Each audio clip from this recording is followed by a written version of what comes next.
Committee will come to order without objection. The chair is authorized to declare recess at any time. We welcome everyone to today's hearing on the Southern Poverty Law Center. The chair now recognizes the gentleman from Texas, Mr. Nels, to lead us all in the Pledge of Allegiance. Please stand and join me in honoring our nation's flag. I pledge allegiance to the flag of the United States of America and to the republic for which it stands, one nation, under God, indivisible, with liberty and justice for all. Thank you. Thank the Sheriff for leading us. We'll begin with opening statements. The chair is recognized for an opening statement. They called them field sources. Individuals the Southern Poverty Law Center paid to gin up hate, the very hate they told their supporters that they were fighting. Field source number 37, F-37, coordinated transportation and attended the 2017 rally in Charlottesville. The Southern Poverty Law Center paid him $270,000. $270,000 to the guy who helped put together the event where a young lady was killed. Field source number 9. He got $1 million over 9 years. F unknown. We don't know what number this guy was, but we do know he was the Imperial Wizard of the Klan, whatever that means, and he was on the Southern Poverty Law Center payroll. F-27. Southern Poverty Law Center paid him $300,000 in 6 years, and what did he do? He ran the Aryan Nation Motorcycle Club. F-43. He was president of some crazy group, and he was previously convicted of cross burning, but the Southern Poverty Law Center thought he was worth $19,000 of their donors' money. All told, $3 million. $3 million to manufacture hate. Remember when Rahm Emanuel said, "Never let a crisis go to waste"? The SPLC took it a step further.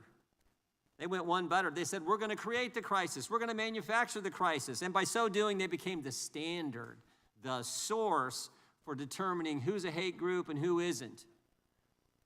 And of course, they labeled good pro-family organizations, conservative organizations as hate groups, like the Family Research Council is with us today, like Moms for Liberty, like Turning Point USA. Even the Alliance Defending Freedom has argued numerous cases, won numerous cases in front of the Supreme Court. They labeled them all hate groups. But not Jane's Revenge. Nope. Even though Jane's Revenge firebombed and vandalized churches, crisis pregnancy centers in the aftermath of the Dobbs decision, they never made the Southern Poverty Law Center's list. And the Biden administration, they helped make the SPLC the standard. They consulted with the Southern Poverty Law Center. They had quarterly meetings with them. Lisa Monaco, the Deputy Attorney General, the lady who runs the Justice Department during the Biden administrations, had quarterly meetings with the Southern Poverty Law Center. They gave the SPLC first look at FBI data, and they used them to train their prosecutors. And it all paid off. It all paid off. Just ask Mark Halk what happens when you train the prosecutors. They kicked in his door at 6 in the morning in front of him and his 7 kids, arrested him. Of course, the jury found him not guilty. They couldn't just go talk to him, even though his lawyer said, he'll meet you wherever. Come, we'll meet you at the court. Nope. Kick in his door, harass him in front of his wife and family. January 23rd, 2023, the now famous memorandum from the Richmond FBI field office. We know how it paid off, because in that memorandum, they cite the Southern Poverty Law Center as the source. And of course, that memo says if you're a pro-life Catholic, well, you're an extremist. You're dangerous. Yeah, the SPLC became part of the weaponized effort of the Garland, Biden, Justice Department against the American people. Now, here's what's interesting. The Biden DOJ knew all about it. They had opened an investigation. They were looking into this group. They knew the Southern Poverty Law Center was running a scam, but they dropped the case. They dropped the case because when you meet with them, consult with them, have them train your prosecutors, well, guess what? You're not going to prosecute them. Nope, you're not going to prosecute them. They're too valuable politically. You got to use them for your political advantage, and that's exactly what the Biden administration did. And here's the scariest part of all. It worked. Field source 37, Again, he was the first one I mentioned. He was part of the planning group for the Charlottesville rally. He was paid to coordinate transportation. He was paid to attend. After the event, again, after the event where a young lady is killed, the Southern Poverty Law Center almost tripled their income. It all worked. They went from $51 million annual income to $133 million. Turned out for them, creating hate was more profitable than fighting it. That's exactly what they did. They ran a scam, they became the standard, they didn't get prosecuted, and they made a ton of money. Made a ton of money. They're sitting on $800 million in assets, $700 million endowment fund. Such a deal. Such a deal. But here's the good news, because there is some good news. Here's the good news. President Trump got elected. Todd Blanche is Attorney General. Kash Patel is the FBI Director. And guess what? They're prosecuting these guys for running a scam, ripping off their donors, falsely labeling all kinds of good organizations like the Family Research Council, Moms for Liberty, Alliance Defending Freedom, falsely labeling them hate groups. But they got caught. Thank goodness they did. So I want to commend the Attorney General and the work he's done, the FBI, most importantly, President Trump for being the guy who put these guys in those positions. We look forward to hearing from our witnesses today. This is something, and we look forward to bringing in the head of the Southern Poverty Law Center. We're in discussions with them about we wanted him here today, couldn't make it. We're working on, and we will do whatever it takes to get him on that witness stand to answer our questions about the scam they run, the lies they told, the things they did. With that, I yield to the ranking member. Thank you very much, Mr. Chairman. Welcome to all of our witnesses. For decades, the Southern Poverty Law Center shared information about racist terror plots with the FBI gleaned from their informant program. The FBI was happy to receive it, and this practice frequently led to the disruption of dangerous conspiracies by the KKK and neo-Nazi groups to commit violence against synagogues, churches, African Americans, Jews, and other targeted minorities. So why is the Department of Justice under Trump and Todd Blanche now prosecuting the Southern Poverty Law Center? The DOJ says that the SPLC defrauded its donors by paying undercover informants to infiltrate and collect intelligence on these racist groups. But where are all the donors complaining about having been defrauded? Where is the evidence of the fraud? Where are the civil lawsuits that always follow in the wake of a fraud, a scam, or a ripoff? DOJ has offered no evidence that anyone was actually deceived or defrauded by this perfectly lawful, well-known, and accepted practice that the FBI itself approved for many years. Using informants and undercover agents was indeed the basis for the FBI's own efforts to investigate racist extremist groups when that was a priority, before the targets of the FBI became instead the perceived political foes of Donald Trump. In fact, what its donors love about the Southern Poverty Law Center is how effective it's been getting on the inside of extremely dangerous racial terrorist groups to find out what's going on to try to stop the reign of terror of bombings, assaults, lynching, and arson, the violent price of white supremacy that goes back centuries in our country. Why are there no civil fraud lawsuits? Why has no one sued the Southern Poverty Law Center? From my experience, as a former state assistant attorney general and a congressman who deals with constituents who get defrauded frequently, and now I'm the co-chair of the bipartisan Stop the Scams caucus, I can assure you that victims of fraud are usually enraged after a period of being embarrassed, and they come forward to complain and to sue the fraudsters. What does a real fraud case look like? How do the victims respond? Well, let's take this well-known, long-running fraud case called Trump University, which was shut down by the New York Attorney General's office when it determined that Trump University was systematically deceiving and ripping off its students and cheating them of a real education they paid for. Over 8,000 swindled students brought 3 different class action lawsuits that were certified by the courts against Trump. They tried for years to recover the lost tens or hundreds of thousands of dollars in tuition for a completely bogus education, and they finally won a massive settlement for $25 million. So that was more than 8,000 desperate young people who told their stories to the world. So far, to my knowledge, there's not a single donor to the Southern Poverty Law Center, who's come forward to say that he or she was defrauded, much less thousands of them. And they have many thousands of donors. Everybody can see what's happening with this outrageous, scandalous prosecution in Alabama, an outrageous, scandalous persecution here on Capitol Hill. If anyone has flipped sides to join the racist extremists, it's not the SPLC, it is the FBI itself. And if a fraud is being perpetrated on the public right now, it's not an SPLC fraud. SPLC's been an enemy of the Klan and neo-Nazi groups for more than a half century. It's been unswerving and steadfast, which is why their offices were bombed and why they get an unending stream of violent death threats, something which makes this prosecution and persecution all the more appalling. No, what we're witnessing is a Trump administration fraud on a vast and shocking scale. President Trump has coddled and cultivated the extreme right for as long as he's been in politics. After the infamous Unite the Right rally in Charlottesville in August of 2017, when neo-Nazis marched on a synagogue in the University of Virginia, chanting, "Jews will not replace us," when a homicidal extremist drove his car into peaceful counter-protesters and killed Heather Heyer, Trump could only bring himself to say that there were some very fine people on both sides. In 2020, when he was directly asked in a nationally televised presidential debate to condemn white supremacists, he told the Proud Boys to stand back and stand by, which they immediately adopted as their official motto and emblazoned on their t-shirts. In office, the Trump administration has dismantled the anti-domestic terror infrastructure at the FBI, at DOJ, at the Department of Homeland Security, constantly shifting resources away from monitoring racially motivated violent extremism into immigration enforcement.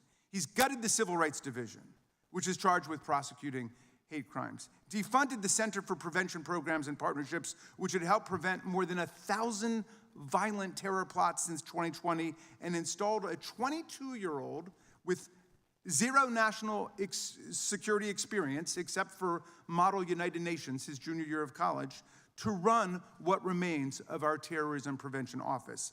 He's redirected the Civil Rights Division to focus on so-called anti-white discrimination instead of the actual hate crimes devastating communities across America. He fired the federal prosecutors and FBI agents who investigated and convicted the extremists who attacked the Capitol on January 6, 2021. And just this month, the Trump administration released a new national counterterror strategy that literally erases right-wing violent extremism from the record.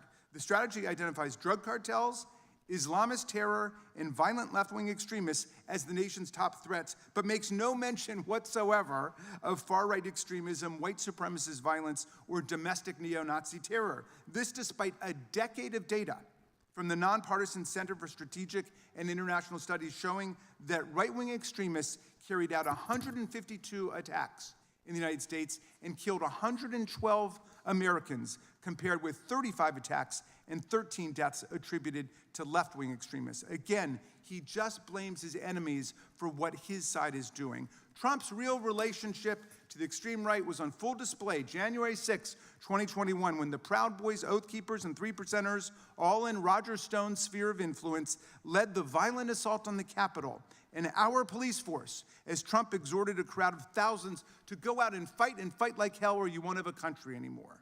That mob not only chanted, "Hang Mike Pence," referring to Donald Trump's then vice president, and tried to shut down the peaceful transfer of power for the first time in American history, but brutally assaulted our police, wounding, injuring, disfiguring, and disabling more than 150 officers, terminating many careers in the process. But what has President Trump done to support, praise, or even just thank the police officers who saved members of the House and Senate and his own vice president from the rampaging mob he had incited? Nothing. What's he done to help Sergeant Gonell, whose brutal injuries forced him to retire from the Capitol Force? Nothing. What's he done to help Officer Harry Dunn, who was taunted with racial slurs throughout the day on January 6th? Nothing. Officer Michael Fanone, who wasn't even on duty, but came down to join his brothers and sisters in the blue to defend our democracy and was nearly ripped to shreds by the mob and had a heart attack. What's he done for him and his family? Nothing. No, Trump praises the J6 criminals, calling them heroes, martyrs, patriots, even hostages. He pardoned and commuted the sentences of more than 1,500 of them on his first day in office. Both the violent felons who attacked our officers with Confederate battle flags, baseball bats, and steel pipes, and the organizers behind the scenes who were convicted of seditious conspiracy, the deliberate and coordinated effort to put down and overthrow the government of the United States. Trump wasn't interested in the specific criminal backgrounds of any of the criminals he pardoned, whether they were child abusers, armed robbers, or drug traffickers, nor was he interested in whether they'd shown any contrition or remorse for the worst mob attack on the Capitol and the police in the history of the capital city, nor was he interested in whether they'd paid off their fines or restitution for the millions of dollars in damages inflicted. He just pardoned them all en masse, overriding the pardon attorney in the DOJ and liberating his private militia from jail.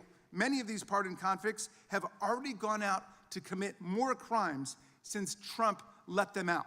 Take, for example, Andrew Paul Johnson, who Trump let out of jail and then promptly went out and sexually attacked and molested two 12-year-old children, one boy and one girl. He is now back in prison for life. But Trump's stupid, blundering decision-making forever altered the lives of those children. Oh, and by the way, last year, Andrew Paul Johnson, in a desperate bid to get these children not to turn him in to the police, told them that because he had stormed the Capitol on January 6th, he was going to be, quote, awarded $10 million for his work and would be able to split the money with them if they agreed not to talk to the police.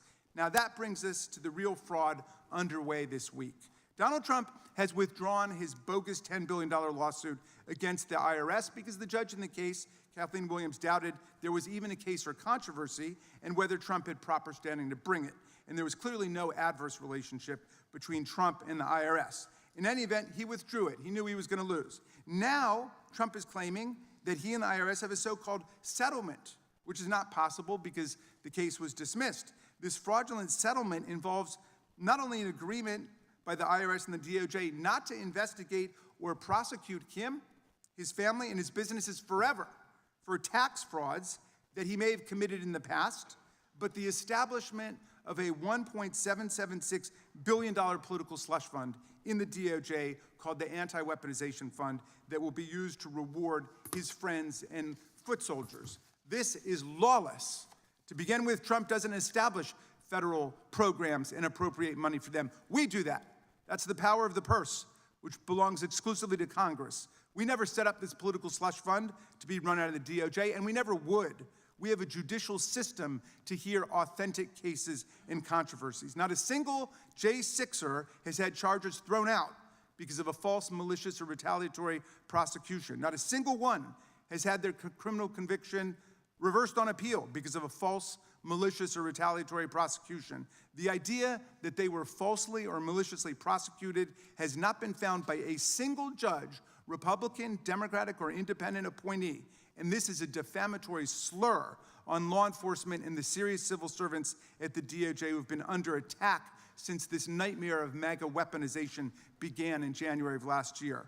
False, malicious, and retaliatory prosecutions are how Donald Trump and his DOJ operate, not real law enforcement, not real prosecutors. We would never set up a political slush fund to compensate the J6ers for their imaginary injuries because it's blatantly unconstitutional. Section 4 of the 14th Amendment, which I commend to all of my colleagues, it's in the Constitution, provides that the United States shall not assume or pay any debt or obligation incurred in aid of insurrection or rebellion against the United States.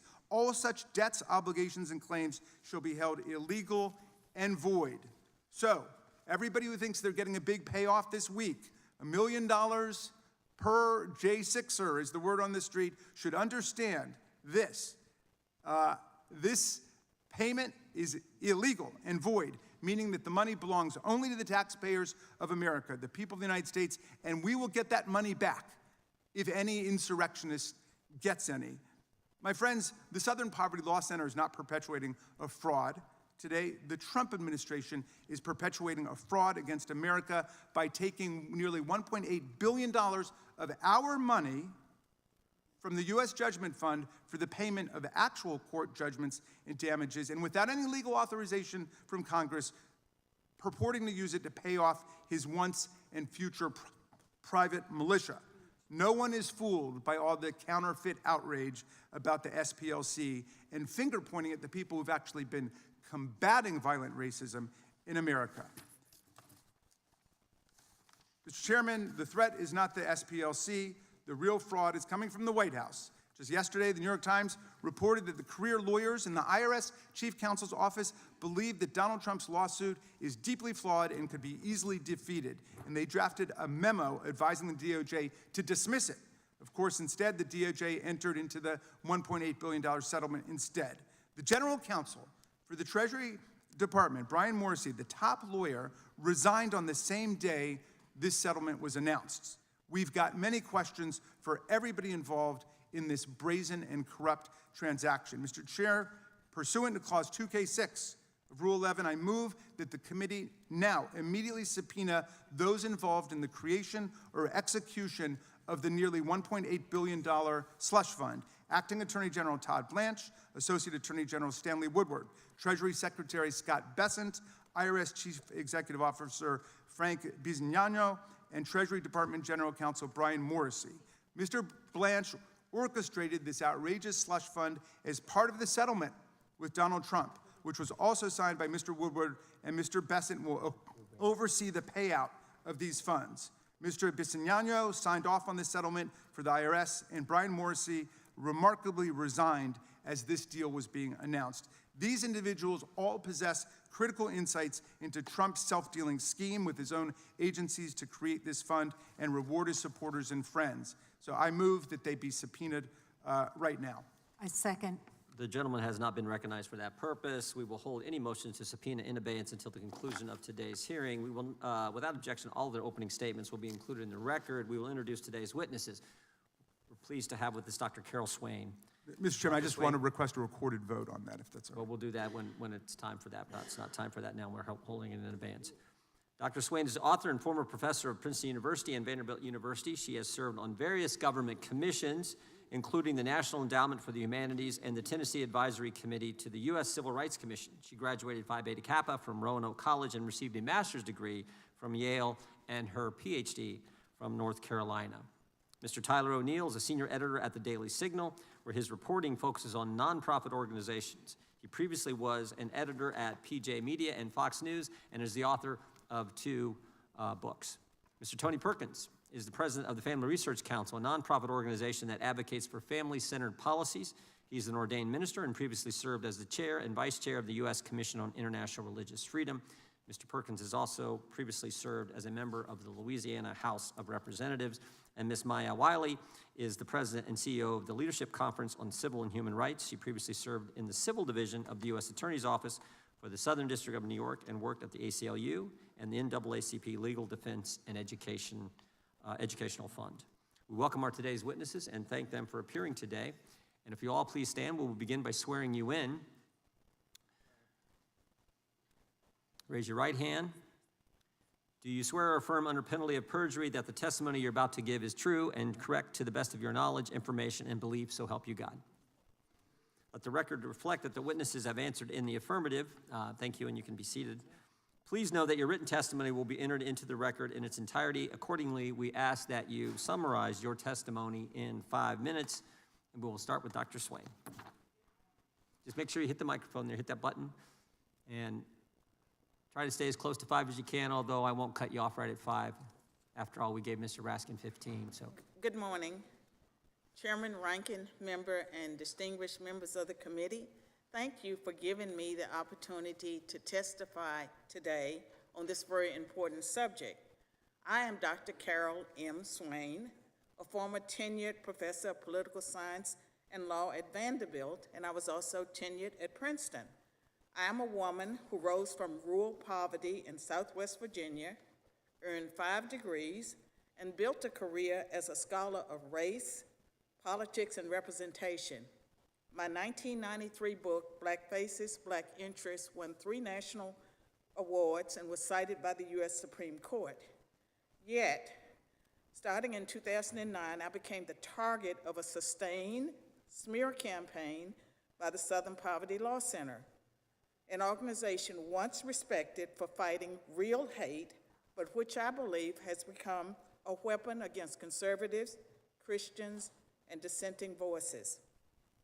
In September 2009, I found myself in the SPLC's crosshairs after I published an article in the Huffington Post titled "Mission Creep and the Southern Poverty Law Center's Misguided Focus." I argued that the SPLC had drifted from its original mission of monitoring genuine hate groups, such as the KKK and the neo-Nazis, towards targeting mainstream conservatives, immigration reformers, and anyone challenging progressive ideas on race and immigration. I specifically criticized the SPLC's attacks on figures like Lou Dobbs and organizations like the Center for Immigration Studies. I concluded my article with the line, "Rather than monitoring hate groups, the Southern Poverty Law Center has become one." Within weeks of my article, the Southern Poverty Law Center retaliated. In October 2009, SPLC spokesman Mark Potok publicly labeled me as an apologist for white supremacists. This stemmed from my endorsement of a documentary film, A Conversation About Race, directed by Craig Bodecker, which I recommended for classroom use because it offered perspectives rarely heard on university campuses. This attack on me was not an isolated incident. The Southern Poverty Law Center has used guilt by association, cherry-picked quotes, and fabrications to damage and destroy reputations and organizations. There was long-term professional harm to me. Offers from other universities dried up. Speaking opportunities declined.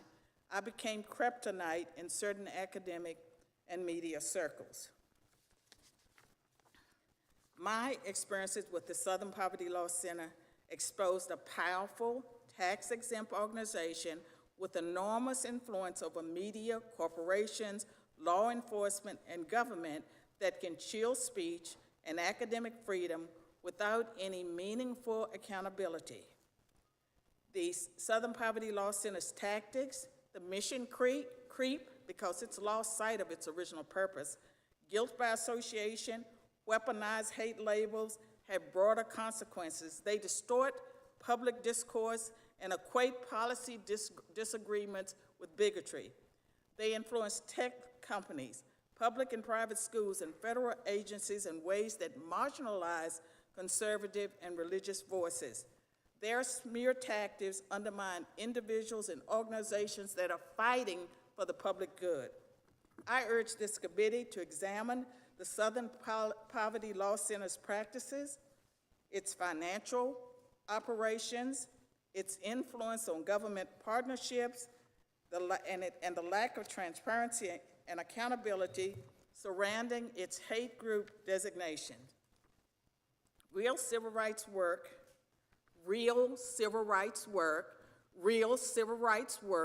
requires truth-telling, not retaliation against scholars who challenge orthodoxies, and certainly not the alleged financing of the hate the organization claims to fight. I hope Congress will deal with the Southern Poverty Law Center appropriately. Both political parties need to address this. This is a bipartisan issue. They should use all available means to hold this organization accountable, as you do, or as you proclaim to do with other organizations. Let's hold everyone to the same standard. Thank you for your time, and I will be ready to answer questions at the appropriate time. Thank you, Doctor. Mr. Perkins, you are now recognized for 5 minutes.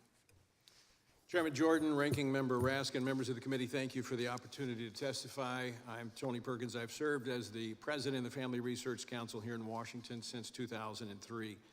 Americans once associated Southern Poverty Law Center with fighting the Ku Klux Klan during the Civil Rights era. That reputation gave the SPLC enormous moral credibility. But in November of 2010, SPLC shifted its focus beyond violent groups and began targeting Christian organizations opposing efforts to redefine marriage and human sexuality. Family Research Council was among the most prominent of that first wave. In August of 2012, FRC joined Governor Mike Huckabee in supporting Chick-fil-A Appreciation Day after the company was boycotted because its leadership publicly affirmed traditional marriage. 2 weeks later, on August 15th, LGBT activist Floyd Perkins entered FRC headquarters carrying a 9mm pistol, 50 rounds of ammunition, and 15 Chick-fil-A sandwiches. According to his later confession, his intent was to kill as many as possible and stuff the sandwiches into our mouths. As he entered the building and pulled the gun out of his backpack, our building manager, Leo Johnson, confronted him. Though seriously wounded, Leo stopped the attacker and prevented a mass casualty event. After multiple surgeries and months of rehabilitation, Leo returned to work and remains today affectionately known as Leo the Hero, and he's here with us today. Leo, thank you.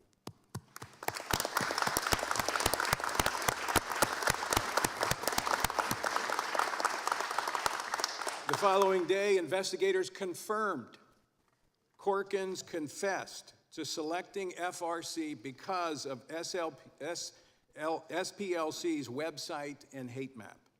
Following the attack, FRC appealed publicly, privately, to SPLC to remove mainstream Christian organizations from its inflammatory classifications.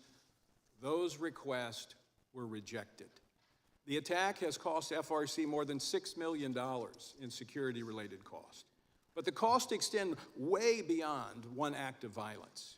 SPLC's intelligence project and associated labels became deeply influential on banks, payment processors, and technology companies increasingly relied on SPLC classifications to decide which organizations could maintain accounts, process transactions, and operate online. Around 2016, the SPLC began pressuring financial corporations and technology companies to deplatform and defund organizations that it labeled extremist. Then came Charlottesville.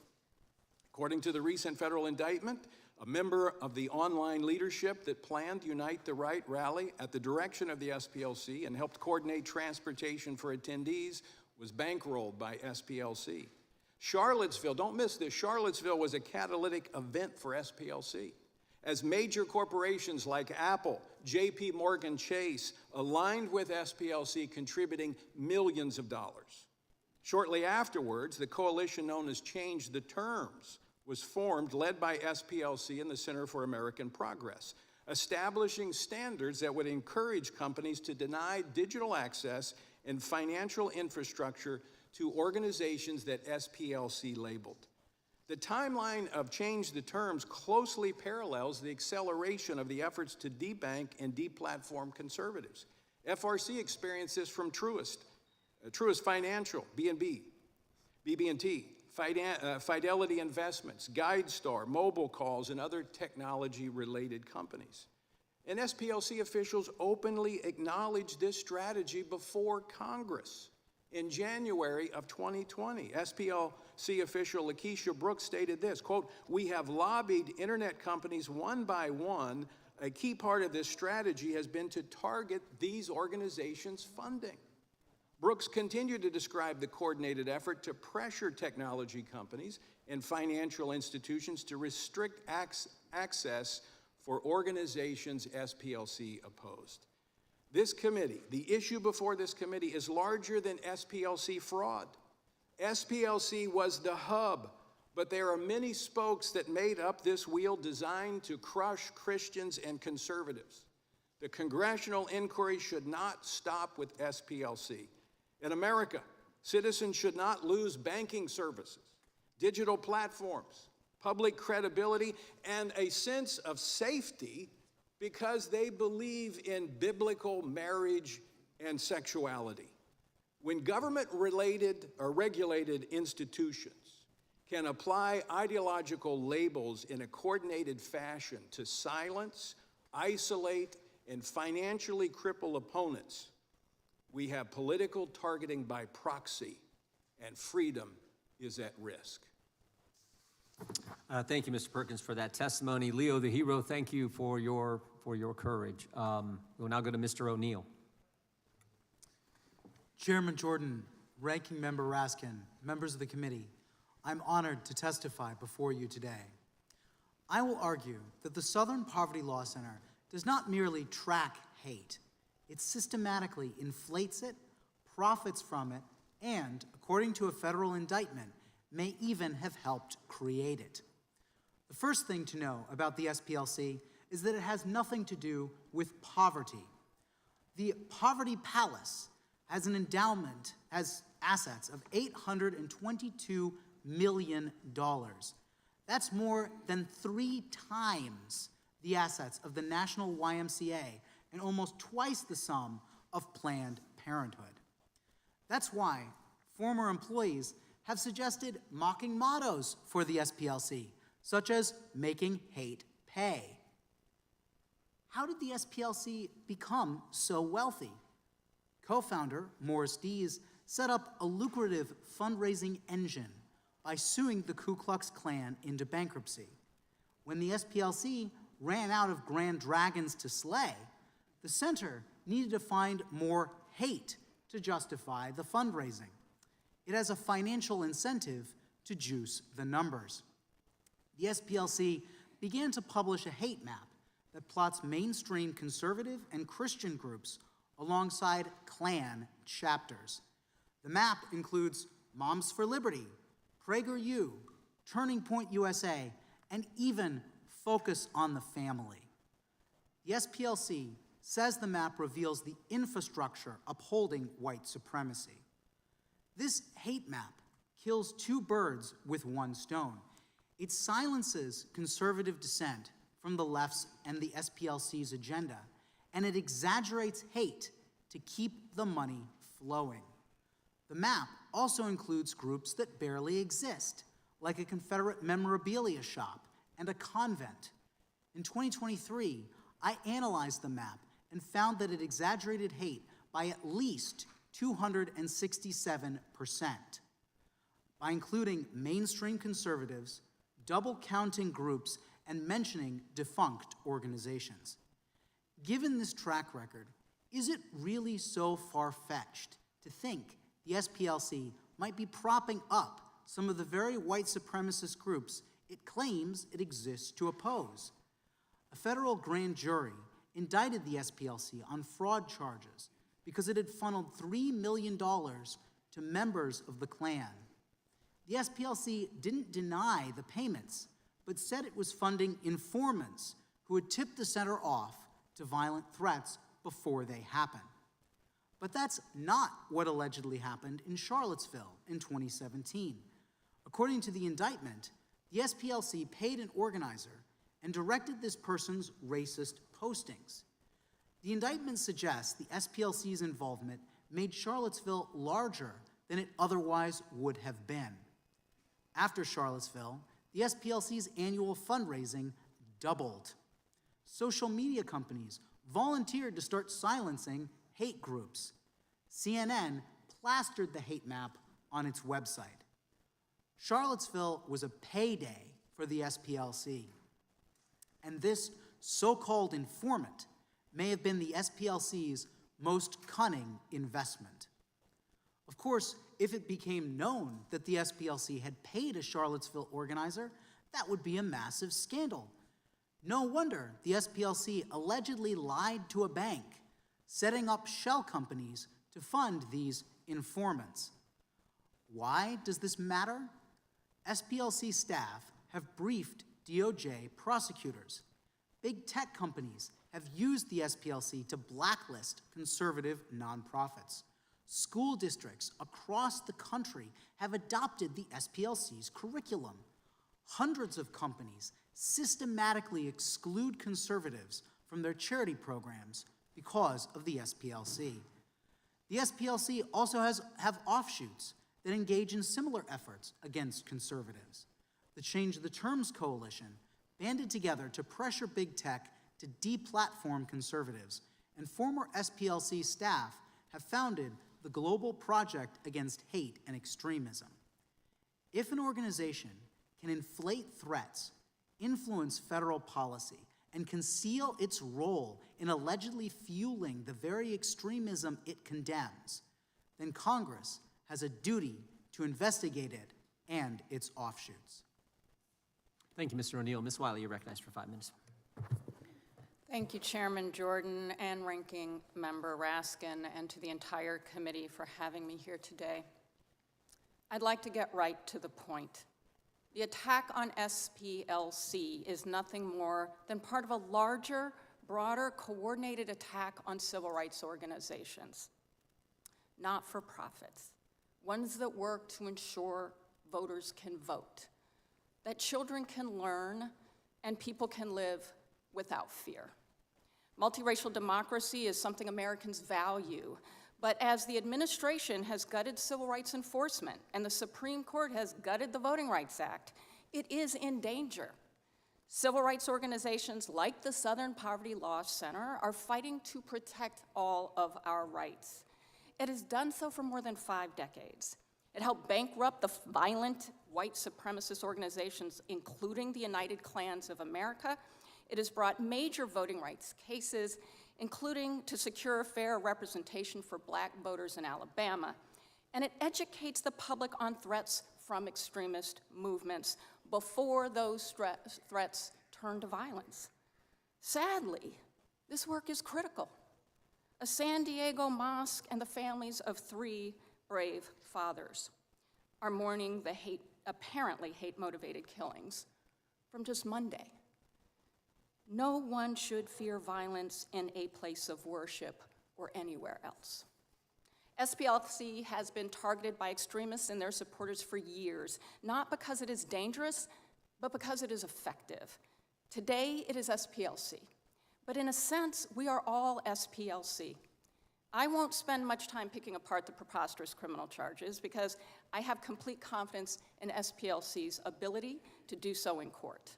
But all Americans, no matter our party or beliefs, should not sleep on this hearing and what is happening. Because Monday's murders at a mosque appears to be from 2 young people apparently espousing neo-Nazi and white supremacist hate, and they took up arms. We need to discuss hate ideologies and the groups that spread them to understand how we can prevent the kind of violence that happened on Monday. Trying to distort SPLC's use of informants into some claim that engaged in manufacturing hate is not only nonsensical, it's an effort to deny that hate exists. Prosecution should never be tolerated as a weapon to silence disagreement or stop lawful activities that this administration dislikes. In the past year, we've seen countless examples of weaponization against law firms, universities, media companies, advocates of basic rights branded as domestic terrorists, important nonprofits that had their grants cut off, protesters who faced violence. The use of criminal prosecutions is consistent with this pattern. And our concern is that no organization seen as dissenting from any administration's policy, large or small, should ultimately face this kind of abuse of power. We are also concerned that some private financial companies, namely Schwab, Fidelity, and Vanguard, have joined in the administration's efforts to cut off funds that donors have asked be sent to Southern Poverty Law Center. In this case, it doesn't appear that conviction is the goal. Starving the SPLC of resources, tarnishing its reputation, and ultimately bullying it into compliance is more likely the point. Luckily, SPLC and civil rights organizations will not be intimidated. SPLC is continuing to fight against hate and to stand up for people's rights. It just sued the Goyim Defense League for anti-Semitic and racist harassment of Jewish and Black residents in Nashville. It has sued to ensure that voters in Cobb County, Georgia are getting their absentee ballots on time. And it continues to educate us about the growth of hate and extremism in this country, which even federal data has shown has doubled since 2015. It is real. The SPLC is far too busy fighting hate to manufacture it. You don't have to like or agree with all of its strategies. I wouldn't ask that. But the fact that SPLC is being criminally charged for its work only shows how much work it has to do. Thank you. That concludes opening statements. Before going to 5-minute questions, the chair recognizes the ranking member for some comments. Mr. Chairman, thank you very much for this. I just wanted to note the very sad occasion of the passing of a distinguished former member of the House of Representatives, Barney Frank, who succumbed to his illness and died just moments ago. And so I wanted to make sure that all members knew about the passing of this great champion of civil rights and civil liberties. Thank you, Mr. Chairman. I yield back to you. Mr. Chairman, if I could just add, I mean, Rep. Frank was obviously a huge advocate for civil rights, particularly LGBTQ rights, and a big advocate for finance reform across our economic structures. So his voice will certainly be missed. Thank you. I would just relate what I remember about, one of the things I remember about Representative Frank was when I first got here, this was back when the motion to recommit was actually a debate. I mean, you may remember, 5-minute debate, and I was a freshman. For some reason, leadership asked me to do the motion to recommit, said, would I be willing to do the motion to recommit on a bill sponsored by Barney Frank? And I said, no, are you crazy? I don't know. It was a financial service bill. I said, I don't know the subject. Plus, I've seen the guy debate. I'd rather not do that, particularly as a freshman. So he was very good at holding his own in any type of discussion or debate. And I think we all have those memories of the late representative. Mr. Chairman, Mr. Nadler is recognized. Barney was a great champion of all kinds of civil rights and civil liberties. I particularly remember the day in 2008 when he became the first member to offer a motion to legalize transgender, to recognize transgender people. Chair now recognizes Chairman. the gentleman from California. At the risk of piling on, we all have, that served with Barney, have some fond memories.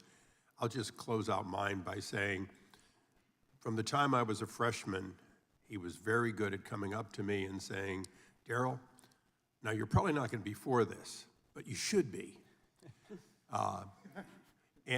Or some similar ones. And on occasions, it was true. And that was the thing about an incredibly smart, if you will, happy warrior at times. He wasn't always happy, but when he was, and on this committee where I served with him, he was happiest when there was real debate, when he could use his wit to either change minds or at least embarrass those who had come half prepared. So yes, he will be missed, and I thank the gentleman.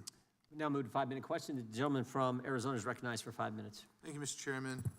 And Ms. Wiley, the SPLC labeled a brilliant black conservative, the woman sitting to your left, Dr. Carol Swain, a, quote, apologist for white supremacists, close quote, simply for daring to disagree with them. Do you personally think Dr. Swain is a racist? I don't know Dr. Swain. What I will say is what's important about the Southern Poverty Law Center's I'm asking work you. is that it identify where and how I'm we have asking problems. you. I'm asking you. You're choosing not to answer. Okay, you don't know her. Have you read any of her writings? I have not.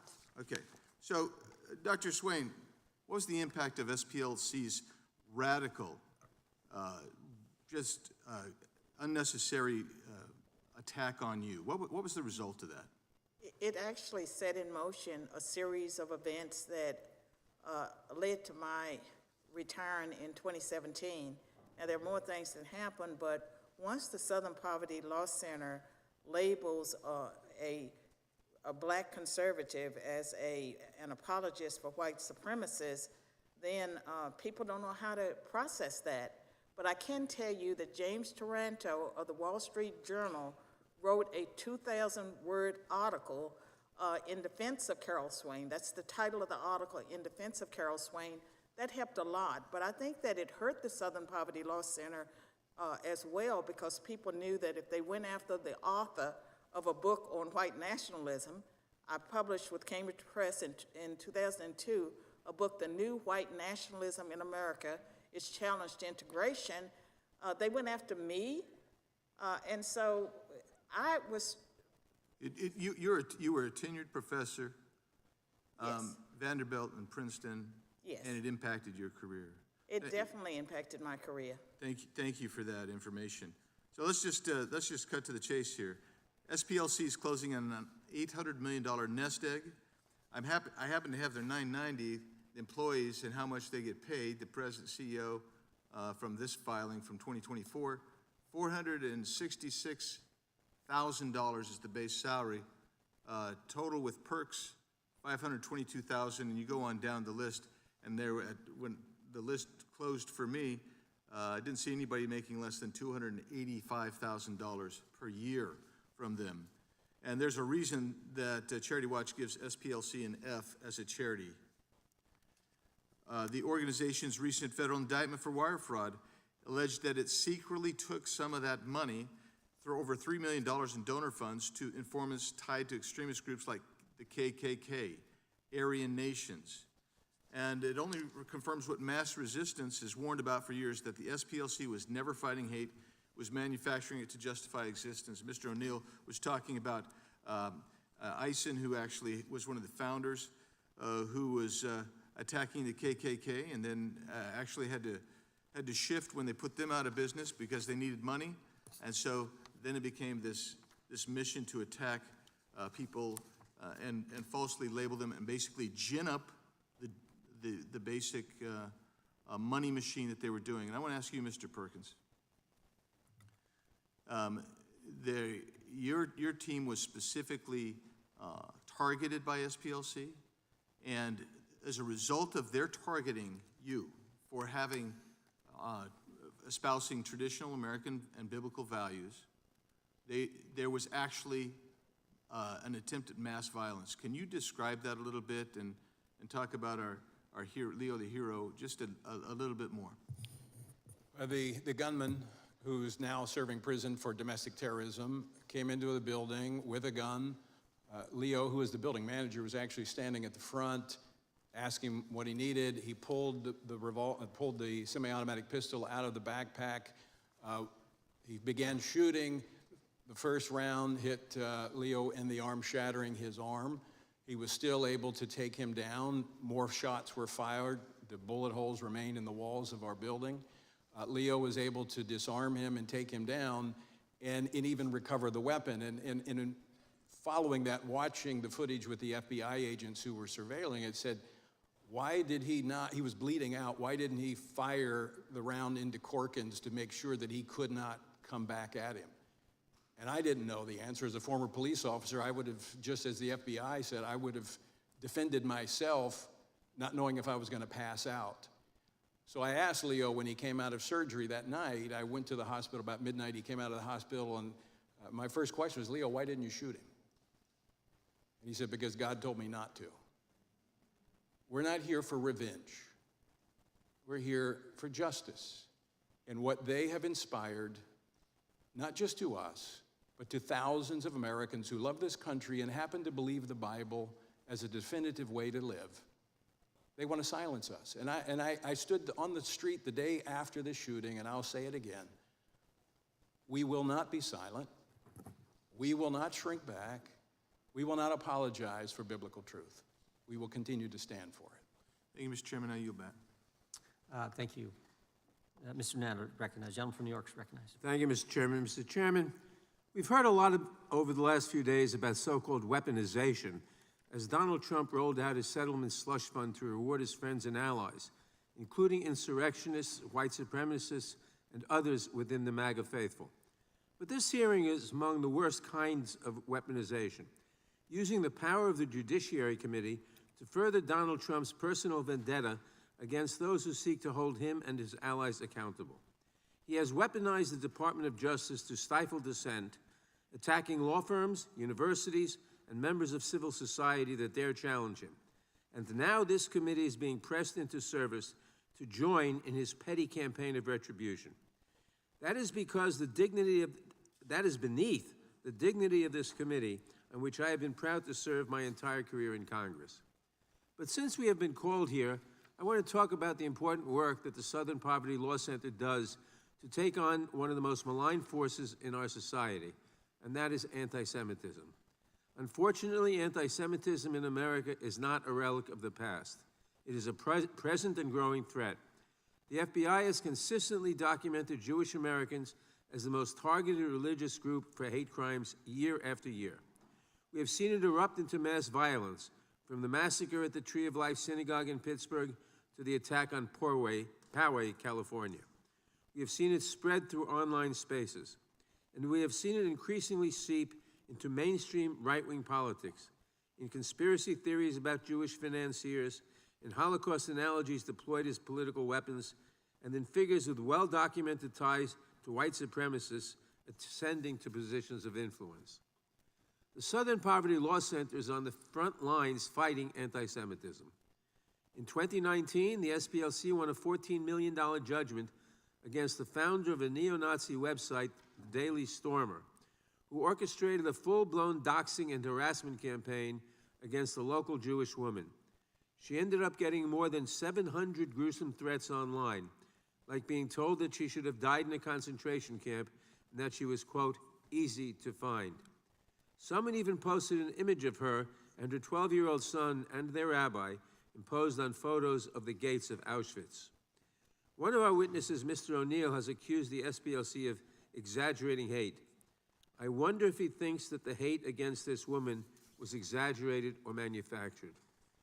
Last year, the Southern Poverty Law Center filed suit against the white supremacist extremist group Goyim Defense League, an openly anti-Semitic group that calls for the return of the Nazi Party. SPLC sued because in 2024, the GDL launched a coordinated campaign against Black and Jewish communities during a July 2024 hate tour, in quotes, in Nashville. These neo-Nazis were marching across the city, assaulting people they believed to be Jewish, harassing groups of young Black children, and waving swastika flags. Another one of our witnesses, Mr. Perkins, has called the SPLC, quote, a partisan smear machine. I certainly hope he does not believe that it is a partisan smear to call out neo-Nazis and to make them pay for assaulting Jews and harassing Black children.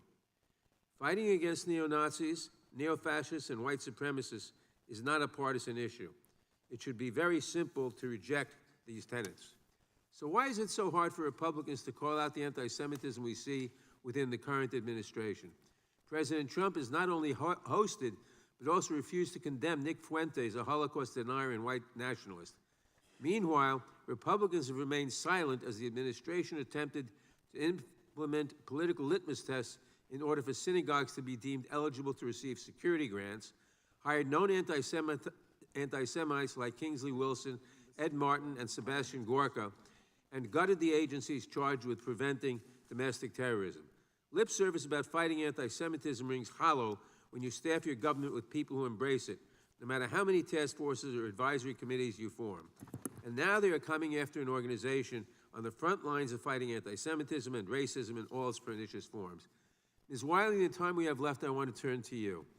What harm does it do to the Jewish community or any targeted community when Republicans spread false information against one of the few organizations actively fighting hate crimes and tracking extremist groups? Representative Nadler, you actually shared one of the examples I would share, which is the Goyim Defense League lawsuit. This is incredibly important for the Jewish community because anti-Semitism and the great replacement theory that we're seeing in so many of these ideologies that SPLC is identifying actually comes for all of us. Comes for people who are Black, comes from people who are transgender, comes for people who are Jewish. And one of the things, and the Leadership Conference on Civil and Human Rights was co-founded with Jewish organizations and leaders. It is part of our roots and history as a civil rights coalition. And we have several of our Jewish groups have signed a letter that has been released today and sent supporting the Southern Poverty Law Center because it even modeled some of the ways that more elevation of anti-Semitism could happen. One last thing I'll point out, because the FBI was well aware of this despite the claim in the indictment.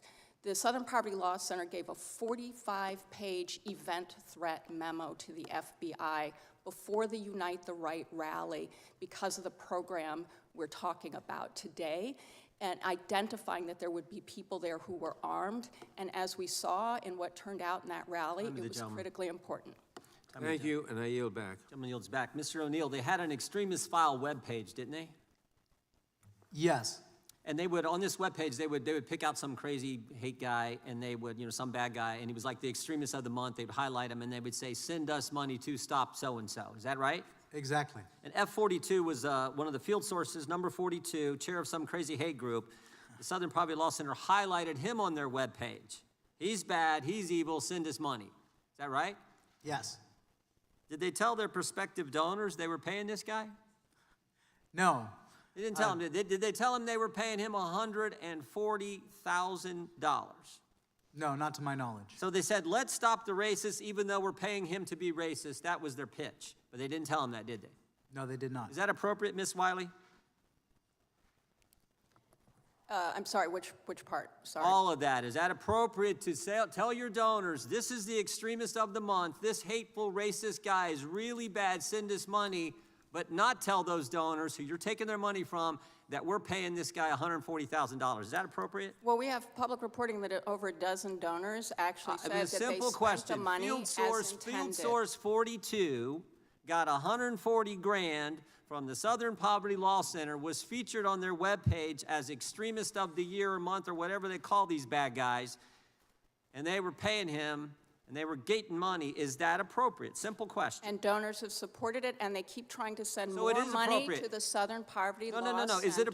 Is that technique appropriate? That's what I'm asking. That is not unlawful to say that people have done I didn't X, ask if it Y, was or lawful or Z. unlawful. As you said earlier in your testimony, the court's going to determine that when they go to trial. What I'm asking you, is it appropriate? As I said, the donors have spoken. And in fact, they're trying to send more money now, and their financial institutions refusing to send the money. Is the Alliance Defending Freedom, is that a hate group? I don't know. I don't do designations. Well, they've argued 16 cases before the Supreme Court, won 16 cases before the Supreme Court. They stand for traditional values. Southern Poverty Law Center labeled them a hate group. Are they a hate group?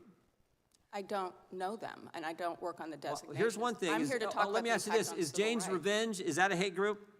Because the ADF, they didn't firebomb anybody, but Jane's Revenge did. ADF is labeled a hate group. Jane's Revenge isn't. I want to know how you would label. I'm not here as a person who designates groups. I'm here to talk about the impact on civil rights. Okay. Mr. O'Neill, you think any of these field sources were double dipping?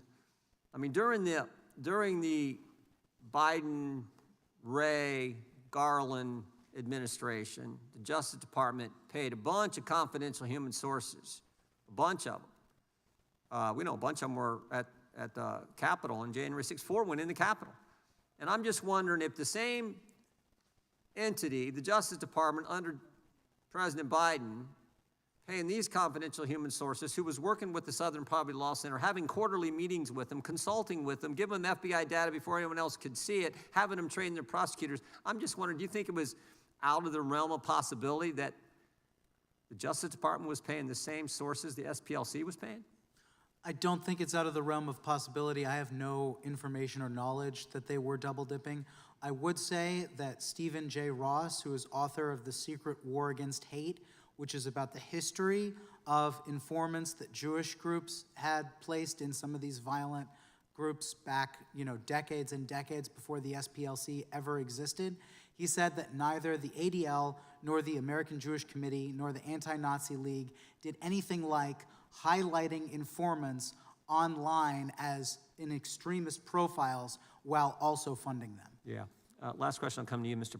Perkins. In your opening statement, you talked about how it was just worse than the SPLC because how they've put themselves out there or become the standard of help from the government, I think, in becoming the source or the standard on evaluating and determining what groups are hate groups, what groups aren't. But it's bigger and broader. It has things. But I think the real thing here is how closely they worked with the government to carry out what they were trying to do. And the reason the Biden administration embraced them, I think, so fully was politics, simple politics. You agree? Well, there are members of this committee that were endorsed by SPLC.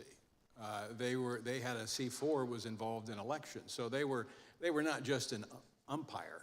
They were a player on the field as well. So how can they be objective in determining who is a purveyor of hate and who is not? I mean, they had a stake in this. But to your point about their engagement with government, it goes much further than the federal government and the FBI and the Department of Justice and the Department of Defense, which their material was in briefing to the members of the military. But they also continue to have their Learning for Justice, which is about 500,000 educators across America, and bulletins to local law enforcement. And I happen to know because the agency I was with, the sheriff called me and said, hey, we got a bulletin that says you're a part of a hate group. Yep. And he was laughing. Yep. But that is the reach that they've had. This is the hub. They're the hub, but they're spokes that go out and... No, I think that's an appropriate metaphor. My time has expired. With that, I recognize the gentleman from Georgia. Thank you, Mr. Chairman. Mr. O'Neill, have you ever heard the name Michael Donald? I have, yes. I'm very familiar with the case. How about you, Mr. Perkins? You don't know? You've never heard of him? How about you, Dr. Swain? You've never heard of Michael Donald before? You can cut your mic on. I'm not sure, but maybe if you give a little more He was information. the 19-year-old African-American black boy down in Mobile, Alabama. He's the son of Beulah May and David Donald, the youngest of 6 children. He was in community college at the time while working part-time for a local newspaper. And on March 21st of 1981, he was lynched. You've never heard of that before? No, I have not. Then you I did don't not recall know that. then that the SPLC was responsible for filing a lawsuit against the United Klans of America, whose members were responsible for lynching Michael Donald. You did not know that the SPLC had sued along with Beulah May Donald I have and received or obtained a judgment that ran the United Klans of America out of business. You weren't aware of that? I was totally aware of it. In fact, I used Okay, well, let me ask you data this from then. Let me ask you this. If you were aware of that, you know that they have been effective since then in running a number of Ku Klux Klan organizations out of business through lawsuits, correct? In my You're aware of it, Mr. O'Neill, aren't you? Yes, I'm actually very aware of that case because the SPLC edged out Beulah May Donald, who wanted to make a video about it. Well, I didn't get to respond. Hold on now. You said that Charlottesville was a catalytic moment or a fundraising moment, both of you all have said, for the Southern Poverty Law Center. You're aware of the fact that the Southern Poverty Law Center actually forwarded to the FBI information about Charlottesville before it even happened, before Donald Trump said that the Ku Klux Klansmen down there and the anti-Jewish folks, anti-Semites, were good people. You were aware of the fact that SPLC provided information to the FBI about that. Isn't that correct, Ms. Wiley? That is correct. And they have been very effective at suing organizations, anti-Semitism, anti-racism. They have been a thorn in the side of the racist, who I'm sure sat up in their graves. Robert E. Lee, Nathan Bedford Forrest, the former Confederate general, founder of the Ku Klux Klan, and others, Stonewall Jackson. I'm sure that they stood up in their graves and saluted when Trump was elected and when he took office, because on the first day, he eliminated all federal efforts to remedy the impact of slavery and racism in America. They call it DEI, diversity, equity, and inclusion.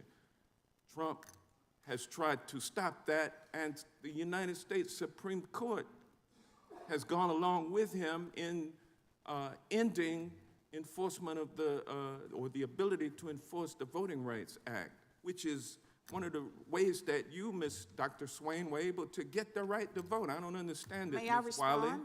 Can you tell me why it is that folks today are claiming that we have no racism in America and the only extremism we have is through left-wing groups like the SPLC, and they're targeting the SPLC? Can you tell us why? We've just seen an outright attack on all the gains of the civil rights movement for the past 60 years. And I can only say that I will never be able to explain it, but at a time when hate crimes have doubled in this country, gone up 100% since 2015, where the rise in anti-Semitism, the rise in hate against transgender people, black people still remain the #1 largest racial group subject to hate crimes, that we have to talk about racism, transphobia, all of the violence that too many of our communities are experiencing, and no one, including any of the groups here, should experience violence. And Trump I and think Republicans the on gentleman's this time, panel the are trying to gentleman's have us time deny has expired. reality, which With we that, all we go to see. the gentleman from I yield California, back. Mr. McClintock. I thank the gentleman. Thank you, Mr. Chairman. Eric Hoffer famously observed that every great cause becomes a movement, that becomes a business, that becomes a racket. And I think that sums up precisely the matter before us today. SPLC is a private organization. They have a right to speak and influence the public policy discussion. No one questions that. What they do to malign innocent groups like Turning Point USA and Family Research Council and others is despicable and hateful, but that's freedom of speech.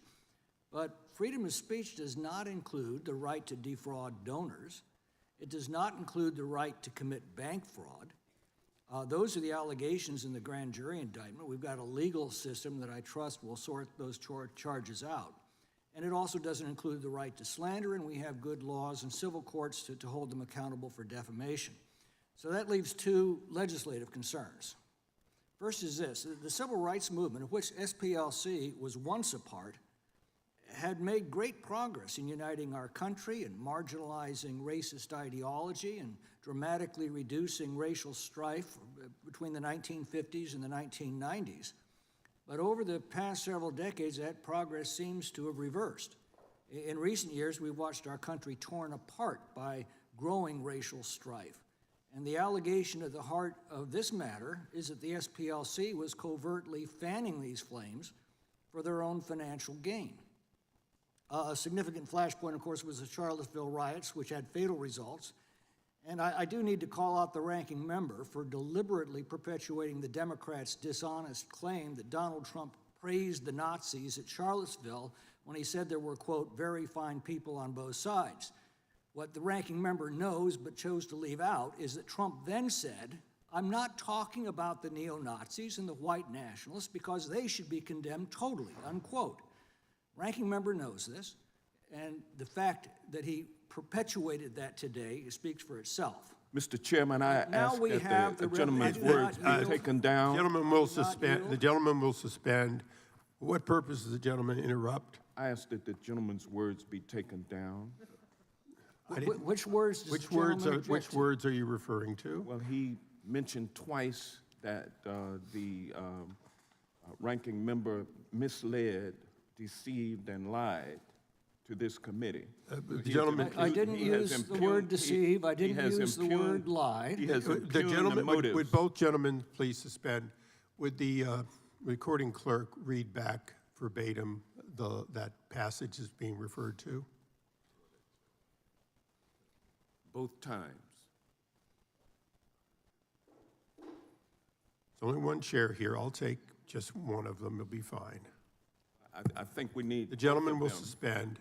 To put it in context, Mr. Chairman, we got to have both The utterings. gentleman will suspend.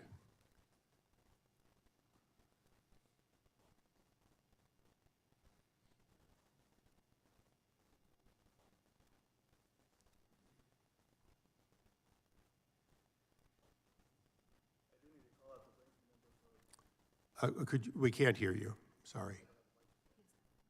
Okay, just as loud as you could, please.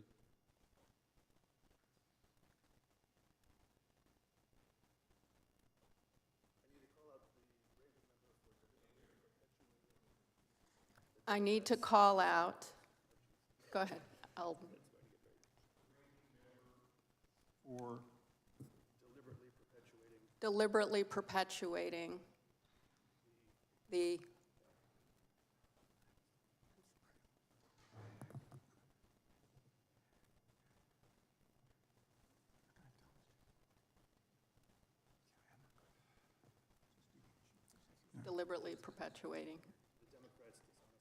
the Democrats' dishonest claim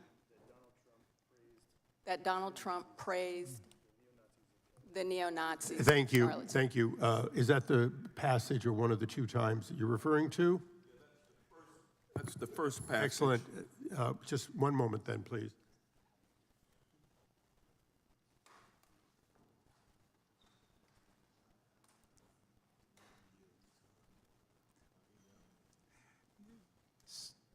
The chairman's prepared to rule. Although we would prefer that all people speak only to the facts and not to the previous statements of either side, it does not violate the rules of decorum to have an opinion as to the veracity of the other person's statement. With that, I thank the gentleman, but Mr. I will Chairman, not take down the lines. Mr. Chairman, the second statement is the one that I asked then that the words be taken down. And so it's only proper that we hear the second. Okay, if the gentleman will suspend, I'll be patient. Could you please read the second one and tell me, is there a difference?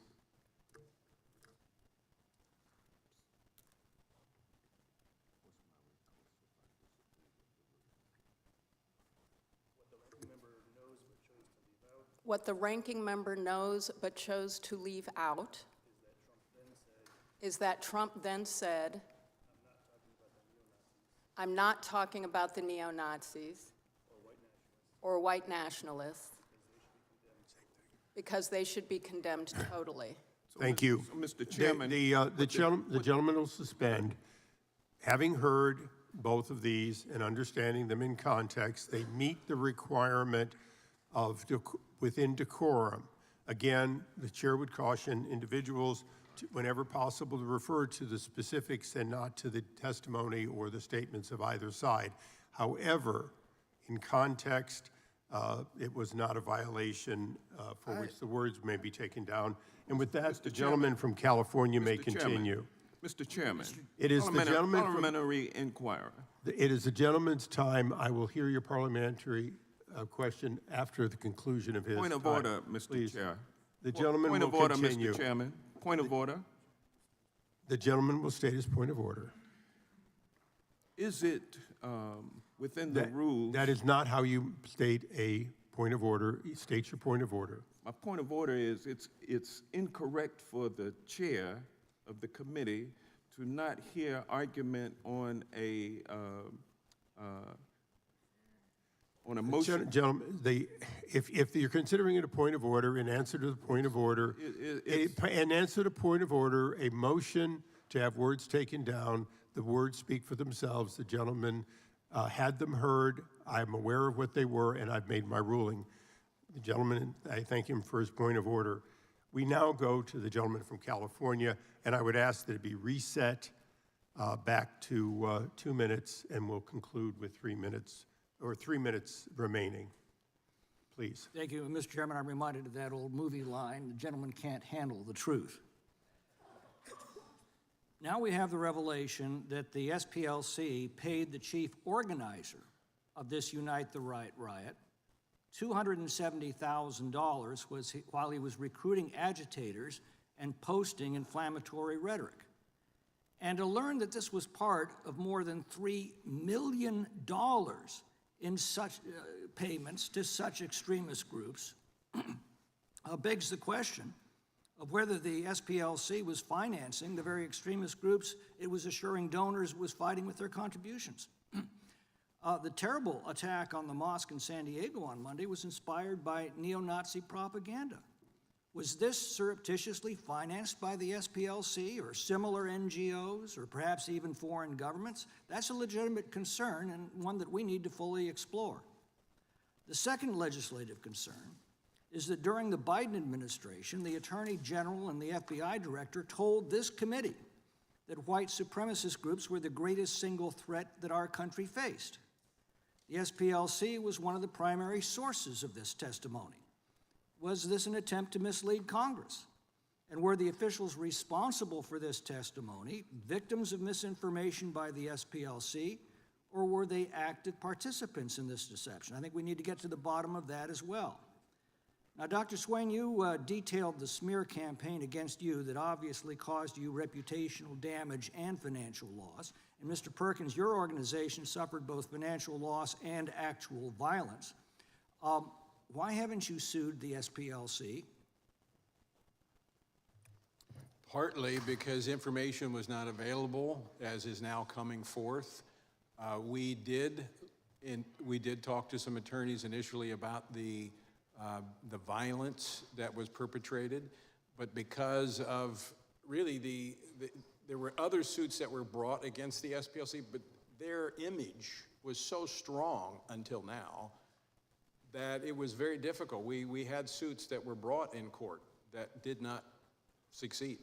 I think it's a different day now, and I think you may see some civil actions. I would certainly hope so.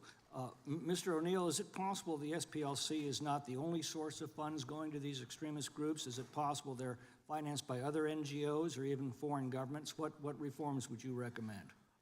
It is possible, but I have no knowledge of that. What I know are the allegations claimed in the indictment, but I would highly encourage Congress to consider adding to any rider of financial disbursements that no taxpayer funds be directed to an organization that systematically slanders and defames mainstream conservatives and Christians, or frankly those on the other side of the aisle, in the way that the SPLC does. Thank you.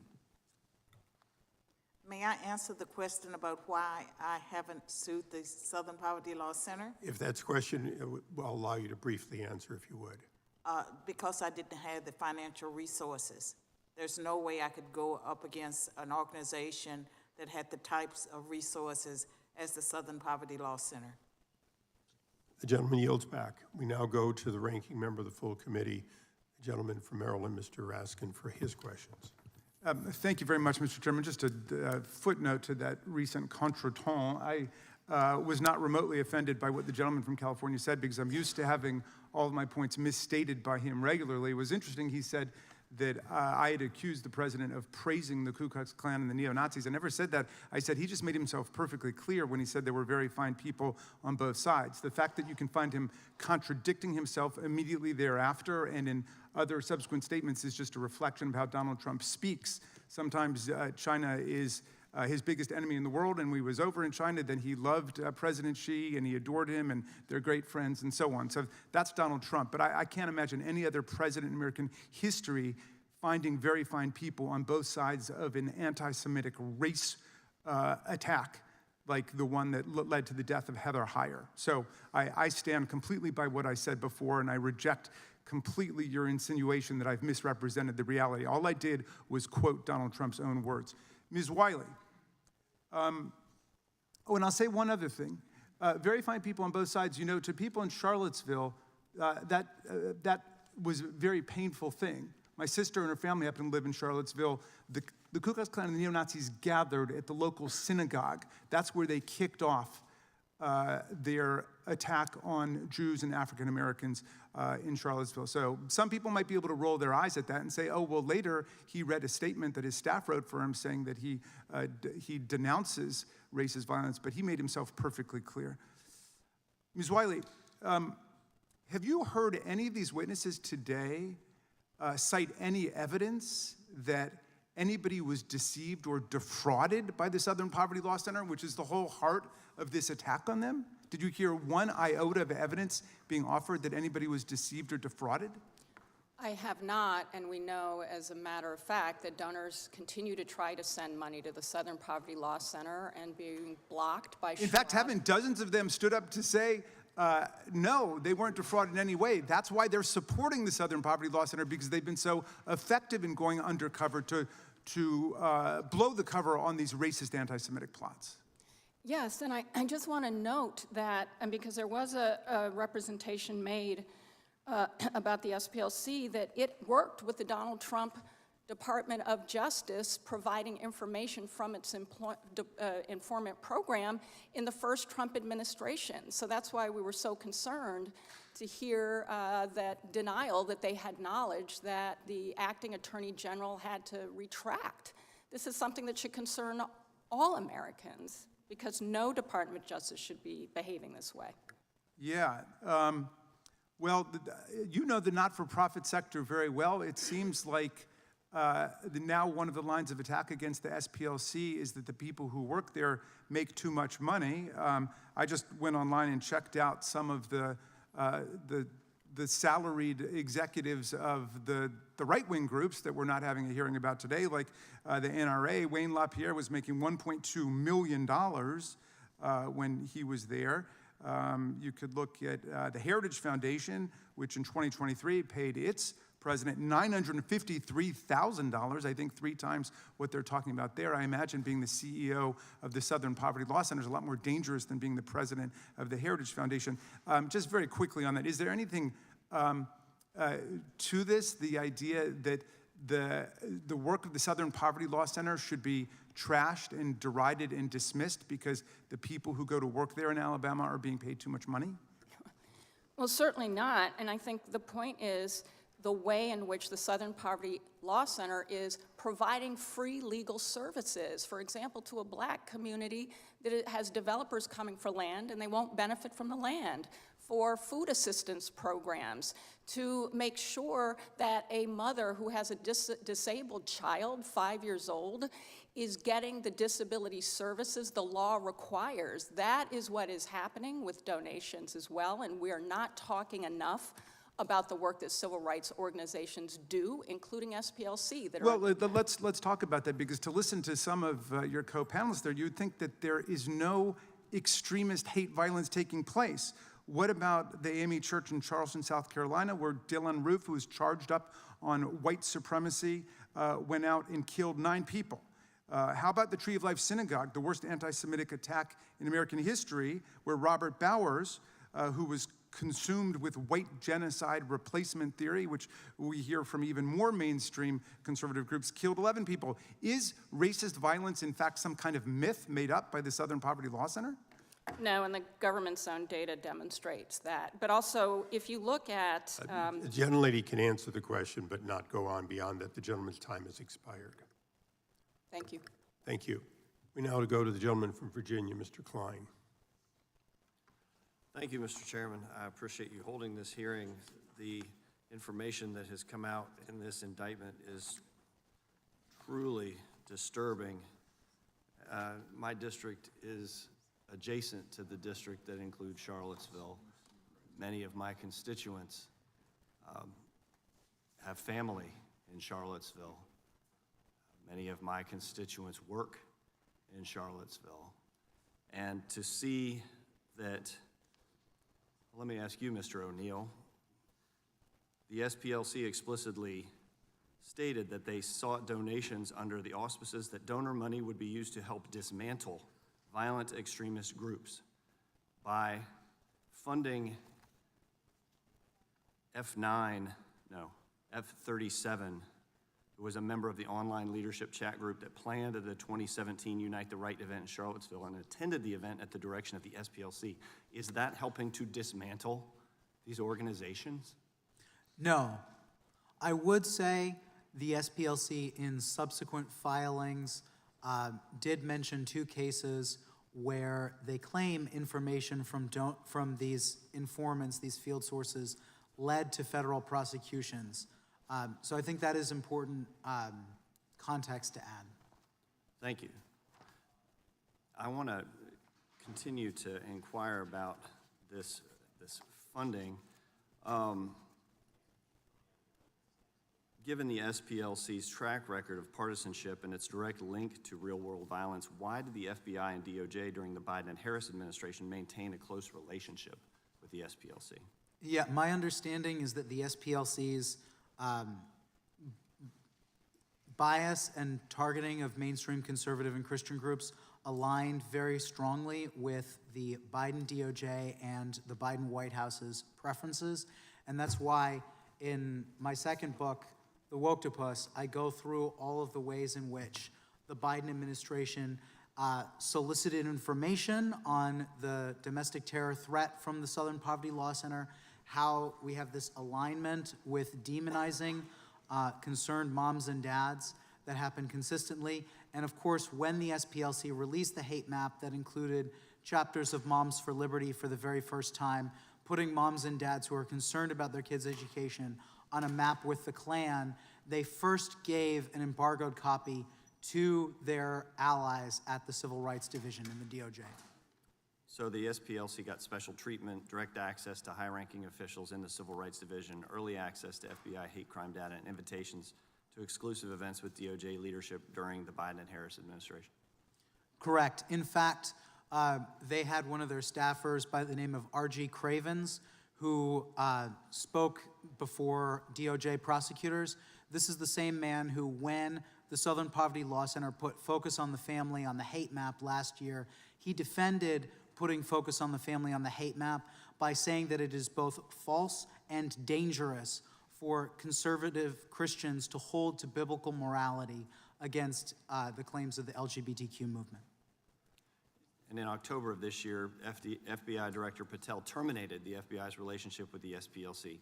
What was the nature of the relationship prior to the termination? You discussed that. Isn't it true that the FBI relied on the SPLC's hate group designation when determining which extremist groups to monitor? Yes, specifically in the notorious memo from the FBI's Richmond office, which was coordinated with other FBI offices, they cited the SPLC's list of radical traditional Catholic hate groups. Interestingly, that's where my anecdote about a convent comes from, and one of those organizations on that list no longer existed and didn't exist at the time. Can you talk a little bit more about that FBI memo related to the Catholics in Richmond? Yes, so this memo was released by whistleblowers. It was not meant to be publicly disseminated, and only after a whistleblower released the memo did the FBI, the national office, publicly come out and say that it didn't meet the FBI's standards. I'd say that's an understatement. It just took the SPLC's list of radical traditional Catholic hate groups verbatim and put it into the FBI's language in the memo. For background, this is a list of radical traditional Catholic groups that is extremely outdated, according to my sources, and that was developed by Heidi Beirich, who now is leading the Global Project Against Hate and Extremism. She's no longer even at the SPLC. It's truly shocking. Thank you for being here. I yield back. Gentleman yields back. The chair now recognizes the gentlelady from California. Thank you, Mr. Chairman. I know there's a talk of the Department of Justice's vindictive prosecutions of SPLC. I just want to remind us all of something else that the Trump DOJ just did. On April 14th this year, exactly a week before it targeted SPLC, DOJ asked a federal court to vacate the convictions of dozens of leaders of the Proud Boys and Oath Keepers. Now, who are the Proud Boys and Oath Keepers? Both are far-right organizations that spout Islamophobic, misogynistic, and white nationalist ideologies, and both happen to be on SPLC's watch list. Both groups and others like them took up arms for Donald Trump and attacked the Capitol on January 6th. I'd like to ask unanimous consent to put into the record two articles about the January 6th rioters and their later crimes. People forget what happened in the weeks before January 6th. In December of 2020, at yet another pro-Trump rally, they rioted in the streets of D.C., vandalized historically black churches, white nationalists supporting Donald Trump, vandalizing African-American places of worship right here in the Capitol. For their crimes leading up to and on January 6th, these individuals, including Enrique Tarrio, Stuart Rhodes, and many others, were convicted of seditious conspiracy and other felonies and sentenced to more than 100 years in prison collectively. Now, Donald Trump unleashed over 1,500 criminals on our streets, some of who have gone on to commit kidnapping, sexual assault, burglary, death threats against elected officials, and now the department is trying to erase their guilt permanently and ensure they cannot be recharged. SPLC has been tracking these groups for years, long before January 6th, and designated them and others like them as hate groups. SPLC has continued to call out these groups for the danger they pose to our communities and our democracy. The label has upset these groups so much that Gavin McInnes, the founder of Proud Boys, who describes himself as a Western chauvinist and said Muslims are stupid, sued the SPLC in 2019 for defamation for designating them as a hate group, and that lawsuit failed. Ms. Wiley, you've described the Proud Boys and Oath Keepers as the foot soldiers of January 6th. In your opinion, is documenting and naming these groups part of the reason why SPLC is now being punished by the Trump administration? Sadly, because of the pattern of behavior and weaponization that we have seen, it's hard not to conclude that, and particularly because of exactly the point you just raised, Representative Lofgren, that we're seeing pardoning of violence and violent insurrection from January 6th. Now, what does it say about this administration that is prosecuting the group that helped end the Klan, but apparently intending to give taxpayer money to violent white nationalists who vandalized black churches in the Capitol alike through this so-called settlement fund on a lawsuit that was bogus and barred by the statute of limitations? That's what this administration is. Donald Trump rewarding his foot soldiers for assaulting and beating up law enforcement in his name to the tunes of billions of dollars, and punishing their common enemy, the organization that monitors and calls out their crime. I'd like to note that this isn't about just coddling the criminals who tried to overthrow the government and who attacked police officers viciously, and I would add, were convicted in courts of law by juries of their peers, as the Constitution provides, but also an effort, perhaps, to make sure that when a call goes out to violent extremists to overturn the government, to attack violently the government again, that those extremists will know a couple of things. One, that the president will pardon them for their crimes. And two, that the president will reward them monetarily with taxpayer dollars for their violence and for their treason. With that, Mr. Chairman, I yield back. Gentlelady yields back. Before recognizing the gentleman from North Carolina, I do have to step out for a minute. I want to just tell our witnesses that we'll be back shortly, and I do think we have votes at 12 or 12:30, so there may be a little break. And I should have mentioned at the outset, if any of you need a break at any time, you know, you've been there almost 2 hours. I've stepped out a few times, so if you need a break, just please let us know. Real quick, you see? Yes, Mr. Chairman, I have a series of letters from Quickly. Moms for Liberty. Quickly, yes? Tina Deskovich, Julie Mock, and then a whole series of additional letters from Moms for Liberty. Then I also have... Without objection? Thank you. Wonderful. Southern Poverty Law Center, education materials surprisingly common in red states. Without objection? Arizona School Resource directed teachers to condemn Moms for Liberty, Turning Point USA, in their class. Without objection? SPLC curriculum in K-12, Learning for Justice. Without objection? SPLC curriculum in Arizona document. Okay. Additionally, federal grand jury charges Southern Poverty Law Center for wire fraud, false statements, and conspiracy to commit money laundering. Without objection? Southern Poverty Law Center is a scam, not an arbiter of justice. Without objection? SPLC is a hedge fund with a dumb anti-racism newsletter. Without objection? Exposing the SPLC and celebrating their future demise. Without objection? Biden DOJ was in cahoots with SPLC as it funded extremist groups. Without objection? SPLC's wealth raises questions despite controversial activities. Without objection? A 990 filed in October of 2024 by SPLC. Objection. And America First Legal reveals explosive documents exposing Biden Department of Justice's partnership and coordinated campaign with the Southern Poverty Law Center to weaponize civil rights enforcement. Without objection. Thank you, Mr. Chairman. Gentleman from North Carolina, Mr. Harris, is recognized for 5 minutes. Mr. Chairman, I'd also like to submit into the record a letter from Awake, Illinois to the House Judiciary Committee. Without objection.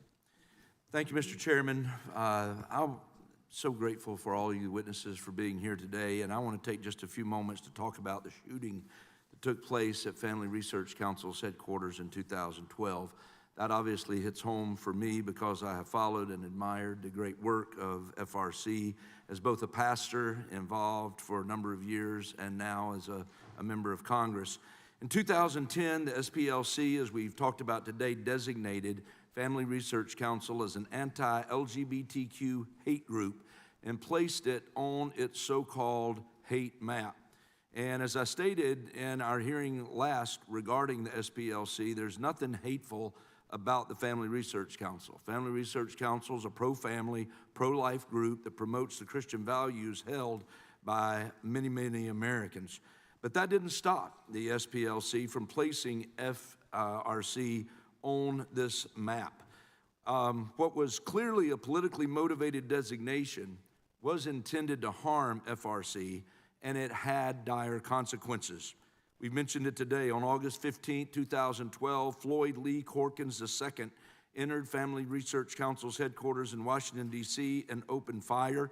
It was FRC security guard Leo Johnson who heroically tackled Corkins to the ground and wrestled the gun out of his hand despite being shot in the arm. And thankfully, no one was killed, and Corkins was sent to prison for a period of time. However, I want to bring attention today to what Corkins told the police, which we happen to have on video right here. And I would call your attention to Corkins' video. Now, how did you, this building, this organization, how did you find it early? Did you look it up online, or how did you know about it? Southern Poverty Law lists anti-gay groups, and I found them online. Okay. A little bit of research on their website and stuff like that. Okay. I did a little bit of research, and guess where he landed? There's no speculation here, you know? There's no need for interpretation at this. The convicted shooter specifically cited SPLC as his source for finding out about Family Research Council. Speaks for itself. Mr. Perkins, what was your immediate reaction when you found out that the shooter learned about FRC through this SPLC hate map?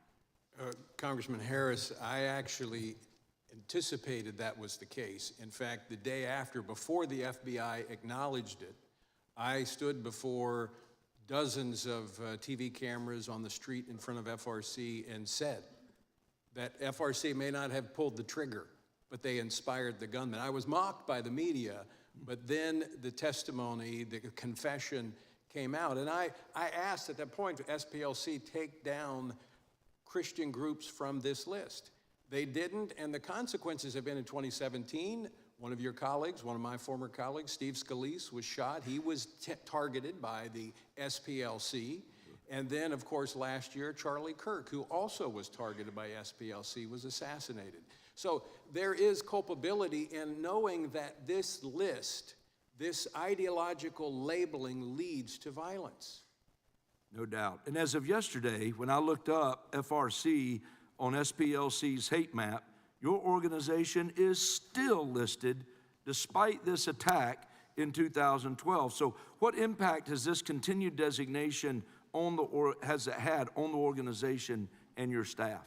Well, fortunately, we were large enough that we could sustain SPLC and their blood money that they've been raising to target conservative groups. It has hurt us. We spent $6 million just to enhance our security.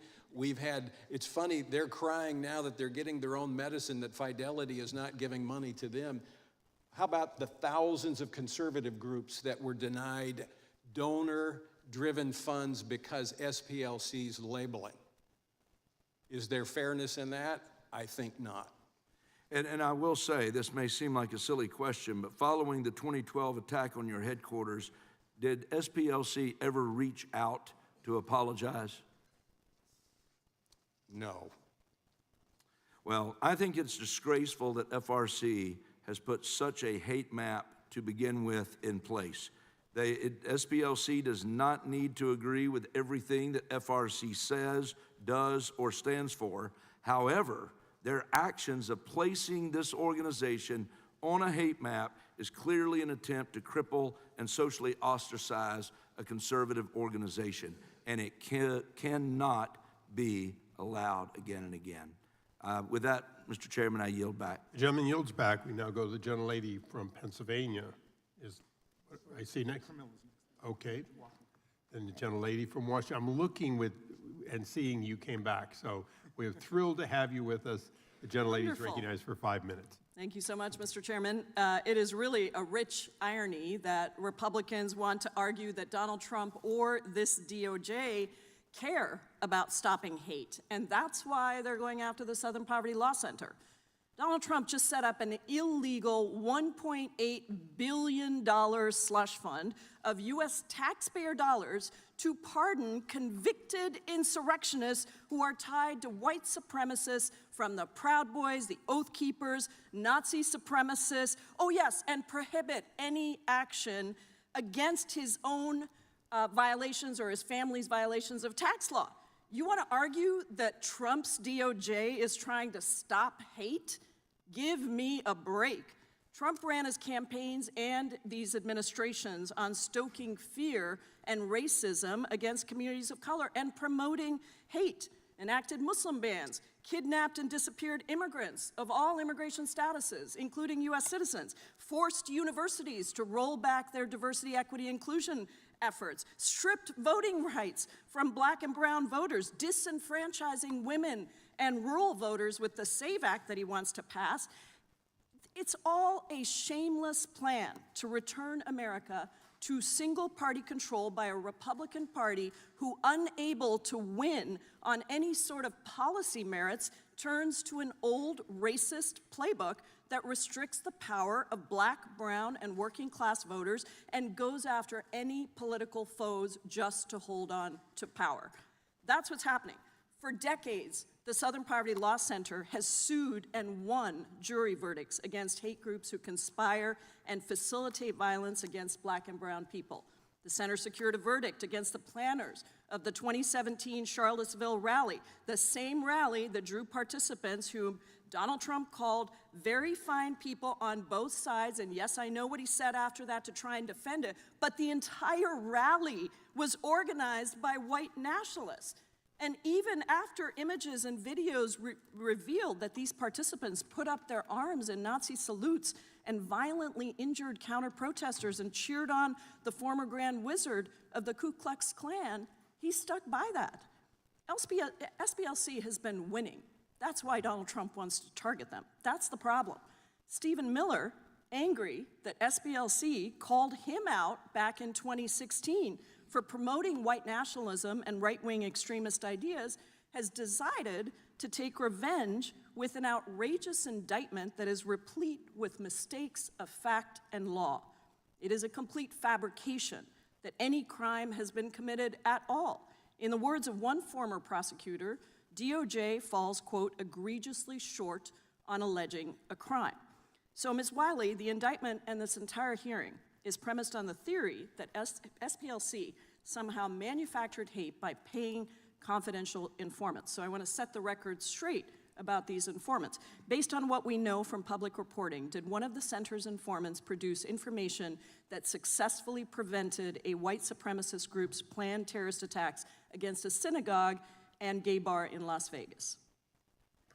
Yes, Atawaffen Division is the name of the extremist group, and I should say that in addition to the work that SPLC did that prevented the violence, in fact, it was in 2019, so it was information it turned on to the Department of Justice during the Trump administration. So the suggestion that somehow SPLC only works with an administration based on the party is undermined by this very important fact. And what the FBI found was that this person had already bought the supplies for the attack on a synagogue and a bar where a lot of LGBTQ people frequented. Thank you. I'm going to go through a series of these, so just a yes or no would be great. Did another informant produce information that led to the arrest of a neo-Nazi individual who sought a national security clearance in Philadelphia Navy Yard? Yes. Did an informant produce information that the center used to tip off the FBI about the 2017 Charlottesville rally? Yes. So the center was using informants to root out hate and help the FBI prosecute that hate, not manufacture hate. Is that correct? Yes. And I want to ask you, the charges are also premised on the idea that donors were misled and they didn't know what the funds were being used for. But the New York Times publicly reported there's no donor that's come forward, as Mr. Raskin said. Based on your experience, is there anything different about how SPLC is operating than any other nonprofit? Not that I'm aware of. Thank you, Ms. Wiley. This seems to be a trumped-up case, literally, just to continue to prosecute people who don't agree. I yield back. The gentlelady yields back. Mr. We Chairman, now go to, Is this from the UC request? of course. Thank you very much. The first one is The Intercept. We knew they were paying informants. SPLC donors reject Trump DOJ. Without objection. The second one is a letter from the Leadership Conference on Civil and Human Rights Nonprofits Together in Without objection. 442 civil rights organizations rejecting the criminal charges. And finally, unanimous consent to introduce a statement from Trevor Potter, president of Campaign Legal Center, former Republican chair of the FEC. Without objection, so ordered. We now go to Mr. Hunt for 5 minutes. Thank you, Mr. Chairman. The talking point for the Democrat high brain today is that Jim Crow is alive and well in America, and I am sure that some of the SPLC's actions have helped them make this argument. My first question is for you, Ms. Swain. In the 2024 presidential election, were you required to pay a poll tax before you voted? No. I have another question for you. When you went to vote at the voting locations, were you intimidated in any way with baseball bats, fire hoses, or dogs? The only thing that intimidated me is that in my state that you go into, if you have to ask for a Republican ballot or a Democrat ballot, and if you are in a precinct that's predominantly Democrat, I think you would have a lot of fear. Thank you for answering that question, ma'am. For all my Democrat colleagues and everyone on the left screaming Jim Crow 2.0, like I hear ad infinitum, let's take a moment to revisit what actual Jim Crow was. Jim Crow was a time when Black Americans could not sit in classrooms with white Americans. It was colored-only water fountains. It was beatings in the streets. It was lynchings. It was fear. It was public humiliation. My own father, who grew up in a segregated South in New Orleans, had to walk around to the back of a restaurant just to order a sandwich in the French quarters of New Orleans because of the color of his skin. That was Jim Crow. And that is precisely why it is so offensive to compare that era of legalized discrimination and racial terror to showing a photo ID in a voting booth. And it's just as offensive when groups and organizations like these manufacture faux hate and racial tension. Requiring identification to vote is not oppression. It is not segregation. It is not racism. It is a basic standard that applies equally to every single American citizen, regardless of what you look like. You need an ID to board a plane. You need an ID to cash a check. You need an ID to buy alcohol. You need an ID to enter these very federal buildings. And by the way, attaining an ID in this country is an extremely low bar. But somehow showing an ID to vote in America is now considered to be Jim Crow 2.0. This is not about civil rights. This is about political theater. And the Democrat Party survives on manufacturing grievance. Democrats invoke the pain of the past because they have nothing to offer for the present. They don't want an honest debate. They want emotional manipulation. They want outrage. They want division, as evidenced by our discussion in this very hearing today. They want Americans to fight each other because chaos is politically useful to them. Words like racism and white supremacy and Jim Crow 2.0. For the purposes of elucidating my colleagues on the other side of the aisle, let's take a hard look at what real Jim Crow was. Check out this one behind me. You see, this is Jim Crow. This is what Democrats call Jim Crow. Next slide, please. See, that is Jim Crow. For whatever reason, this is what Democrats call Jim Crow. Next slide, please. That is Jim Crow. This is what Democrats call Jim Crow. I know that some of these images can seem to be very jarring to many of us that haven't experienced that over the course of the past 40 years of my lifetime. I never saw these things. I never experienced them personally, but I have family members who have and who did. And that's why it is extraordinarily important for us to be very, very careful with what we compare to Jim Crow, because this country has come a very, very long way. I keep saying this over and over and over and over again till I am blue in the face. I represent a white majority district along with 3 of my other black colleagues here in Congress. And you know what? Nobody cares about what we look like. We are being judged not by the color of our skin, but by the content of our character, because we've come a long way from this. I don't want to go back to that. In fact, I want to continue on the path that America has set forward in the name of Jesus Christ. And I want to let people know that we don't need to be angry. We don't need to be divided. We want equality for everyone. Let me be crystal clear. This is not 1960 anymore. It's 2026.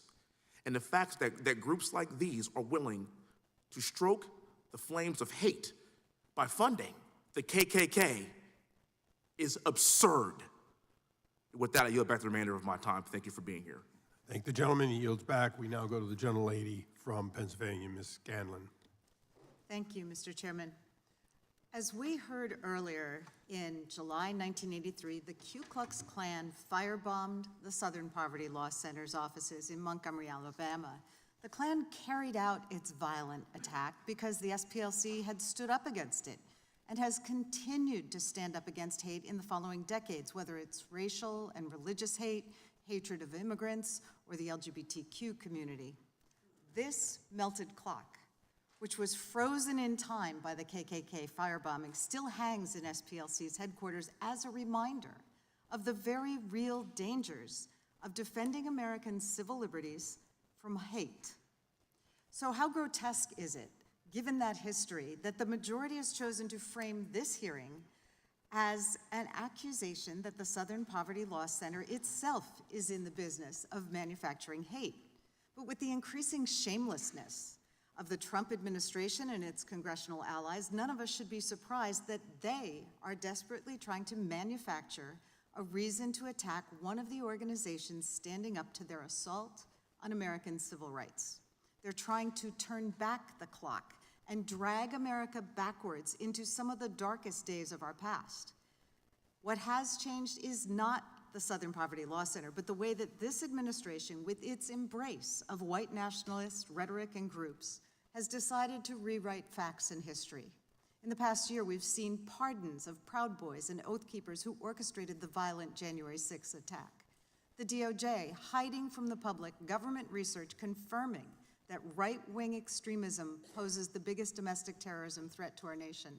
The White House issuing NSPM 7, a directive that the Department of Justice and IRS target left-leaning groups that the White House has declared without evidence are a threat to our national security, and members of the administration making repeated statements that they intend to destroy nonprofit groups like the Southern Poverty Law Center that are a threat to their extremist agenda. This White House has engaged in a concerted attack on the pillars of civil society that would ordinarily hold it accountable, going after law firms, the courts, legacy media, universities, organized religion, and even the Pope. We can all see a corrupt DOJ leveraging its power to attack the president's perceived enemies and protect his allies, prosecuting those who've tried to hold the administration accountable, stealing taxpayer dollars to create a $1.8 billion slush fund to make payoffs to Trump loyalists who've been convicted of serious crimes, and giving Trump and his family a gold-plated get-out-of-jail-free card with the settlement agreement that the president's lawyer just signed. The Department of Justice's blatantly political prosecution and this committee's attacks against the Southern Poverty Law Center signaled the revival of an old authoritarian playbook to vilify and discredit those working to combat hate and protect people from oppression. And it's part of this administration's whole-of-government attempt to shut down opposition to its lawless behavior. This administration and its MAGA allies are trying to rewrite facts and history just as they've tried to whitewash the violent January 6th assault on our Capitol and our Constitution. But facts have a way of being sticky. They get in the way of lies. Americans have always sought to bend the arc of history towards justice, to hold those in power accountable, and to spur our country towards a more inclusive and perfect union. And we're not going to stop now. We are not going to allow extremists and charlatans to turn back the clock and take our civil rights and repression and put them asunder with hate. So, Ms. Wiley, the DOJ's indictment targets SPLC itself rather than individuals. Is the administration's goal to take out the organization, and why?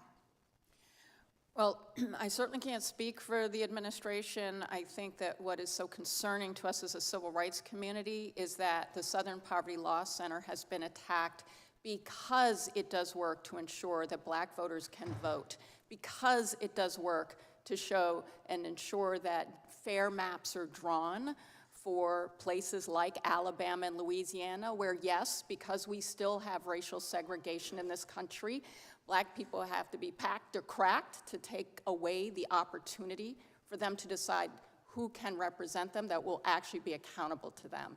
These are incredibly important for civil rights, but it's also incredibly important for people's ability to have voice and power, including to dissent and disagree with the policies of this administration. Do you think that The SPLC time might has have been expired. targeted because it published emails by Stephen Miller that were expressing white nationalist sentiments? The gentlelady may answer briefly. Possibly, yes. Thank you. I yield back. Thank you. I now recognize myself. Ms. Wiley, would you agree with the statement that Charlie Kirk was a dangerous extremist?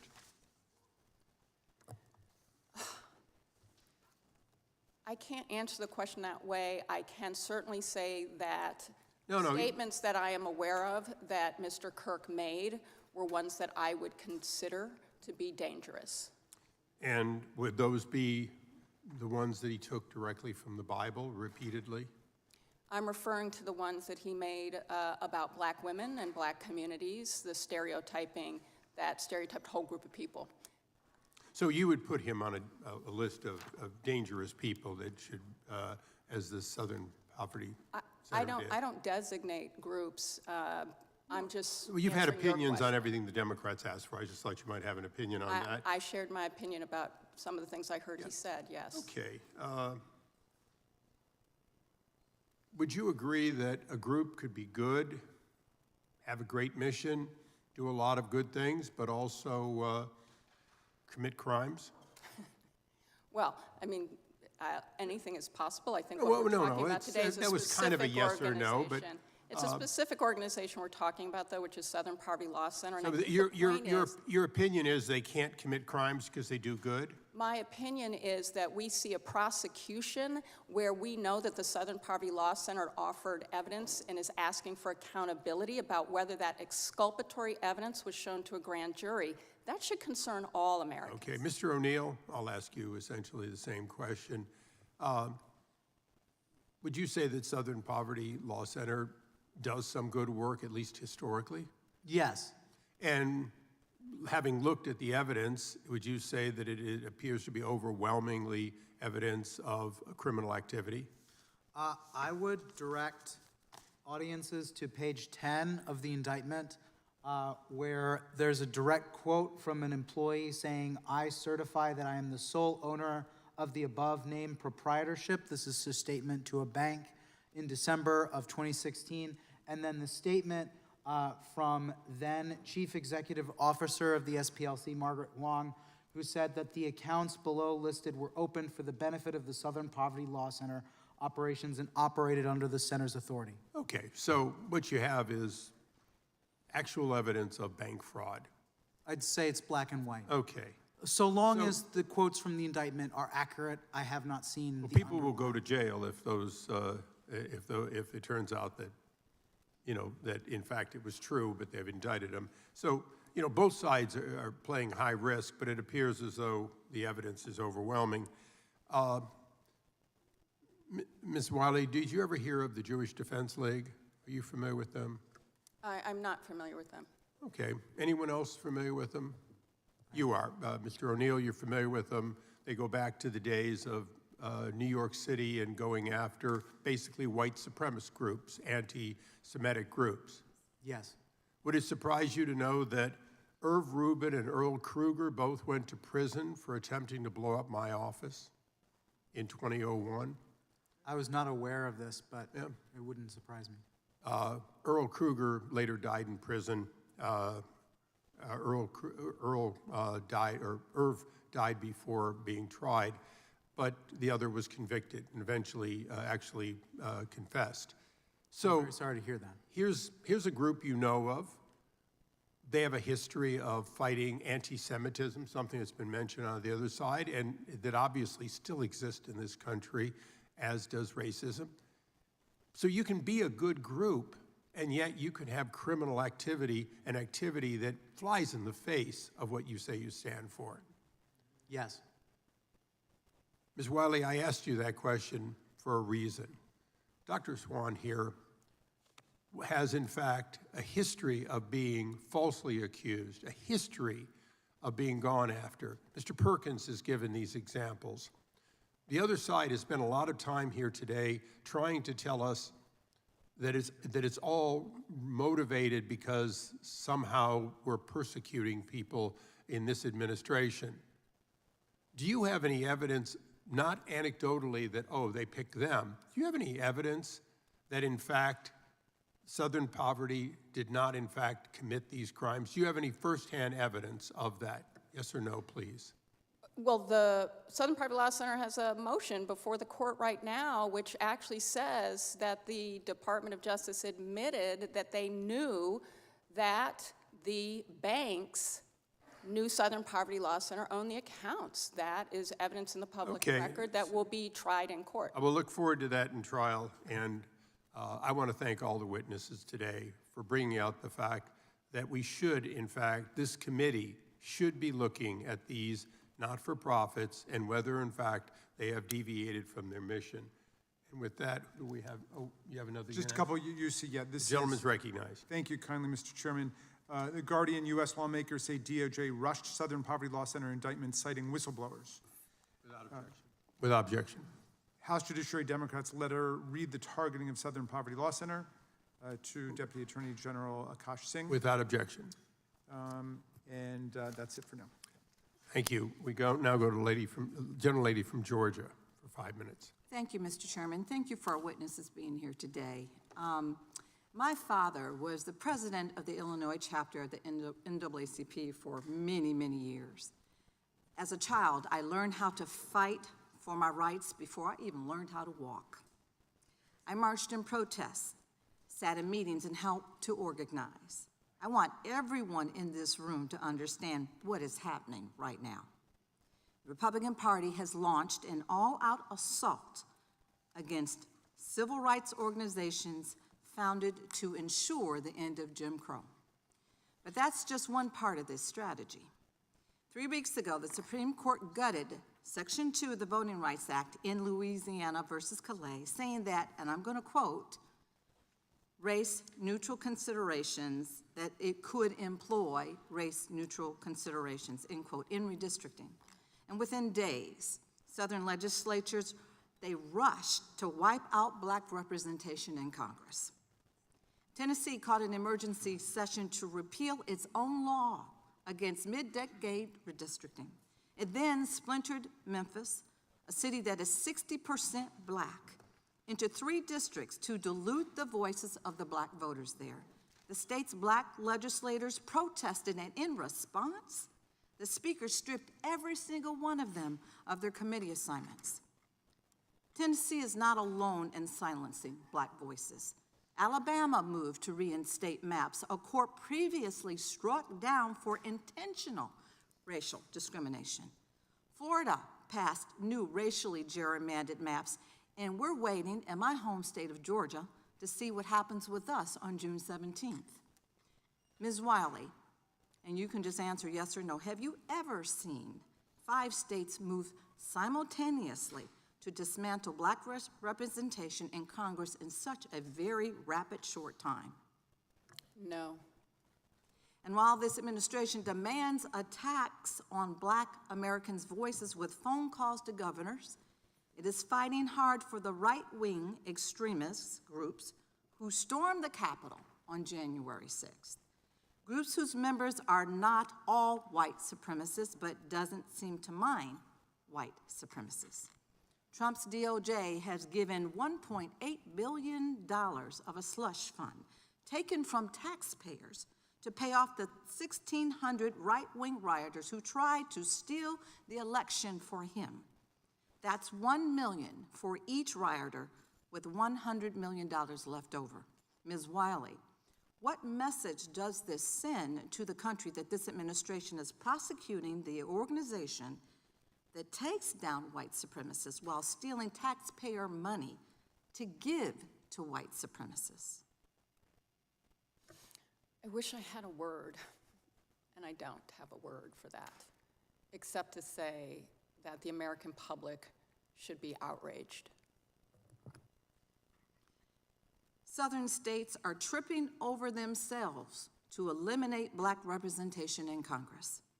The president is doling out reparations to white supremacists, and DOJ has indicted the Southern Poverty Law Center, an organization built to defend the rights of Americans, on charges so flimsy that it would make Bull Connor and George Wallace blush. Americans deserve a voice in our democracy, representation of their interests, and should not have to fight for their basic civil rights again and again and again. Race should not be a factor. This is an attempt to roll back the progress made through the civil rights movement and strip Black Americans of their voice in public life, using the same tactics as Southern segregationist states following the death of Reconstruction for the very same goal. I am a child of the civil rights movement. We have seen this before. If we needed a reminder or a wake-up call that Jim Crow is alive and evolved, these legislatures made sure that we got the notice. Ms. Wiley, would you like to expand on any previous questions or statements that you weren't able to complete? I just want to remind us that the federal agencies, FBI, DEA, AFT, spent over $548 million on informants for a reason, because they thought it was going to help them keep people safe. We're talking about this attack on SPLC at a time when we are facing an administration that cut funds to prevent gun violence, that cut funds to track where and how we might have violent white supremacist neo-Nazi attacks, that cut funds that was going to support public safety, all at a time when we've seen a White House directing Department of Justice about who it wants to prosecute. And as someone who used to work for the Department of Justice, that is unheard of. Thank you, and I yield. Gentleman yields back. The gentleman from Wisconsin is recognized. Yeah, just a couple of comments lead off. First of all, I'd like to thank Congressman Hunt for his pictures up here, showing what it was like in the days in which the Democrat Party just rode roughshod over the South. I'd like to point out that the criticisms of Stephen Miller, to believe to this day, are because the role he took in exposing the Duke lacrosse player hoax, in which 3 people almost were sent to prison for life, and Steve had the braveness to stand up to the politically correct, and eventually those 3 people were found innocent after going through absolute hell. I also want to point out a book by Christopher Rufo called America's Culture Revolution, How the Radical Left Conquered Everything. And in that book, he clearly describes how a goal of the hardcore left, and I think some members of this committee are members of the hardcore left, the degree to which they try to racialize everything. Not just racialize Black Americans, but Hispanic, Asian Americans, everything. That their ultimate goal is the end of the United States as we have it break down. And it should be mandatory reading. And I think when you talk about Joe Biden screaming about white supremacy all the time, I think a lot of us must wonder what in the world is he talking about. But what he's talking about is he's trying to divide America on racial lines, which is really just a horrible thing. And finally, I don't have time to look into it. I know if you Google Ann Coulter and Proud Boys, and Ann Coulter is a many times New York Times bestseller, you may get a different version of the narrative we'd had today on the Proud Boys. Okay, now we're going to start off with Mr. O'Neill. Given the SPLC's long documented pattern of partisan activism, financial misconduct, and by the way, the financial misconduct by itself is enough that nobody should ever be citing them for anything, and its recent federal indictment for secretly funneling millions of dollars to individuals tied to extremist groups, how do you explain the continued willingness of major press outlets to cite the SPLC as an authoritative source? And by the way, I think 12 years ago, 13 years ago, any reasonably well educated American would have known that the SPLC was just a disgusting made-up group. And I would think that any newspaper, magazine, online magazine that cites them should be considered totally discredited, anybody who's done it the last 12 years. But how do you, Mr. O'Neill, explain why so-called major press outlets, at one time prestigious outlets, still cite SPLC as an authoritative source?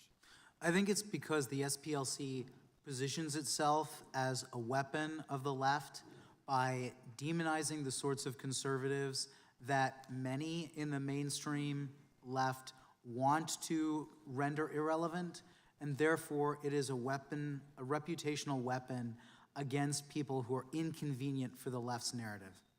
Yep. Go ahead, Mr. Perkins.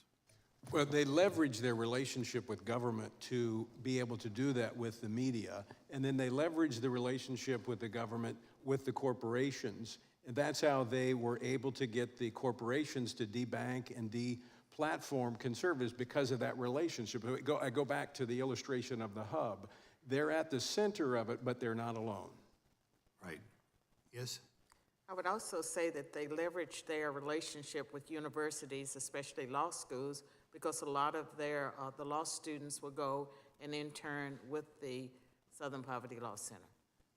Okay, very good. It just still bugs me that they go after Stephen Miller for finding those 3 lacrosse guys innocent. Doesn't just bug you, and you know that's what it's all about. We'll go to Tony Perkins. Your organization's falsely been labeled a hate group. I mean, to me, you're about the most wholesome organization in the country by SPLC for holding mainstream pro-life, pro-family positions. Man, they hate those pro-lifers. Given that this designation was cited by the perpetrator of the 2012 attack, how do you assess the responsibility of these sort of organizations? Well, again, we warned them to take down that label, and we've had subsequent attacks on people who have been labeled by them, including the latest Charlie Kirk, who was assassinated. There is culpability here, and I think that we need to look at going back to that government leverage that they've been using. They should never have a relationship with a government entity again. Right, they just hate Christianity, don't they? Just hate it. Dr. Swain, do you want to comment on that? Would you like to comment? Time. Oh, I'm sorry. Time of the gentleman has expired. The chair now recognizes the gentlelady from Carolina, North Carolina. Thank you so much, Mr. Chairman. Just reminding people that many of the roots of anti-racism and civil rights in the South came from the churches, very Christian people. I suppose I need to remind some members of this committee of the long and blood-soaked history of the Ku Klux Klan in North Carolina, maybe even some of our witnesses. During Reconstruction, the Klan lynched and assassinated countless Black and white leaders who opposed them. In the 60s, the Klan grew to more than 10,000 members in North Carolina, more than any other Southern state combined, and they earned the nickname, and North Carolina earned the nickname, Klansville, USA. Klan members in North Carolina carried out coordinated terror campaigns culminating in the 1979 Greensboro Massacre, where the Klan and their neo-Nazi allies shot and killed 5 people who were protesting against them. But the story doesn't end there. Only because of the bravery of those who fought back against the Klan, like so many of our Christian ministers and the Southern Poverty Law Center, did we see some change. In the 1980s, the Southern Poverty Law Center launched Klan Watch to monitor, track, and expose the activities of the Klan. In 1987, the Southern Poverty Law Center won a groundbreaking lawsuit, securing $7 million in a judgment against the United Klans of America after their members lynched 19-year-old student Michael Donald in Mobile 6 years earlier, and I know that Mr. Johnson talked about that. Mercifully, the judgment bankrupted the United Klan of America. This verdict greatly weakened the Klan and sent them scurrying underground, though of course we're seeing many of them today. But it didn't stamp out the last rotten remnants of the Klan throughout the South. And those remnants have been planting seeds that have been cultivated by this president. That's why the continued work of the Southern Poverty Law Center and its allies is so essential. Now, Ms. Wiley, is paying for informants to disrupt a violent white supremacist organization like the Klan the same thing as supporting these groups? No, and that's why I was citing the FBI's own use of informants. And actually, was there a book written about an undercover agent, by an undercover agent who infiltrated the Klan, like maybe called Black Klansman? Could you tell us about that? I haven't read the book, but it's a great movie. It's a great movie.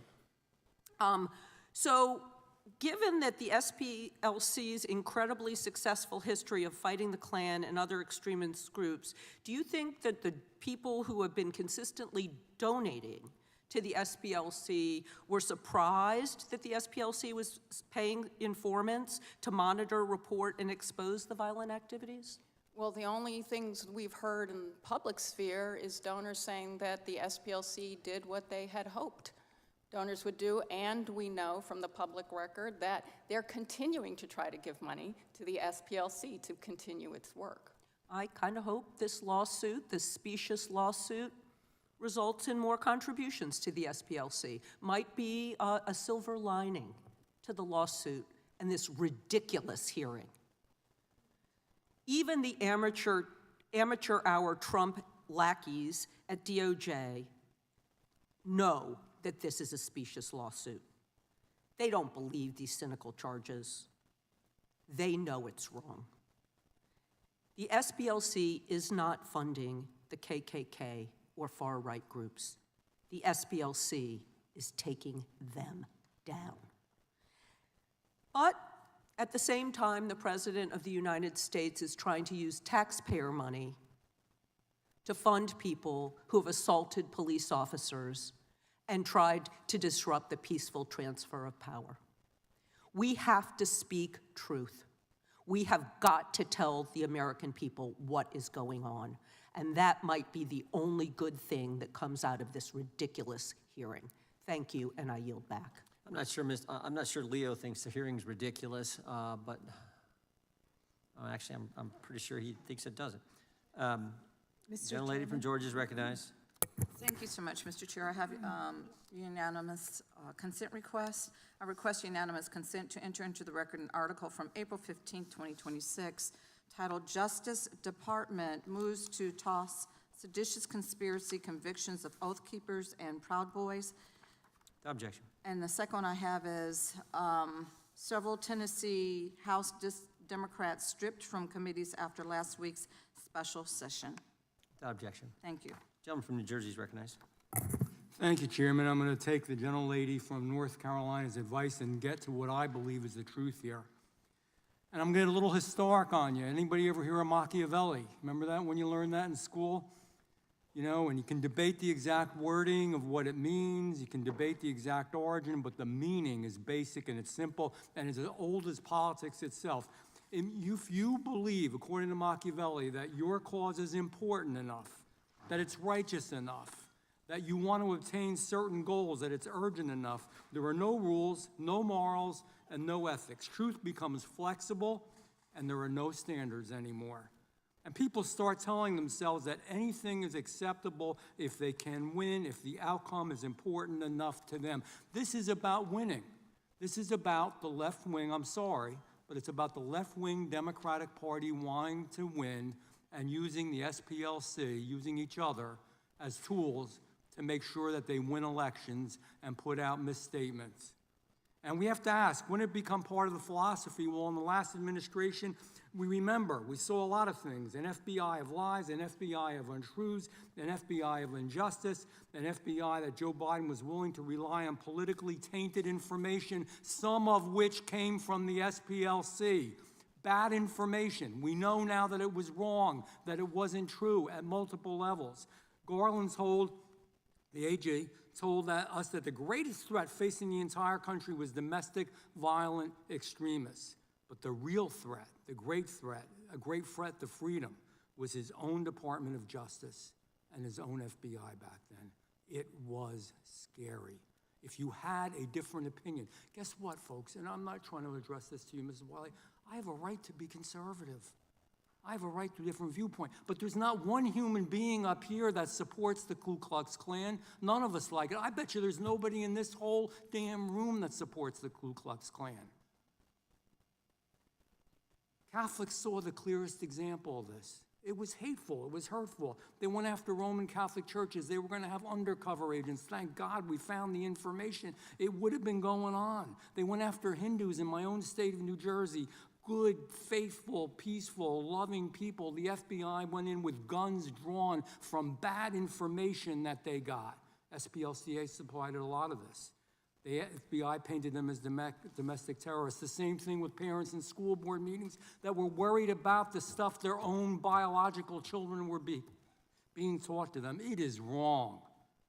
Catholics aren't extremists. Concerned parents aren't extremists. Hindus aren't extremists, but we've seen the pattern before over and over again. We saw it in the abuse of FISA. We saw it when, by the way, tax dollars, questionable sources, FBI, Igor Danchenko, remember that? Hundreds of thousands of dollars paid to him for bad information. We also got bad information from the Southern Poverty Law Center, all for politics to go after Republicans. That's the elephant in the room. That's what people don't want to talk about, but that's the real deal. If you were conservative, and no, Charlie Kirk was not a terrorist. If you just sat and listened to what he said, you might not agree with it. He was just a very faithful, conservative person. It's his right. And now the worst of all of it, though, is we find the Southern Poverty Law Center is just one more tool. I think it started out good. I think they wanted to do good things. I think there are still people in there that want to do good things, but it's been used in a way that is perverse and awful to get political goals of a political party accomplished. Machiavelli through and through. It's pretty damn amazing.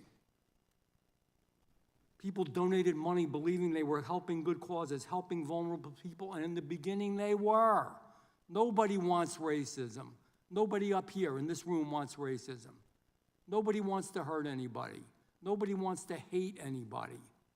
But the Southern Poverty Law Center and the work that they've done in recent times has actually caused more hate, more hurt, and more problems. They gave money to the KKK. I don't give a how you approach it, what you say about it, it's a bad thing. I just got some real quick questions because I know I'm running out of time. Mr. Perkins, should the Southern Poverty Law Center have had such a high level of influence in federal agencies? No. No. Mr. O'Neill? No. In fact, with the FBI memo, the SPLC has suggested that the Catechism of the Catholic Church is itself a hateful document. It's unbelievable. I'm a Roman Catholic. I resent that, Ms. Wiley. I'm not a hateful person. I would never hurt anybody. I resent that. And so do a lot of Catholics, and so do a lot of people of faith. They have a right to... Mr. Chairman, if we're going to run over time, No. can we talk about the Wait, president's attack on the Pope? How does an organization... Is that part of your presentation? Last question, then I'm done. And very How does an lenient with the organization time, and maintain gentleman credibility... from New Jersey controls the time. as Gentleman an can ask authority his on last question. I'm losing my time here, but how does an organization maintain credibility as an authority on extremism if there's serious concerns being raised about its own extremism, its own judgment, and its own activities? Real quick, Mr. O'Neill, Mr. Perkins. And Dr. Swain, how you go? I can say that that by 2009, they had already deviated and started targeting conservatives. And I would say that they were so effective at eliminating hate groups that they had to find new people to label new organizations. That's the problem. You're right. Go back to your original mission. Mr. I have a Perkins? few UCs. Okay. Do you see them? I think Mr. Chairman, point of order, just so we're clear, that was 1 minute over as we move into Ms. Balance we've time. been very lenient with the time. I just want to make sure we're doing it equally, that's all. Equal rights, that's all. Moving to I have UCs from Mr. Van Drew, UCs from the I have gentlelady from UC Pennsylvania, April and then we're 20 actually going to go vote, and then we'll come back once votes are completed. Gentleman from New Jersey, UC. I have a UC from Moms for Liberty, and it is entitled "The Justice Department Announced Indictment Against Southern Poverty Law Center." A UC from Tyler O'Neill on 2026, Democrats beclown themselves by defending SPLC. Objection. Another one from Mr. O'Neill. However bad you think Biden's DOJ was, new documents show it was even worse. Thank you, Chairman. Gentleman yields back. Gentlelady from Pennsylvania is recognized. Thank you, Mr. Chairman. I have a unanimous consent request to introduce an article from the Hill dated September 17th, 2025. DOJ quietly removes studies showing right-wing attacks outpace those by the left. Objection. An article from the Washington Post, November 13, 2019, leaked Stephen Miller emails showed Trump's point man on immigration promoted white nationalism, SPLC reports. Without objection. White House issued the National Security Presidential Memorandum 7 in September 2025. Without objection. And an article from the New Republic, April 2026, the Justice Department sides with the Ku Klux Klan. Without objection. And I have two here, massacre at Pittsburgh synagogue tied to anti-refugee sentiment, and Objection. Buffalo shooters manifesto promotes great replacement theory, anti-Semitism. Without objection. Can I go? The committee will be in recess for a short period of time. The reason we have to leave now is I do know that there's one 15-minute vote, and then the next 5 votes I think are 2-minute votes. I don't want to miss that. So we're gonna recess.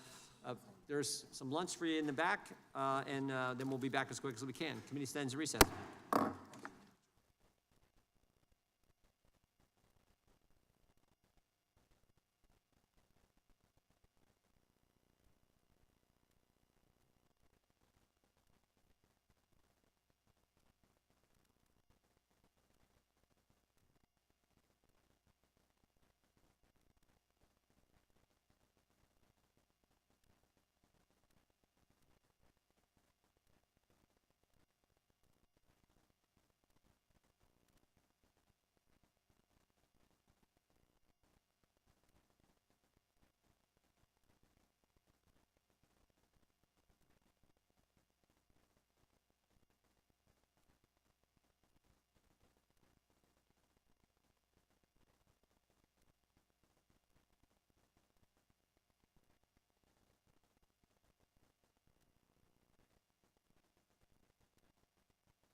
Committee will come to order. The gentlelady from the great state of California is recognized for 5 minutes. Thank you, Mr. Chair. I previously asked in this committee why the DOJ took down the NIJ's journal dedicated to domestic radicalization, violent extremism, and terrorism. In that journal, the DOJ research found that since 1990, far-right extremists have committed far more ideologically motivated homicides than far-left or radical Islamist extremists. And in spite of those facts, we held 2 hearings in this committee committed to Islamophobia, and not a week later, yet another act of deadly violence from the right occurred at a mosque in my home state. So before I begin, I'd like to respectfully ask our chairman, Mr. Chairman, will you commit to holding a hearing on the white nationalists who violently shot at the mosque this week in San Diego? We will take that under consideration. We have a number of hearings scheduled and markup scheduled coming up here in the next week. We're looking to do something on Act Blue. We're looking to get the CEO of Mr. Southern Chairman, Poverty I'm Law going Center to reclaim my time. But he wouldn't agree to come yet, so we're reclaim working my on that. time from you and hope that that long thing turns into a yes. But now I would like to talk about an organization which is and has been historically dedicated to stopping violence, the Southern Poverty Law Center, whose informant program has helped stop real acts of violence in this country. SPLC shared intelligence gathered from informants directly with law enforcement agencies, including the FBI and DOJ. That information helped stop a neo-Nazi from obtaining a security clearance and helped thwart a planned terrorist attack targeting a synagogue and an LGBTQ bar in Las Vegas. So, Mr. Tyler, if an organization helps stop a bomb attack, is that good or bad? Well, of course it's good. Okay, thank you. No, because I don't have a lot of time. Mr. Tyler, do you believe that law enforcement should ignore credible intelligence about violent extremist threats? Yes or no? Okay, thank you. And the witness's name is Mr. O'Neill. Oh, I apologize. Thank you. Because from where I sit, those answers sound like public safety work. Yet Republicans applauded when Kash Patel severed the FBI's information sharing relationship with SPLC. And I cannot find a single instance where SPLC's cooperation with law enforcement made Americans less safe. Maybe the real issue is simply SPLC has been effective at exposing white supremacist and extremist organizations for decades, organizations that Republicans either condone or deny exist at all. SPLC was founded during the Civil Rights Movement to fight racial terror and organized hate in the South, and for over 50 years it has sued violent white supremacist organizations, monitored extremist groups, protected voting rights, and defended vulnerable communities. SPLC bankrupted factions of the KKK and fought racial intimidation campaigns. And recently they exposed abusive living conditions in juvenile detention centers and filed suit against school districts that failed to provide individualized services and reasonable accommodations for disabled students. How is that bad? And let's talk about transparency for a moment. Republicans are accusing SPLC of wrongdoing because it did not publicly disclose donor-by-donor payout maps tied to confidential informants. But nonprofits do not operate that way. Are Turning Point USA or Moms for Liberty publishing donor-by-donor payout audits? Because I can't seem to find them. And somehow Republicans want a completely different standard applied here. And the hypocrisy becomes even more obvious when you look at Acting Attorney General Todd Blanche.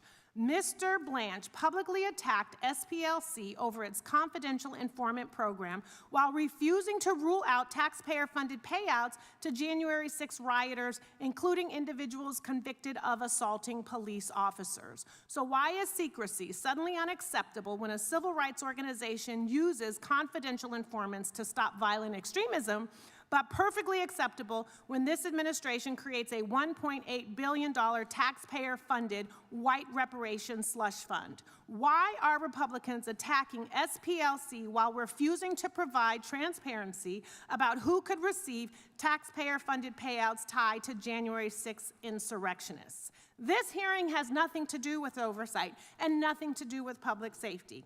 It is about intimidating organizations that challenge white supremacy, defend civil rights, and refuse to bend the knee to this administration. And Mr. Chair, as you know me, I have some there we go, my friend. The gentlelady is recognized for unanimous consent request. Thank you. The first one is, the acting attorney general is facing bipartisan criticism about the DOJ's so-called anti-weaponization fund, 51926 Politico. I ask unanimous consent. Without objection. What we know about the San Diego mosque shooting victims, suspects, possible motive, and more. Without objection. Multiple Republicans in Congress post openly anti-Muslim statements. Without objection.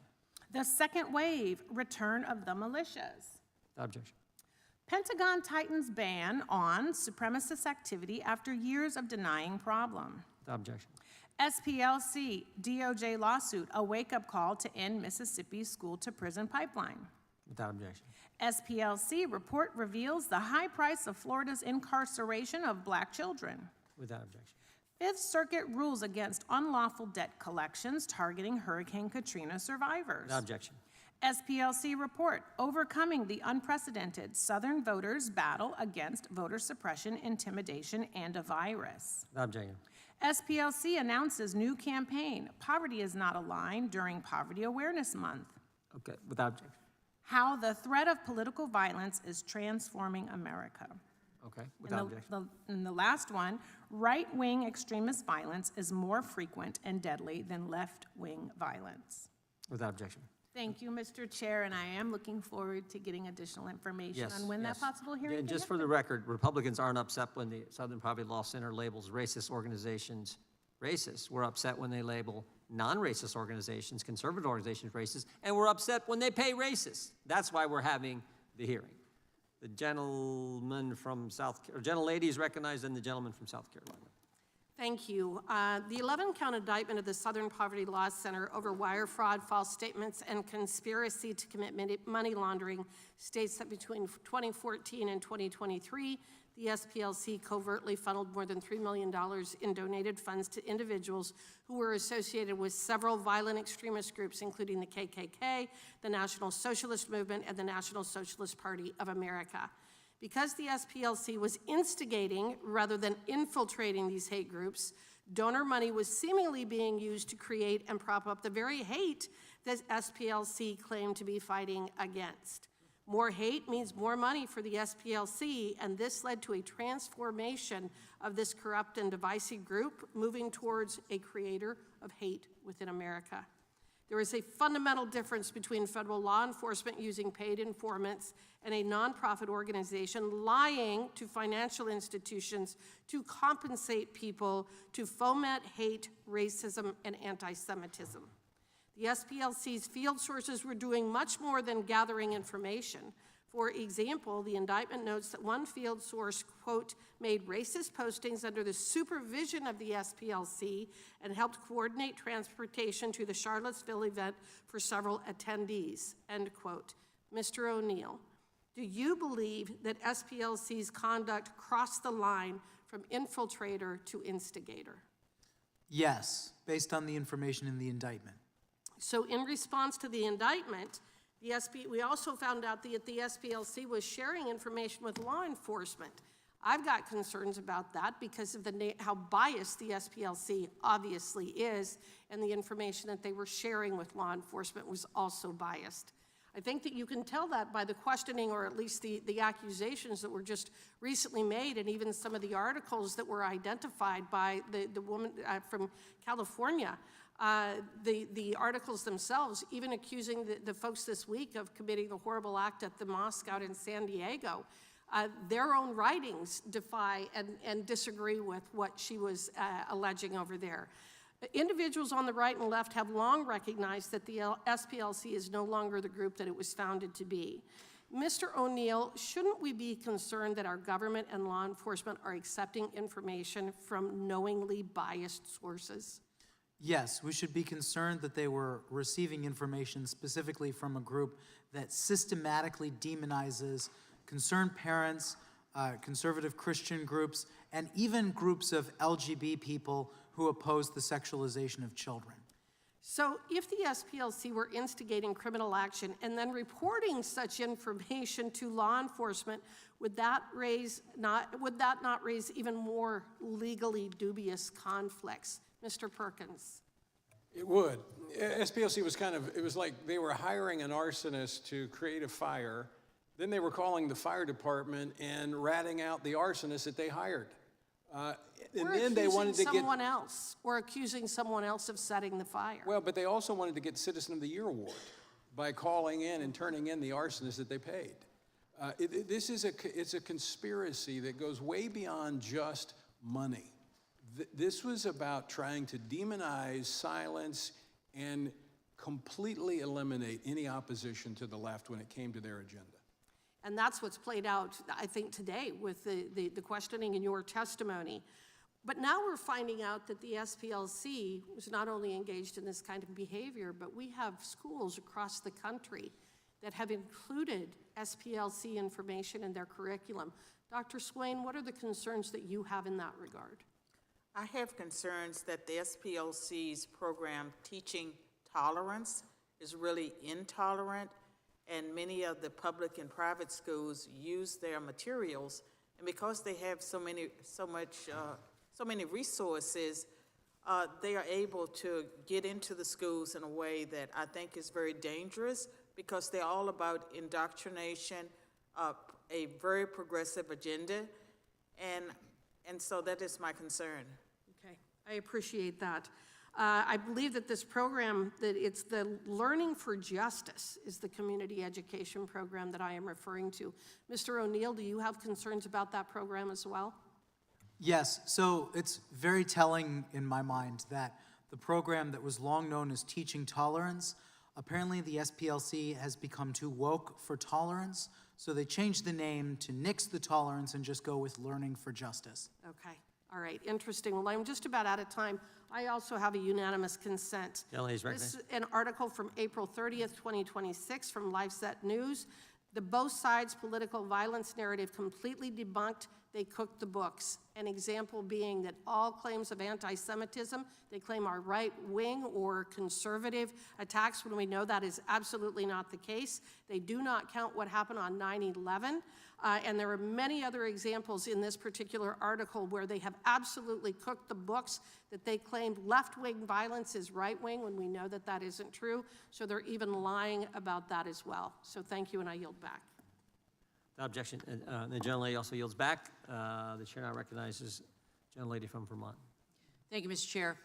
This president and his supporters in Congress want to turn the clock back. They're trying to undo the progress of the civil rights movement. That's what this is all about. This is about white nationalism and a direct attack on Black Americans in this country, and it comes from the very top. That's why we need groups like SPLC, because the president is systematically taking us back to the darkest chapters of American history. Rather than face accountability from the voters, he is fully embracing authoritarianism. Sham indictments against nonprofits are just one part of this plan. President Trump, his captured Supreme Court, and Republicans in this very room have supported attacks on law firms involved in civil rights litigation, dismantling the federal civil rights offices, weaponizing the DOJ to baselessly attack the president's enemies, gutting the Voting Rights Act. This is an effort to criminalize dissent. We're witnessing an intentional effort to intimidate any institution who will stand up for our rights, the rights of Americans. It's an intentional effort to silence Black voices and to undo our multiracial democracy. And the majority claims that the SPLC manufactures hate. Here's the hard truth. There is no reason that the SPLC has to manufacture hate in this country, because the Trump era has supplied plenty of it. White supremacy, Christian nationalism, violence against women, right-wing extremism, and bigotry against the LGBTQ community is flourishing. And the president just set up a corrupt slush fund to pay people who took up arms against our own government. Right now, hate is being cultivated, rewarded, and reinforced by those in power. Ms. Wiley, thank you for being here. How do these attacks on SPLC, the Justice Department, and the civil rights of Black Americans civil rights enforcement affect the civil rights of Black Americans? Significantly. And I just want to share one story we haven't talked about, because the reality is Charles Morrell III, a Black man in Boston in 2022, was just walking down the street. The Patriot Front attacked him. The Patriot Front is listed on SPLC's heat map as a hate and extremist group. Yeah. The importance of calling it out is so that Charles Murray III can walk down the street and be safe.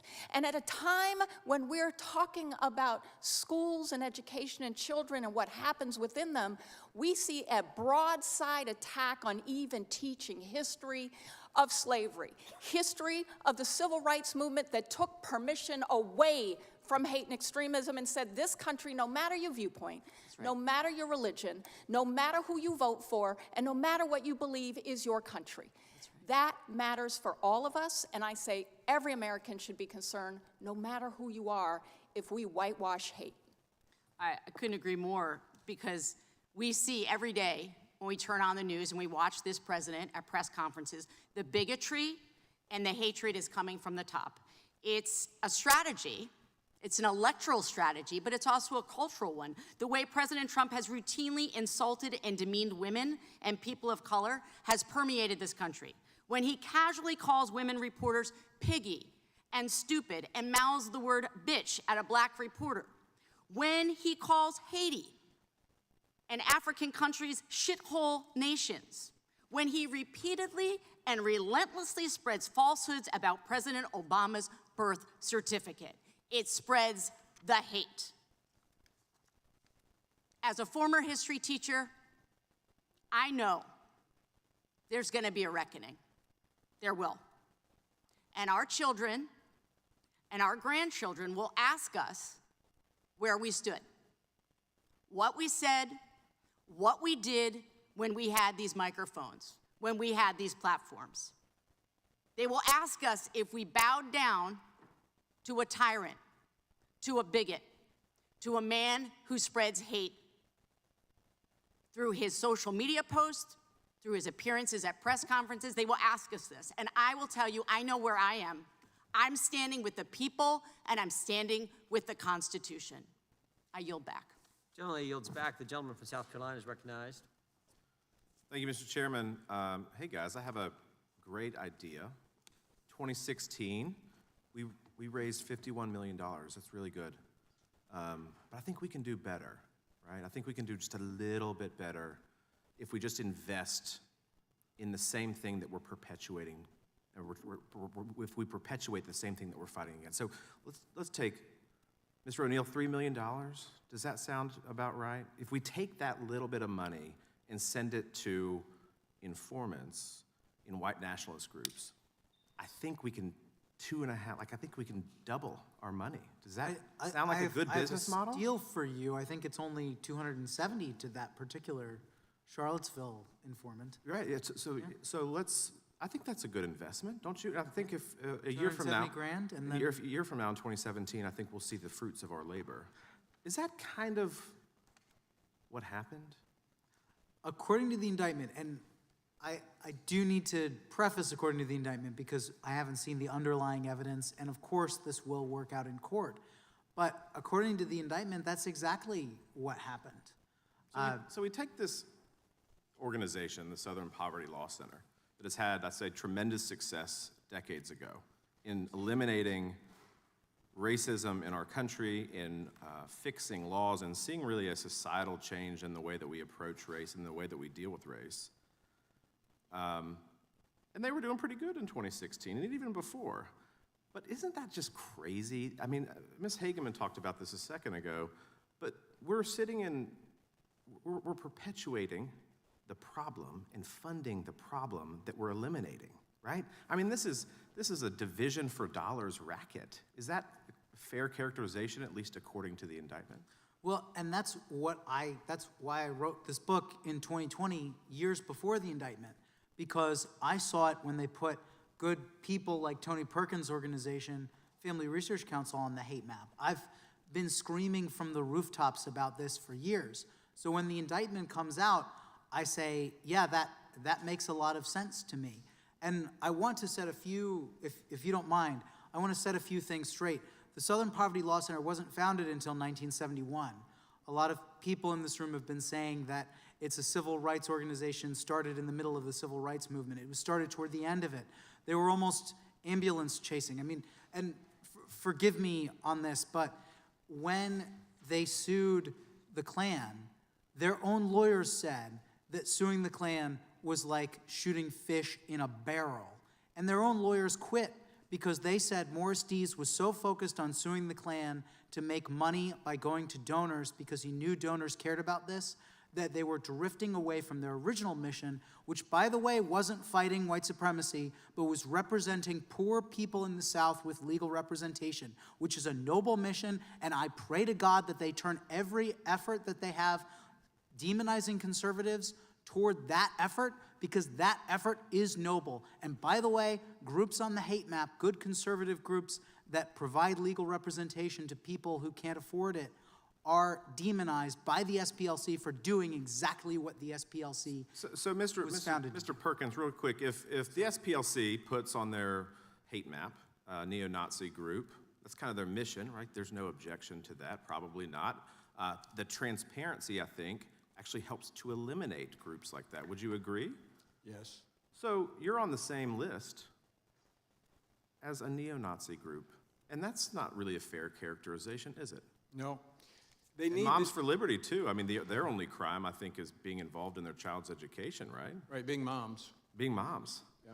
So what they That's need... apparently a white supremacist thing, right? Like, I don't understand this logic, but we are taking an entity and using an idea that we're going to go grow our influence. In the Biden administration, in government, they're going to meet with us on a quarterly basis.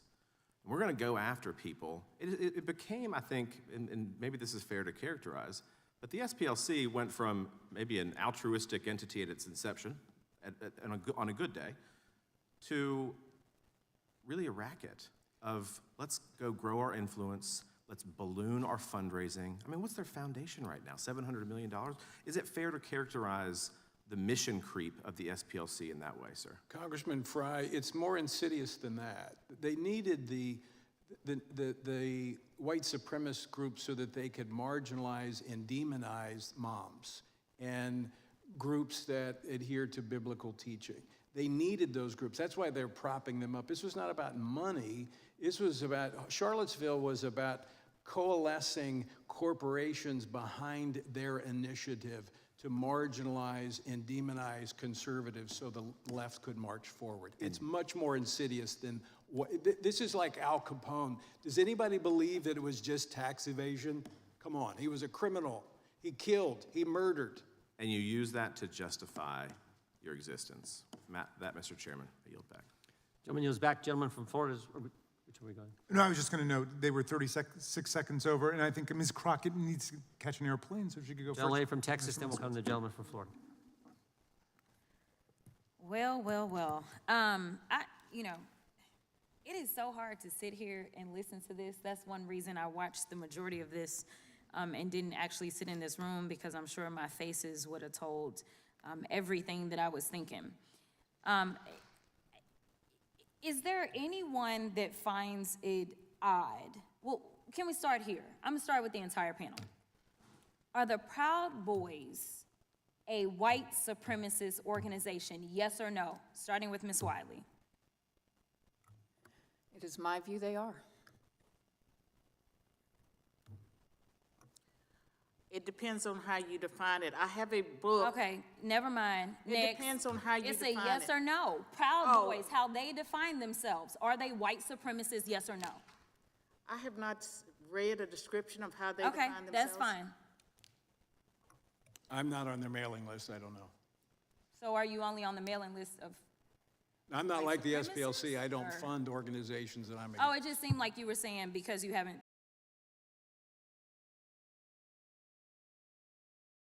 They're not white supremacists. And you know what? I do believe that y'all believe that. Let's try another one. Neo-Nazis, Miss Wiley. Well, yes. Nazis is in their name. Neo-Nazis, Dr. Swain. Is the question still about the Proud Boys, or is it about the? Neo-Nazis. We have moved on. Neo-Nazis. Neo-Nazis are hate groups, and I have a book, 2002. Okay, thank you so much. About So we're hate gonna- groups so- that I suggest that you all read. I'm reclaiming It's a my long time. book. I'm reclaiming my time. Neo-Nazis. Are they white supremacists? Neo-Nazis, are they white supremacists? Yes or no? What's that?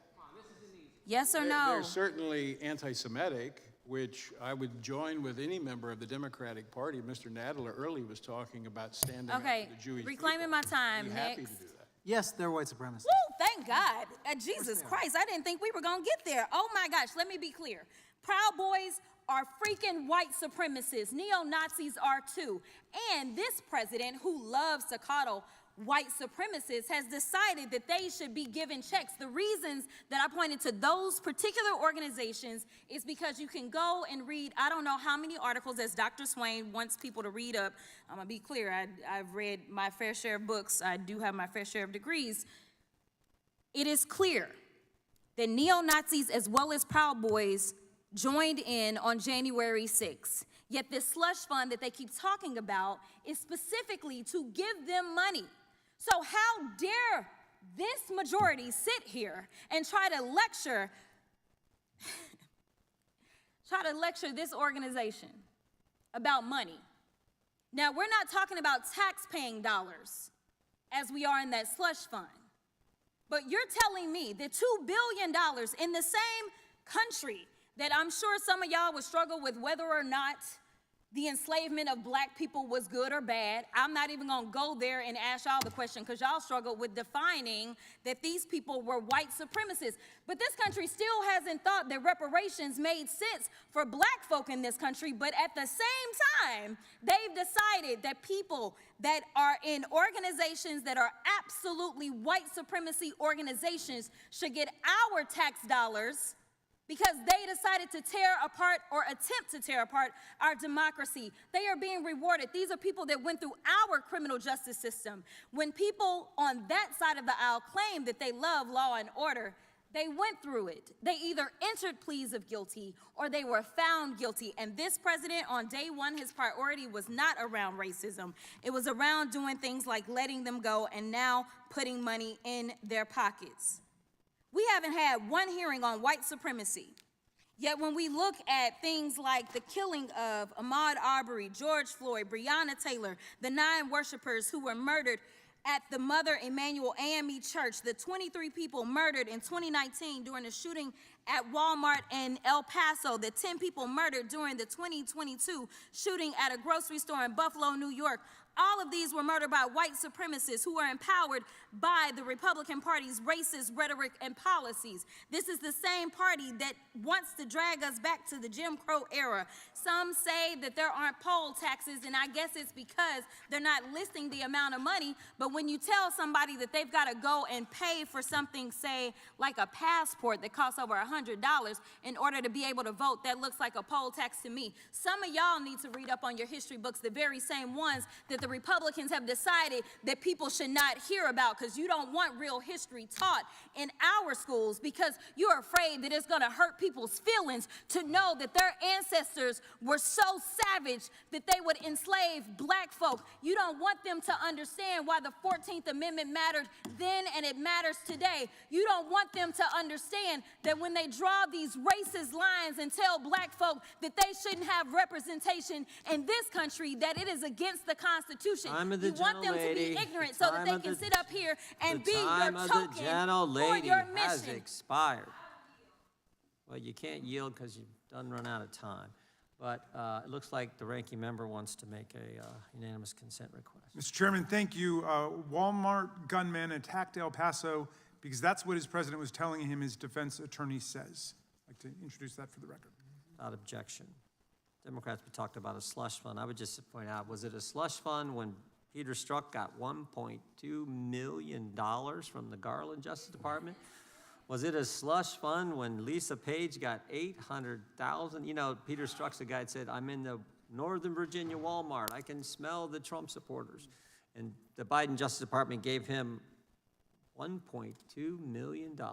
Gentleman from North Carolina is recognized. Thank you, Mr. Chairman. Ms. Wiley, I want to talk to you about the Charles Morrell case that you mentioned earlier. You said it happened where? Boston, In Boston? Massachusetts. Yes, sir. And he was attacked by whom? The Patriot Front. The Patriot Front. The SPLC did not give the Patriot Front any money, is that correct?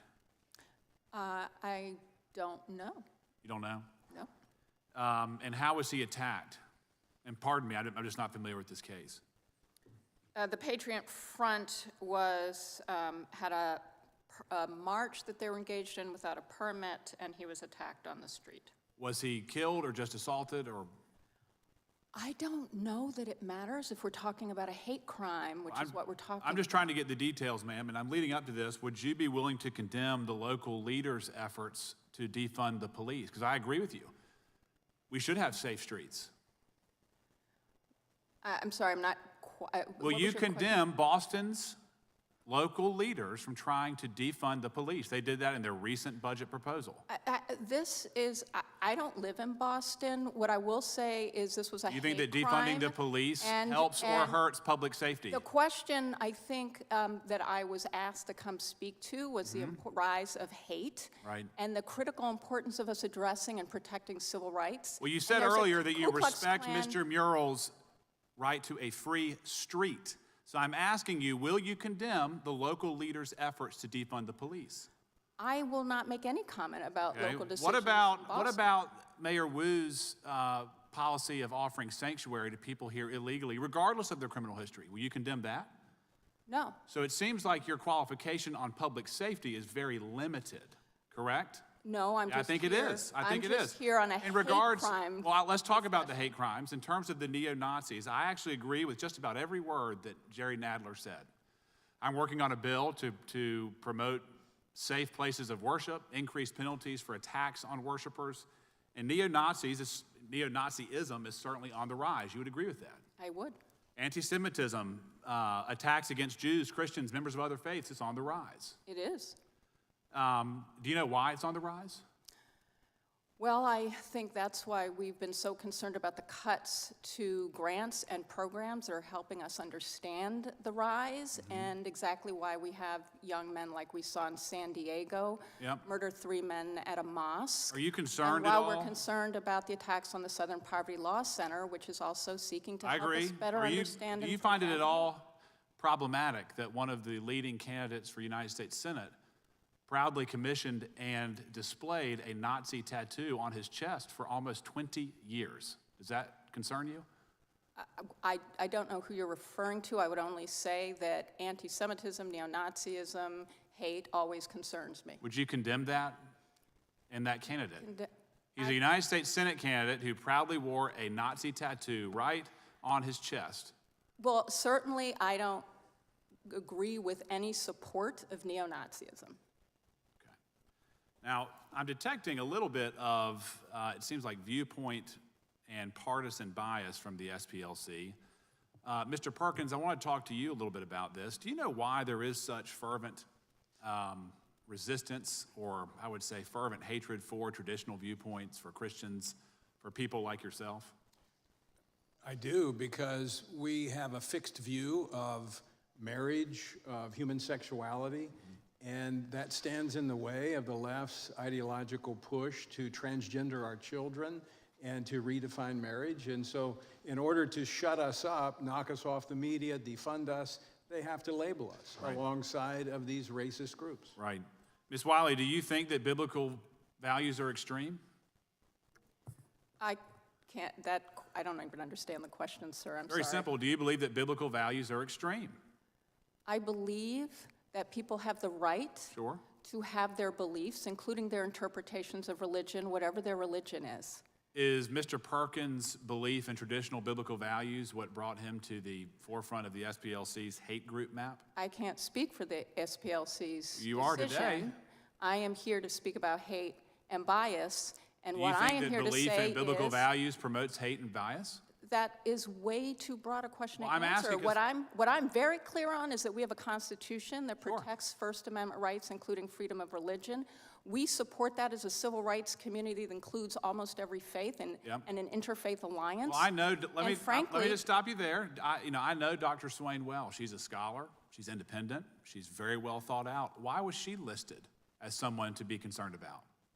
I'm here because we're talking about hate. I do not engage in the Is she a hateful person? I don't know her. You're on behalf of the SPLC. I'm on behalf of civil rights, the Leadership Conference. Is she on Civil and anti-civil Human rights? I don't know her. Well, I'm over my time, Mr. Chairman. Mr. Chairman, could we just clarify Ms. Wiley's organizational identification? I think there's some confusion here. I am the president and CEO of the Leadership Conference on Civil and Human Rights, which is the nation's oldest and largest civil rights coalition of almost 250 national organizations. Gentleman from Florida is recognized. Thank you, Mr. Chairman. I want to go back really quick to the questioning by Ms. Crockett, just because I thought it was actually an easy line of questioning, and I want to give everyone an opportunity just to clarify. Ms. Swan, the neo-Nazis are a supremacist group, right? I know you talked about your book, but neo-Nazis are a supremacist group. May I define a white supremacist? Because I did a Cambridge University Press book, and when I did my research, I know, but Ms. Swan, I got to be honest, you're doing what the university professors did with Elise Stefanik, talking about, well, what's the definition of this and what's it? No, I'm giving you a definition but because you all don't have one. No, the neo-Nazis are a supremacist group. They believe they're supreme, right? That's why they wanted to put people in camps that they believed were not pure. Neo-Nazis are a supremacist group, right? I mean, this is not a trick question, Ms. Swan. I'm not trying to trip you up in the fact that you're... I would like to define a white supremacist, and when I did my research, it was white people who believed that because of their race, they were superior to other groups. But the left redefined white supremacists so that it could include any white person in this room, Ms. Swan, including hold on. you all. That's a wonderful speech and a filibuster. No, it's truth. Are neo-Nazis supremacists? It depends on which ones. They're individuals. No, I didn't ask you which ones. Some of them are plain old neo-Nazi. Ms. Swan, listen, I'm not reading your book if you literally can't answer this question. Are neo-Nazis supremacists? They're individuals. Some are, and some may be just plain old anti-Semites. No. Neo-Nazis are anti-Semites, okay? We're going to agree there. Right, okay. But they're also supremacists, Ms. Swan. Okay, if you agree. No. You don't have to take my word for it, right? Like, they are. That's the whole reason they exist. But you because all don't they believe they are supreme. You all don't seem to understand that a white Who's they all? I'm not a neo-Nazi. Who's they all? I'm a regular person asking another regular person if we can agree that neo-Nazis are supremacists. I will agree with you. Okay, I don't want you to be forced into it. I would agree with you, but I suggest you all take the time and read my Cambridge University Press book listen, that was nominated Ms. for a Swan, Pulitzer listen, Prize. Dr. Swan, I can promise you there's no freaking way I'm buying your book. When it took 2 minutes for you to look at me and had to convince you that neo-Nazi, listen. Because I don't like the talking points. The leftist This is not a talking point. This is 100 years of history. Watch this. I'm going to show you how easy it is. Mr. Perkins, are neo-Nazis supremacists? They are supremacists. Thank you, sir. Mr. O'Neill? Yes. Okay. Dr. Swan, that wasn't a trick question for them. I wasn't trying to trip them up. I wasn't using DNC talking points. This is part of the problem. And I didn't even want to do this, quite frankly, because I'm not interested in making this stuff political. Right? I got Democratic candidates in Texas coming out yesterday and saying that Jews belong in concentration camps again. Okay? That's terrible. Like we're in real bad times. I agree. And so if we put these hateful conversations in our political box and we do the whataboutism, this is just going to continue to spread hate. I agree with 100%. We agree. Right. And that's why we got to be able to at least agree to a simple set of facts that neo-Nazis are supremacists. Right? Okay. We've moved on. We've moved on. You're there. But you all use white supremacists as a broad statement. Listen, I didn't say anything other than they're supremacists. Okay. And they are. I apologize to you, sir. Okay. No, you don't have to apologize to me. I just want you to understand, like, if we can't agree on a simple set of facts, then we can't solve real problems. So You know, Mr. Chairman, this obviously was a specific topic that you had scheduled a couple weeks ago and invited these witnesses in. But I got to be honest, like the last week, the amount of anti-Semitic messages, voicemails, text messages I have gotten, stuff on my social media, an assassination plot, a couple months ago, someone serving 25 years in jail, and now watching someone running for office trying to join the greatest deliberative body ever created on this planet, who thinks the way forward for America is to look at 1940s Germany. Okay, my grandmother was part of the Kindertransport out of Germany. Her parents died in Auschwitz. My kids are not going to an internment camp, I can assure you. And it's becoming so normalized. It is, we've gone from, there's Americans who donate to elected officials, that are AIPAC, and then it's, okay, Netanyahu, and then it's, okay, maybe we shouldn't support foreign money, and then, okay, now we're gonna call all these people Zionists, and now we're at concentration camps. By the way, we got the concentration camps much faster than I thought we would get, but here we are. And it's real scary. People are scared. People don't want to show their Jewish stars anymore. They're moving into neighborhoods just to be around other Jews because they're concerned. And one of my Republican colleagues, and I know I'm over, Mr. Chairman, I'm going to wrap it up. One of my Republican colleagues asked, do we know why it's spreading? Hate, all sorts of hate, not just anti-Semitism. This is why it's spreading. It's all here. It's really here. Go poll young kids versus seniors. It's a dramatic difference in the amount of hate young kids have versus seniors. This is the difference. You're seeing it in voting patterns. You're seeing it in belief systems. We've let foreign governments and bots just totally weaponize this. No countries can beat us militarily. We're stronger than everyone combined. But they are gotten us fighting amongst ourselves, dividing us at each other's throats. So if you ask me why things are so bad, just spend a couple minutes, go to my Twitter, go look at some happy things, like a happy Veterans Day or happy Memorial Day that I posted, and look at the hate I get. It is out of control. So, Mr. Chairman, I appreciate you doing this hearing in general, but real hate, is spreading in this country in ways that my grandparents, they're gone. But I can't imagine if they were alive to see what was going on here. And I yield back. Thank you for the extra time, Mr. Chairman. Well, I appreciate what the gentleman said, and one of the things I have personally made a commitment to do is keep it out of our party, the party I belong to. And I know you are doing unbelievable amount of work trying to keep it out of your party. The once great party of FDR and JFK, we're seeing things there that are just not healthy for this great nation. And I'm committed to doing everything I can to make sure it doesn't get involved in the Republican Party. And I appreciate your words, because it is scary, very scary. The gentleman from Missouri is recognized. Thank you, Mr. Chairman. Yes, Mr. Chairman, I have to say I agree with a lot of what my colleague, Mr. Moskowitz, just said, and I think it is a lot of the hatred and division is driven by social media, by this, especially since COVID, and I believe our foreign adversaries in many times are intervening, and I believe the algorithms are driving our young people particularly into more and more extreme views, and that's sowing social division, and that is not good for anyone other than our foreign adversaries. But Mr. Chairman, thank you for holding this committee. It is truly astounding to me the lengths to which the Southern Poverty Law Center has gone to preserve its relevance. And I think it's telling that at this, our second hearing about the Southern Poverty Law Center, my Democrat colleagues have not called someone from SPLC to defend themselves.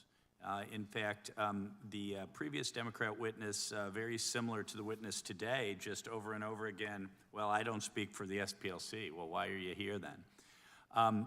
Look, an organization that was ostensibly committed to advancing civil rights should strive to make its own intervention less necessary by encouraging productive dialogue and fostering equal treatment under the law, rather than continually framing disagreements through the lens of racial animosity. If the SPLC were serious about dismantling hate, it would not be funding it, nor would it be engaging in conduct that promotes division for institutional or political gain. Mr. O'Neill, is it a common practice? You've written a lot about nonprofit organizations or NGOs.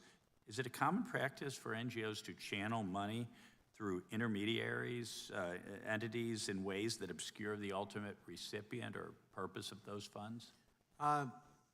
Yes, to some degree. There is dark money funding through, and this happens on both the right and the left. Sure. You have groups like 1630 Fund and the Tides Foundation that seem set up to hide which donors are funding which projects. Okay. And are there legal or ethical issues with this, I don't know, money laundering, if you will?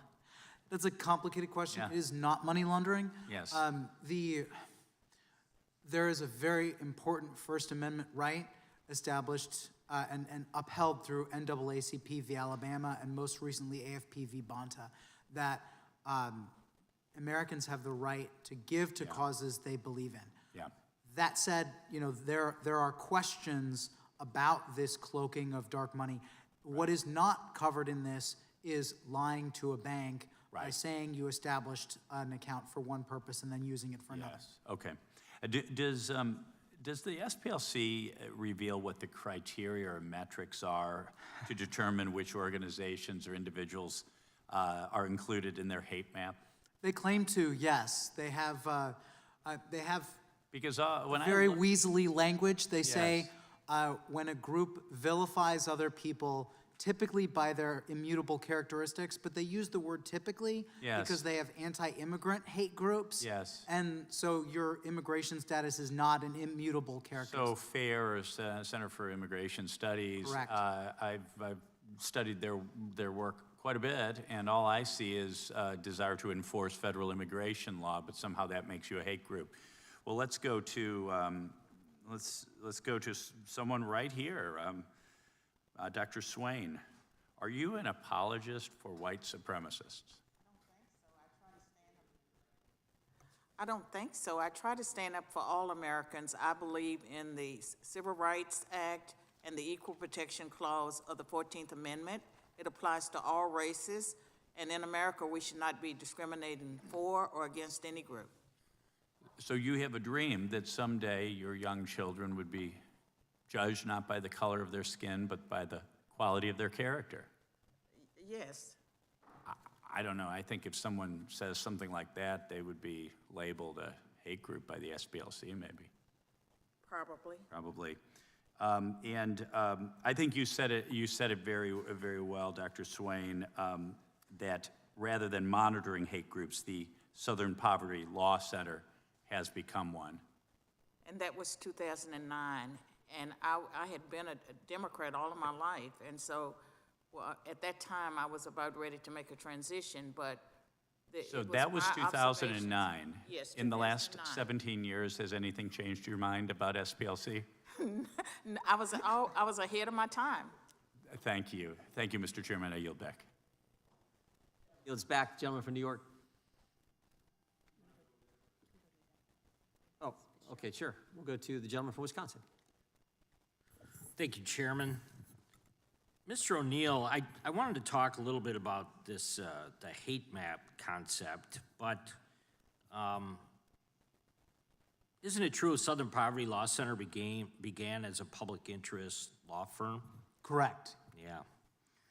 And it, actually, as a member of the state legislature, we had some issues in which Southern Poverty Law Center had weighed in on. So I was familiar with the group before this latest set of issues made us kind of more aware of what's going on internally. But when did the organization start to kind of stray from that original mission or that original course? So it strayed from that course in at least two ways and two time periods. The first was in the 1980s when the lawyers all quit because they said that Morris Dees took the organization in a direction of fighting the Klan instead of representing poor people in the South. And then the more recent time was really starting in the late 1990s, but ramping up by 1,000% in 2010 when they had their hate map and they started going after conservative organizations. So let's talk about the hate map. So first of all, can you explain the hate map? Yes, this is a map. The SPLC is best known for suing Klan groups into bankruptcy. And so they had a program called Klan Watch. They expanded it to Hate Watch because they ran out of Grand Dragons to slay. And not to say that white supremacy doesn't exist anymore in America. There are some isolated groups. But by and large, not enough to justify the sort of money that the SPLC gets. And they have this map that's supposed to, and in their words, they say it reveals the infrastructure upholding white supremacy in America today. And this map now includes social conservative organizations like the Family Research Council, Moms for Liberty. It includes now Turning Point USA, PragerU. It includes Alliance Defending Freedom. It includes the Center for Immigration Studies, the Federation for American Immigration. I mean, I could just go down the list. And it also includes a group of LGBT people who oppose sexualized lessons for children in schools. So They call that group an anti-LGBTQ hate group. So is it too far to say there's no left-wing groups on the hate map? There are a few left-leaning groups on the hate map, but nowhere near, like, the overall bias is very clear against the right. They don't have Antifa. They don't have Jane's Revenge. They do have the new Black Panther Party, I believe, which they always reference when they're asked this question. But by and large, the hate map is solely, well, not solely, but by and large targeted on conservative organizations. Very good, thank you. Mr. Perkins, do you think the Southern Poverty Law Center is intentionally trying to draw a distinction between you and these kind of legitimate hate groups? Do you think they're trying to maybe They're trying to conflate them? Yeah. They use those organizations to marginalize and demean legitimate conservative Christian organizations. Do you think they're purposely diverting money from your organization and reducing your operations, or do you think that's a target? That was a part of their broader conspiracy with financial platforms and banks to debank us and other organizations to keep us from being able to get funds from donor-advised funds, yes. So they're trying to bankrupt conservative groups. Can I ask you further, did they have any success in that adventure? Yes, that they did. Launched? Okay. The last thing I would say is, you have relationship with, if there is, with corporate donations? Is there any linkage between kind of what they were doing to suppress further corporate donations to their organization or to you? Either way. I think most of the work was with corporations that had platforms or financial corporations that, like PayPal, that would facilitate funding to conservative groups. Most corporations were not giving to conservative groups directly, so they were intermediates. They were the vehicles through which people would donate to conservative organizations. Yeah, so it wasn't about the ideology of the corporation, it was more about how they facilitated the actual movement of funds. Well, I would say some of them willingly went along, others were pressured by the SPLC using their government connections, and I think some in the tech world have suggested that there were threats about regulators, like in the banking industry. Yeah. So I think they use threats and bullying tactics. Thank you very much. Chairman, I'll yield back.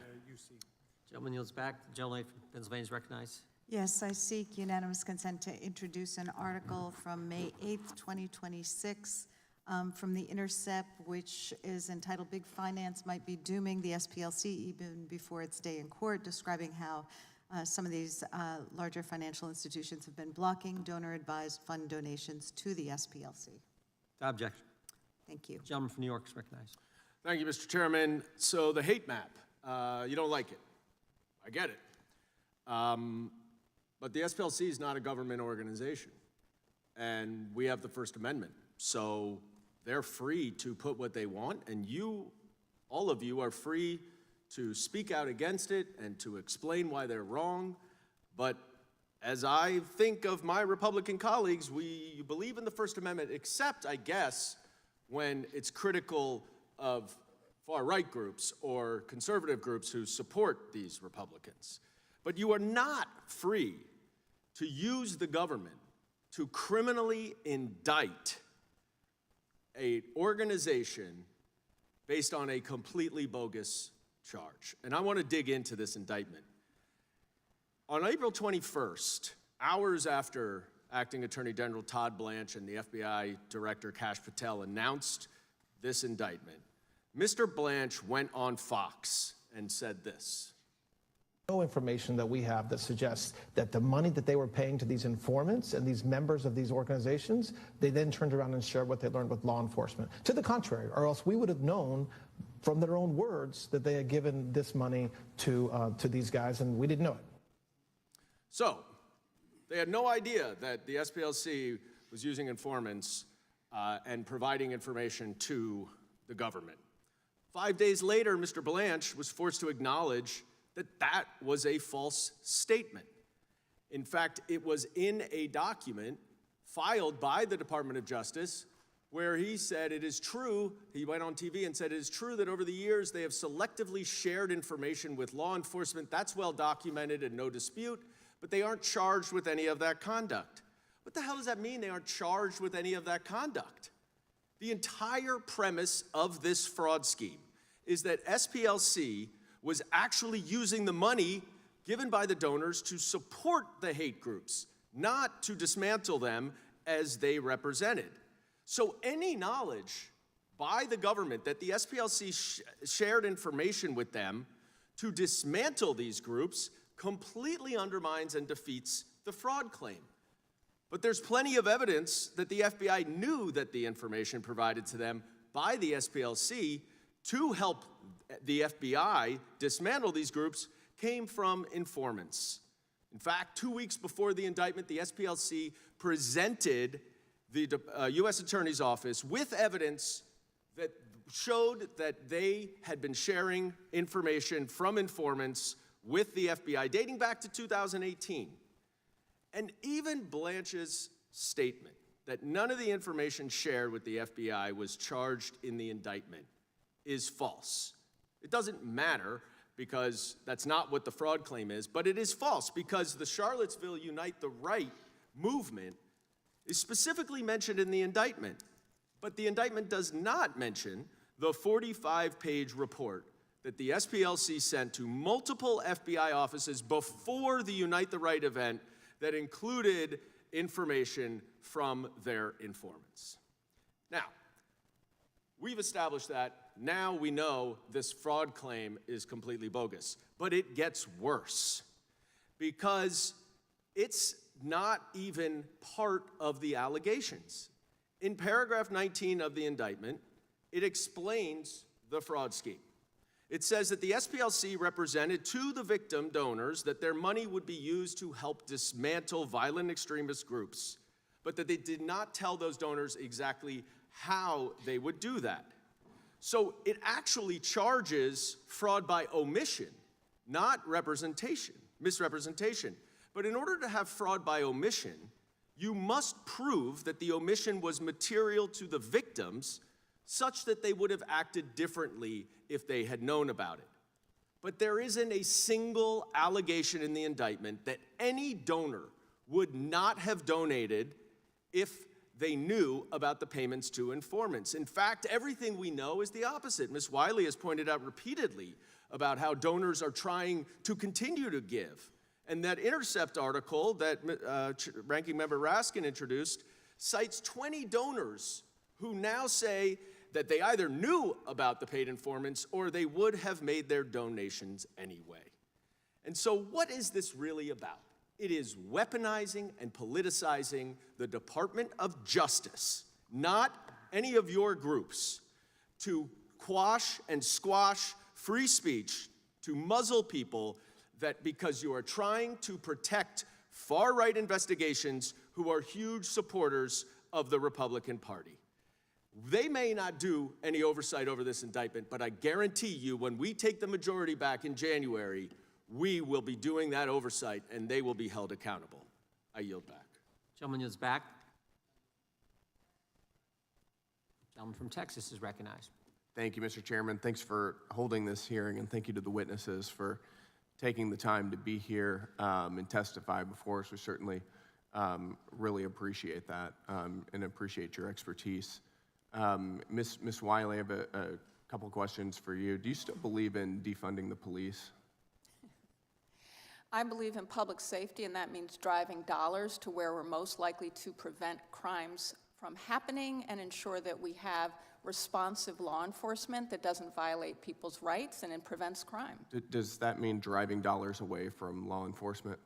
It means making sure we're driving dollars to the things that support public safety, and that's a variety of things. So possibly away from law enforcement.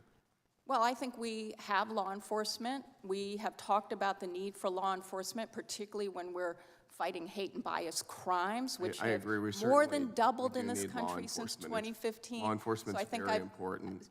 During your mayoral race a few years ago, you said, quote, "I'm going to take $1 billion from New York City Police Department." Do you still think that's a good idea?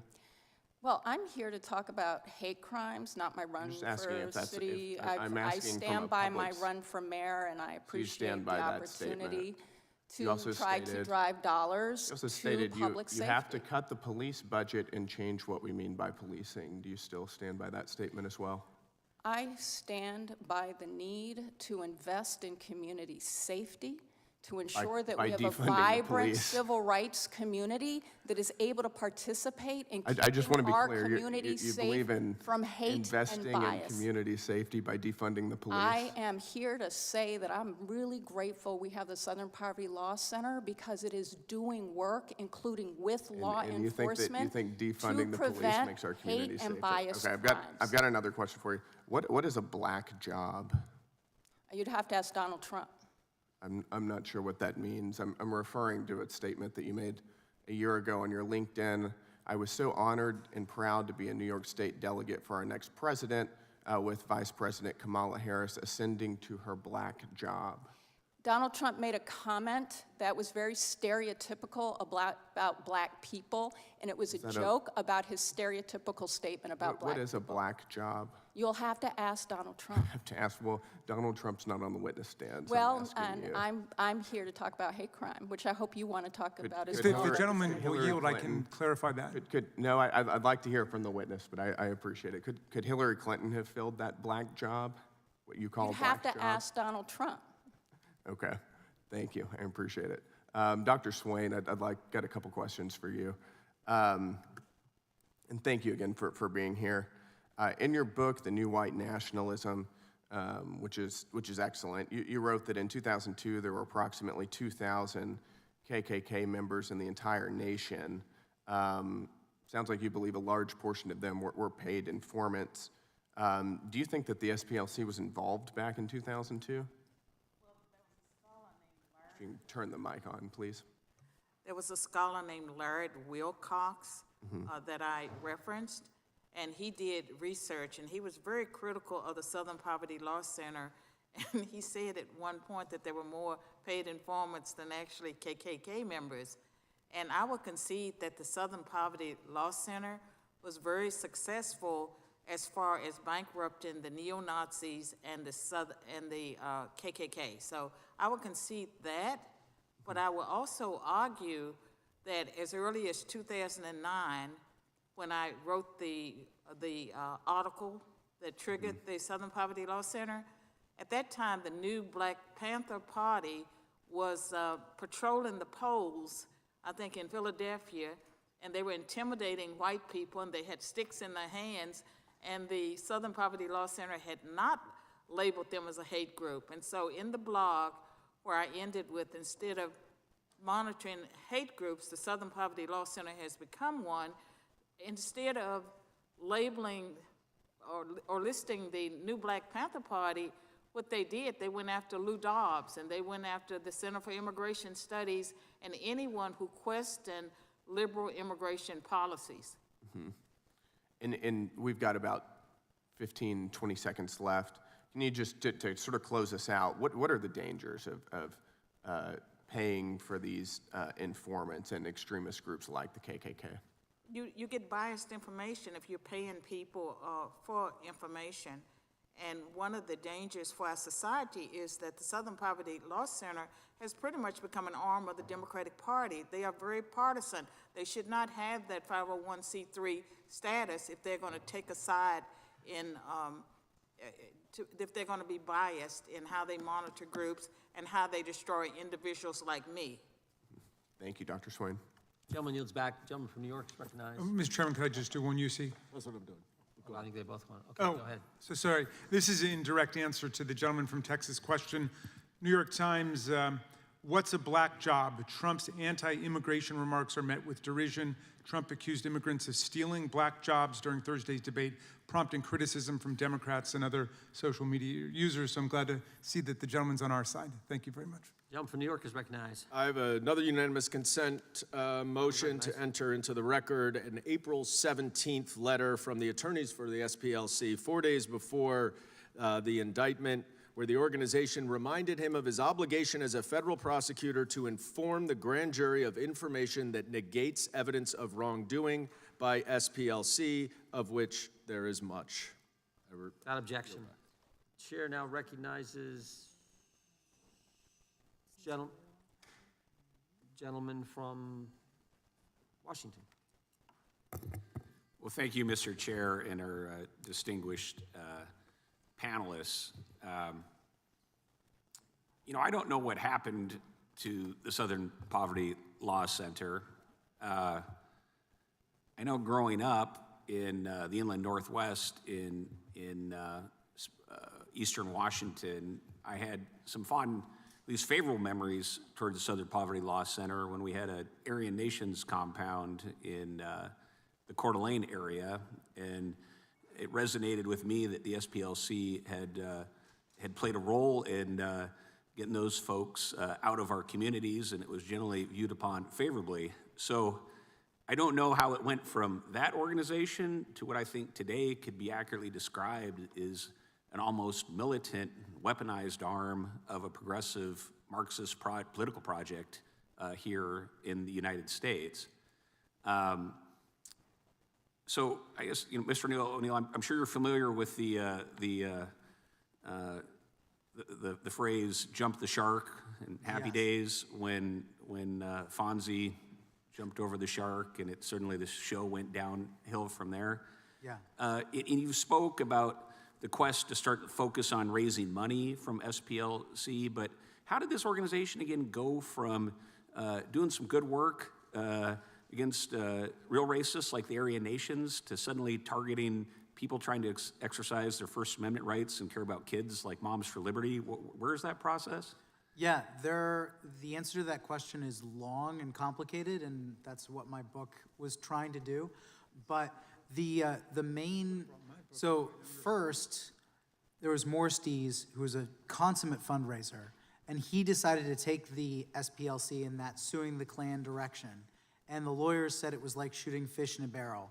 But I think the real answer to your question, the substantive answer, is that we've seen on the left this ideological drift where it used to be that they would stand for your right to disagree and speak openly, and now it is as though if you disagree with anything that the left says, you must be a vile racist hater. Like this has always been a little bit of the rhetoric, but it got supercharged after 2020, and one of the reasons why Moms for Liberty is on the hate map is because many people on the left seem to work themselves into a lather and think that America is still systemically racist, and critical race theory is so deeply, their idea of critical race theory is that white supremacy is so deeply embedded in our institutions that you have to have a fundamental revolution on a systemic basis, otherwise you are supporting white supremacy. And that's the main reason, I think,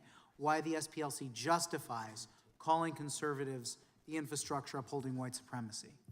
Do you think the SPLC is interested in racism being solved? I don't have expertise on that particularly. I think I wish I could say that I do believe that, but I don't know. You know, our colleague from Florida, I think, spoke very passionately, Congressman Moskowitz, about really concerning rise on anti-Semitism. And, you know, when we see these issues of hate that can manifest themselves online in the social media sphere, often with foreign actors, you know, the area that I'm really concerned about is the conspiracy theory mindset and this kind of derangement in the fever swamps of the internet that can play upon these things. And that's one of the reasons why what's happened to SPLC is so concerning, because not only does their own activities of funding these informants, so-called informants using donations to fund racism itself, but just this whole project certainly is laden with fervor for conspiracy theories, and we really do need some good think tank work, NGO work, and other work to focus on this issue across the board of fighting conspiracy theory. And so, you know, however it did happen, this jumping of the shark for SPLC really did, Southern Poverty Law Center, I think really was a detriment to society as a whole. I'll just close by saying thank you to all the panelists, but for all the good work you do, Ms. Swain, Mr. Perkins, Mr. Neal, and Ms. Wiley. And with that, Mr. Chairman, I'll yield back. Gentleman yields back. I want to thank our witnesses for being here today, for their great testimony. And I want to thank those members of the audience who were here with us for the entire hearing, particularly Leo, thank you. But we appreciate you all being here and what the committee was able to gather from your fine testimony. And the witnesses are excused. Mr. Chair, I'd like to offer in unanimous consent. Gentlelady is recognized. Thank you all again. Thank you, Mr. Chair. I have two I'd like to enter into the record. The first is Gentlelady is recognized. from the Center for Economic and Policy Research, January 26th, the Black jobs deficit cost Black Americans $87 billion in 2025 because of strong anti-Black bias in hiring. No objection. And I would like to enter to the record, June of 24, Forbes, Black Americans respond to Trump's notion of Black jobs. No objection. Thank you, Mr. Gentlemen, the ranking member is recognized for a motion, I understand. Yes, Mr. Chairman, thank you. Pursuant to Clause 2K6 of Rule 11, I hereby move to subpoena Acting Attorney General Todd Blanche, Associate Attorney General Stanley Woodward, Treasury Secretary Scott Bessent, IRS Chief Executive Officer Frank Bisignano, Treasury Department General Counsel Brian Morrissey to testify before the committee at a hearing on Donald Trump's nearly $1.8 billion slush fund to reward insurrectionist rioters and other alleged victims of weaponization. Ranking member's made a motion. Chairman, Gentleman from California is recognized. Motion on the table. Motion has been moved. There's been a motion to move and put lay the motion on the table. The motion is non-debatable. The question occurs on the motion to table. Those in favor say aye. Aye. Those opposed, no. No. Opinion of the chair, the ayes have it, and the motion is tabled. We have a recorded vote, please, Mr. Chairman. Request for a recorded vote being asked for. A recorded vote is requested. The clerk will call the roll. Mr. Jordan? Yes. Mr. Jordan votes yes. Mr. Issa? Mr. Biggs? Mr. McClintock? Mr. McClintock votes aye. Mr. Tiffany? Mr. Massey? Mr. Roy? Mr. Fitzgerald? Mr. Fitzgerald votes aye. Mr. Klein? Mr. Klein votes aye. Mr. Gooden? Mr. Gooden votes aye. Mr. Van Drew? Mr. Nels? Mr. Moore? Mr. Moore votes aye. Ms. Hageman? Ms. Hageman votes aye. Ms. Lee? Mr. Hunt? Mr. Fry? Mr. Kiley? Mr. Kiley votes no. Mr. Grothman? Mr. Grothman votes aye. Mr. Knott? Mr. Knott votes aye. Mr. Harris? Mr. Harris votes aye. Mr. Onder? Mr. Onder votes aye. Mr. Schmidt? Mr. Gill? Mr. Gill votes aye. Mr. Baumgartner? Mr. Baumgartner votes aye. Mr. Raskin? No. Mr. Raskin votes no. Mr. Nadler? Ms. Lofgren? No. Ms. Lofgren votes no. Mr. Cohen? Mr. Johnson? Mr. Johnson votes no. Mr. Liu? No. Mr. Liu votes no. Ms. Jayapal? No. Ms. Jayapal votes no. Mr. Correa? Ms. Scanlon? No. Ms. Scanlon votes no. Mr. Neguse? Mr. Neguse votes no. Ms. McBath? Ms. Ross? No. Ms. Ross votes no. Ms. Ballant? Ms. Ballant votes no. Mr. Garcia? Ms. Kamlager-Dove? No. Ms. Kamlager-Dove votes no. Mr. Moskowitz? Mr. Goldman? Mr. Goldman votes no. Ms. Crockett?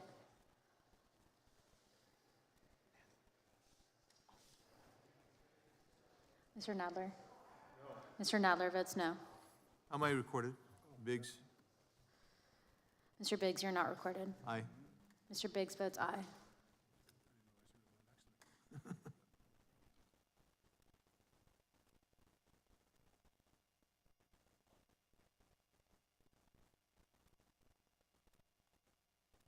Ms. McBath? Ms. McBath votes no. Mr. Garcia? Mr. Garcia? Mr. Garcia votes no. Mr. Correa? Mr. Correa votes no. Moskowitz? Mr. Moskowitz? Jody vote? Mr. Moskowitz votes no. That the configuration of the household changed, and you weren't happy with that. Drastically, you know, staying up late at night. It was just an insane situation. That I understand. Now, when you say he became verbally abusive to you, I want you to tell me exactly what he would say to you. He would call me a stupid, and you're stupid, and, you know. Those aren't nice words, and I wouldn't want to I really would not like either. to repeat anymore. Now, when you decided to leave, yes, ma'am. Had you told him that you were leaving? I told him that if he did not stop with his craziness, that, yes, I was going amount for. How much had he given you since he brought the car there in April? For working on the vehicle, he didn't give me no money. Why not? I didn't charge him because we were still working on it.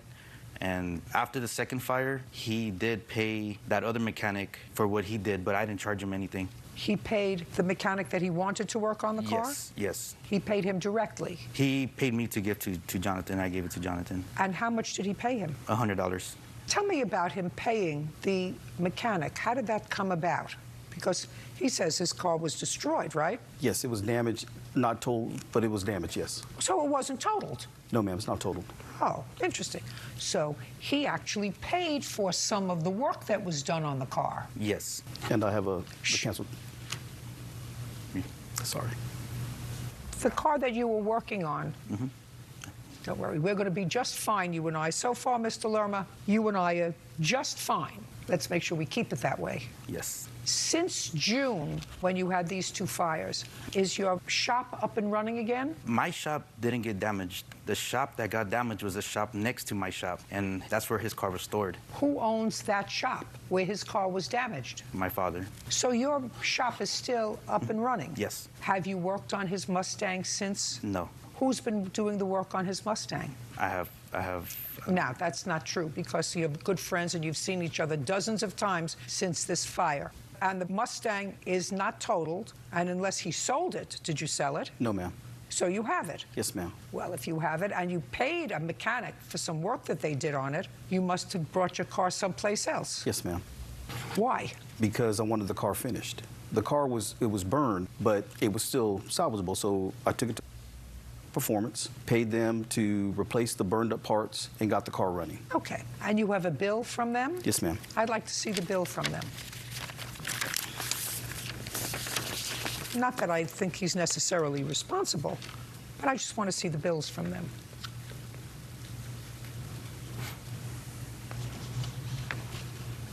None of this has to do with a burned car. It has to do with the parts on the car that were burned. Oh, I don't know that. I have no idea. Throttle cable, cruise control, cable bracket, motorcraft oil filter, green coolant, lower coolant, 5 gallons of octane, automatic transmission fluid. None of this has anything to do with a car that's been burned. The pictures that I'll show you, the burned parts on the car, those are the parts that were burned on the motor side of the car. The throttle cable was burned, the hood was burned, the side I don't know that, sir. I'm not a mechanic. Yes, ma'am. Now, I would like to know what you and your lawyer and Mr. Lerma and his lawyer were discussing when you had a meeting together with the two lawyers. It was about coming to you, Judge. What would be to discuss? I wanted to come on, and Mr. Lerma didn't, and it was kind of a meeting of the minds to see if we could come to the conclusion that we wanted to come on your show to kind of solve our case. Forget the law. You should have brought a mechanic, because I look at these bills, and these bills have nothing to do with replacing a fender because it was burned, replacing a door because it was burned, replacing a bumper because it was burned. This looks like the same kind of stuff that I do on my cars all the time. Change an oil filter, you change the cable, and, one bill for $1,200 for labor. Right. I have the receipts or the estimate to repaint the car. I have the receipt for the stereo that was stolen out of the car. I have the estimate for... I don't care about anything that was taken out of the car. Okay. No. I want to take a look at the car, because what you're telling me now is the only thing that the car needs is a paint job. Yes, ma'am. Okay. And the paint job is as a result of the fire. Yes, ma'am. Great. Now I'd like to take a look at the car. Okay. These are pictures before. These are the pictures afterwards.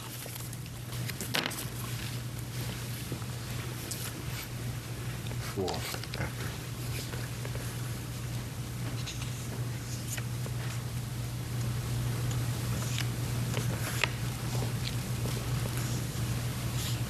When were the new pictures taken? Before the fire. What year?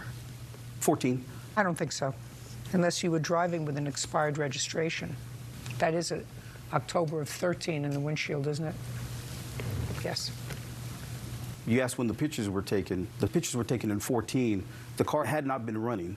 That's why I took it to Mr. Lerma's shop to get the car running. Okay. Now I'll see the proposed bill to paint the car. To paint the car? Just to paint it.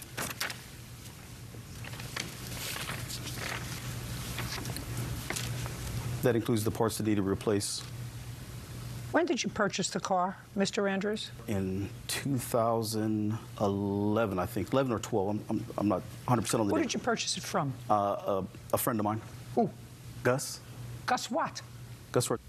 And when you purchased this car from Gus, who is a friend of yours and you know, who could be contacted, how much did you pay him for the car? $10,000. When did it stop running? I took the car to Jay's in April, and it was a month before that. It was at another shop, and I had it taken to Jay's. Were you racing it? Is that what happened Yes, to it? yes. You were racing it? It's a race, yes. It's a performance car. Okay, so this is your problem, sir. Judge Judy continues in a moment. I have signs in my office, too, that state that we recommend for the customers to have insurance. Did you have insurance on your car? No, I did not. Why not? I never saw those signs at Jay's shop. Can I see the sign? And later today, When I got out of the hospital, the whole card was drained. What month did he drain your account? November or December. And you continued to live together until February. No. Start your day informed and empowered with Fox Local. Get live news and weather updates from Good Day Atlanta. Welcome to Good Day Atlanta at 6. I'm Elise Seedy. And I'm Ron Gant. Thank you so much for being with us on this Wednesday morning. And stay ahead with breaking news alerts, detailed weather forecast, and engaging community stories. Join us for Good Day Atlanta on Fox Local. Zaxby's giant chicken finger wraps are no snack. Packed with 3 famous fingers, cheddar jack cheese, smoked bacon, and ranch. And this little snack is packed with lettuce? Check out Zaxby's giant wraps. Who's got the sauce? The thing with Centerwell is they all spend time with you. They explain things to you. They're all genuine, great people. I'm Susan. I've been going to Centerwell for about a year. Yeah, you have an appointment, you go see the doctor, you go see the nurse. But the best part is going to the activity center. We laugh, we talk, we play dominoes, and we win prizes. I win. Of course I win. Schedule a tour today. Centerwell Senior Primary Care. It's about time. If an 18-wheeler truck injures you, I swear the insurance companies will try anything to keep your payout to a minimum. And what do? We fight the insurance company, maximizing your settlement at every turn. We go after your medical expenses, lost wages, pain, and suffering. Hey, fair is fair, and we won't settle for anything less. Period. One call, that's all. Watch Ken go! Call Ken.com. Let's do this. Welcome to Chicken Salad Chick.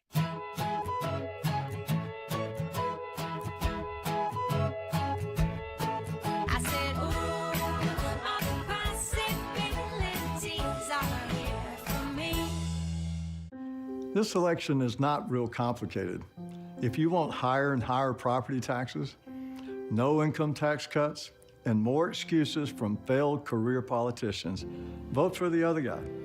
But if you want a conservative that knows how to beat the odds, who will deport criminal illegals, cut the income tax in half, and slash your property taxes, that I'm Rick Jackson, and I am asking for your vote. Closed captioning is provided by Love saving money? Then it's time to join AARP. Just $11 per year with a 5-year term during this special offer and get a second membership free. That's a great deal. You'll have access to hundreds of benefits to help you save money, stay healthy, and have fun. Plus everyday discounts at top retailers, dining, and more. Just $11 per year with a 5-year term during this special offer and get a second membership for free. Call 1-800-592-6249 or go online today. Real cases, real people. Judge Judy. Michael Andrews says former friend auto mechanic Javier Lerma owes for damage to his car caused by a fire in Javier's shop. You accepted this car as sort of a bailment, and you have a certain responsibility to keep the car safe. If you fix cars on your premises, you're supposed to have insurance. Yes. Yes. And I gather you did not. There's insurance on the buildings, but it doesn't insure the contents. And your father, I assume, he would say to me, I didn't even know he was storing the cars in there. But Mr. Andrews has the right, if he's giving you his vehicle for you to work on, and he has in fact paid you. It's not gratuitous. It's not as if you're doing it for nothing. You give him a bill. He did in fact make some payment to your mechanic for working on the car. You have an obligation to him. Now, if you had a fire in one part of the premises and you were concerned about the other part, you really should have taken his car and put it in a safer place. Yes. How many other cars were in your father's garage? There was 2 other cars, and those vehicles slightly got damaged, not as his got the worst damage. So there were 2 other cars in addition to Mr. Andrews' car? Yes, yes. There, and they were both damaged? Smoke damage, yes. Just smoke? Smoke damage. Any of that covered by insurance? Well, those customers have their insurance on the vehicle. Your Honor, I have signs in my office, too, that state that, you know, when you leave a vehicle, I'm not responsible for loss or damage to vehicle. Then we recommend for the customers to have insurance. Did you have insurance on your car? No, I did not. Why not? Because the car had been down for 4 or 5 months and was getting worked on. I never saw those signs anywhere in Jay's shop. Can I see the sign? Yes. And, Your Honor, another thing, too, I want to mention is Mike Andrews' vehicle. It's a salvage title vehicle, and you can't get insurance in the state of Texas if you have a salvage title vehicle. Did you buy it as a salvage? Yes, and I had insurance on it. Up until when? Up until I started doing work on the car. Till the car broke down, I took the insurance off, but it's a salvage title vehicle, but you can still get insurance on the salvage title vehicle. Did Mr. Lerma tell you you should come and pick up your car? No, he didn't tell me to come pick up the car. What did he say when he called you and told you about the fire? He said there had been a fire at the shop. I said, I'll come over there. He said, don't come because it took out the power to the place. He told you not to come? Right. He said, don't come. There's no power. You can't see anything because there's no power to the building. The fire department had taken the electricity out. Well, he was just telling you to come and take your car, he said. What did you need electricity for? He never told me to come get the car. Well, what did he call to tell you? He called to tell me, well, I mean, if your car was in a separate building, right, and not damaged by the fire, what would he call you for? Well, I got a text. Do you understand? Yeah, I understand what you're saying. Judge Judy continues in a moment. And later today. But for the 2 years that you lived there, with the exception of the 5 months, he paid the whole rent. Why shouldn't you pay rent? You're living together as a couple. Well, yeah. Well, yeah. Many older adults are cutting back on everyday expenses. The easy-to-use Jitterbug Flip can help. Get 50% off now by calling 1-800-410-5700. The Flip has big buttons and a large screen. Upgrade for 24/7 emergency help. Call 1-800-410-5700 now to save 50%. Plans as low as $14.99 a month. This is Jitterbug. How can I help you? Here's Chris Cunahan with the Leaf Filter Gutter Report. From blizzards to downpours to windstorms or heat waves, no matter where you live, Leaf Filter keeps your gutters clog-free year-round. Schedule your free inspection today. Call 833-LEAF-FILTER or visit leaffilter.com. Incoming dishes! Doc! Dawn Power Wash flies through 99% of grease and grime in half the time. Yeah, it absorbs grease 5 times faster. It even replaces multiple cleaning products. Ooh, those suds got game. Dawn Power Wash, the better grease getter.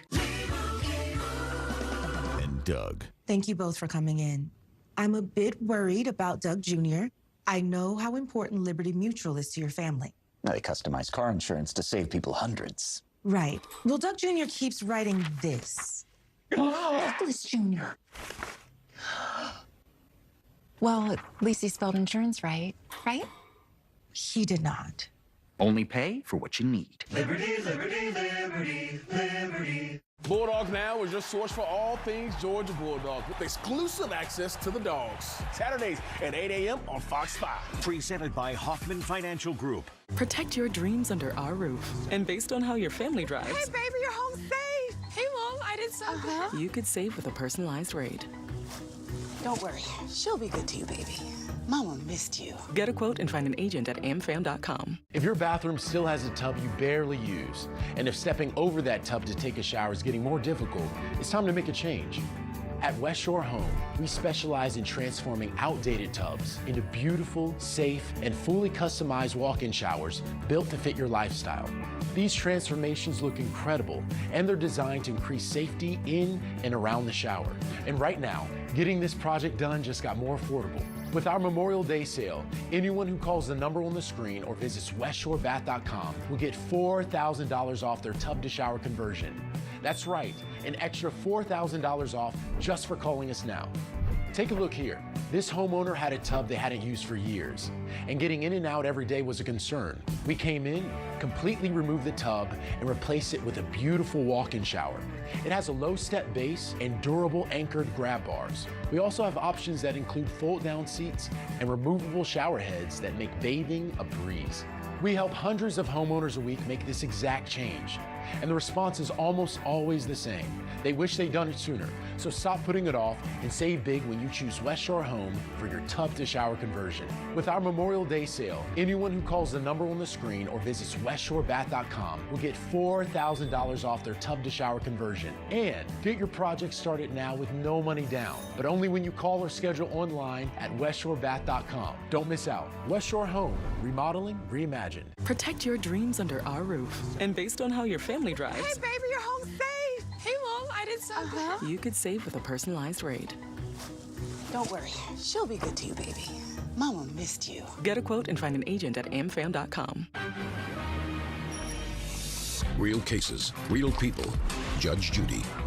Michael Andrews says former friend auto mechanic Javier Lerma owes for damage to his car caused by a fire in Javier's shop. Now, what did he call to tell you? I got a text from his mechanic, said, hey, there was a fire at the shop. Did you know about it? I'm like, no. Is my car okay? And he said, yeah, your car's fine. The middle building got burned. So I called Jay. He said, yeah, the middle building got burned, but your car was stored in an aluminum shed to the left. Your car's fine. There's no need to come over here. There's no power anyway. So I said, okay, fine. The next day, I get a call from Jay at 11 o'clock at night saying, hey, there's another fire at the shop. You know, I don't know what the damage is to your car. I said, okay, but it was the same night the Spurs had won the championship. So all the highways were clogged. You couldn't get anywhere because everybody was going downtown. So I said, okay, well, I'll just come by in the morning and come and look at the car. And he sent me a text saying, there's no problem with your car. There's a little bit of soot damage. My parents went over there, just soot on your car. The next day, which was Monday, he sent me a text saying, hey, there was some damage to your car. And he sent me a picture of my car, and I went over there. And that's what my car looked like. Judgment for the plaintiff, the amount of $3,600. That's all. Thank you. Thank you, Justice. Car payment. Please excuse me, step out. I consider him like a brother to me. I've known him for a long time, and you know, Jay and I've known Jay for years. I do anything for him, and he does a lot for me. And you know, he's been there for me. I've been there for him. I just don't know why I came to this, but we're still going to be friends. Now this is all settled, but yeah, it's not going to be as close. It's time to get our friendship back on track. And now the next case. All parties in the matter of Mazzaro versus Pace. Step forward. Tina Marie Mazzaro is suing her ex-boyfriend, Joseph Pace, for rent, stolen money, and pain and suffering. This is what I gather. The two of you lived together for a while in an apartment, and you were living together as a couple. You were doing handiwork for the management of the apartment, and as a result of that, they gave you a substantially reduced rent. Yes, ma'am. And the substantially reduced rent brought the rent down to the apartment to $300. Yes, ma'am. How long did you live together? From October 2013 until February this year. Do you work? No.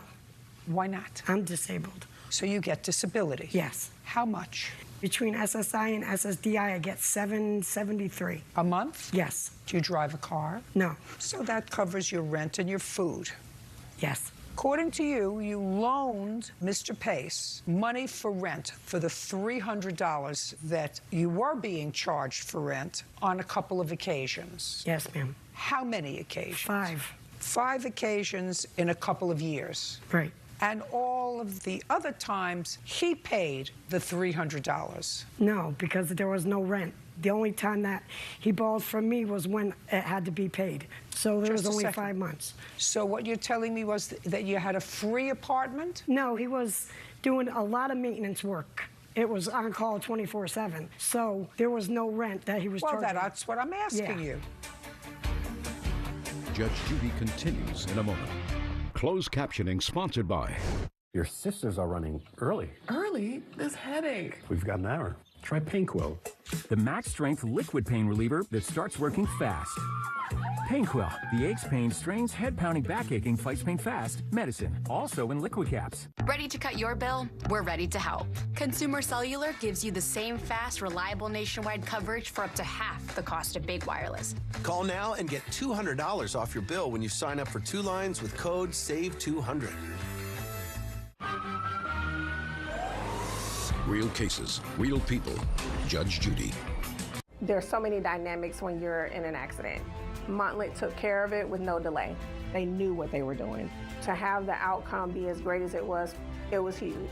I do feel like I've gotten justice, and I feel like Montlick made sure that we got justice. More. It's something people with COPD want. Dupixent makes more possible. It helps adults breathe easier, starting in as little as 2 weeks. That could mean more dances danced, more games played, more classes taken, more to look forward to. It's amazing what can happen when you can do more. Dupixent is an add-on treatment for COPD that is not well controlled and with a specific marker of inflammation. It's not for sudden breathing problems. Dupixent helps block a key source of inflammation, and it's proven to help reduce flare-ups, so you can do more with less COPD. Severe allergic reactions, including skin reactions, can occur. Get help right away for face, mouth, tongue, or throat swelling, wheezing, or trouble breathing. Tell your doctor right away of new or worsening eye problems, like eye pain or vision changes, joint aches and pain, or a parasitic infection or asthma. Don't change or stop other treatments without talking to your doctor. What will you do with your more? Ask a pulmonologist about Dupixent and COPD. This land was never for sale. The government took it anyway. That's because career politician Burt Jones voted to let government take your land with eminent domain and build a gas station, data center, or whatever else corrupt career politicians want. Thanks to Jones, the insiders get what they paid for, and Georgia families get an eviction notice. Career politician Burt Jones. He's for sale,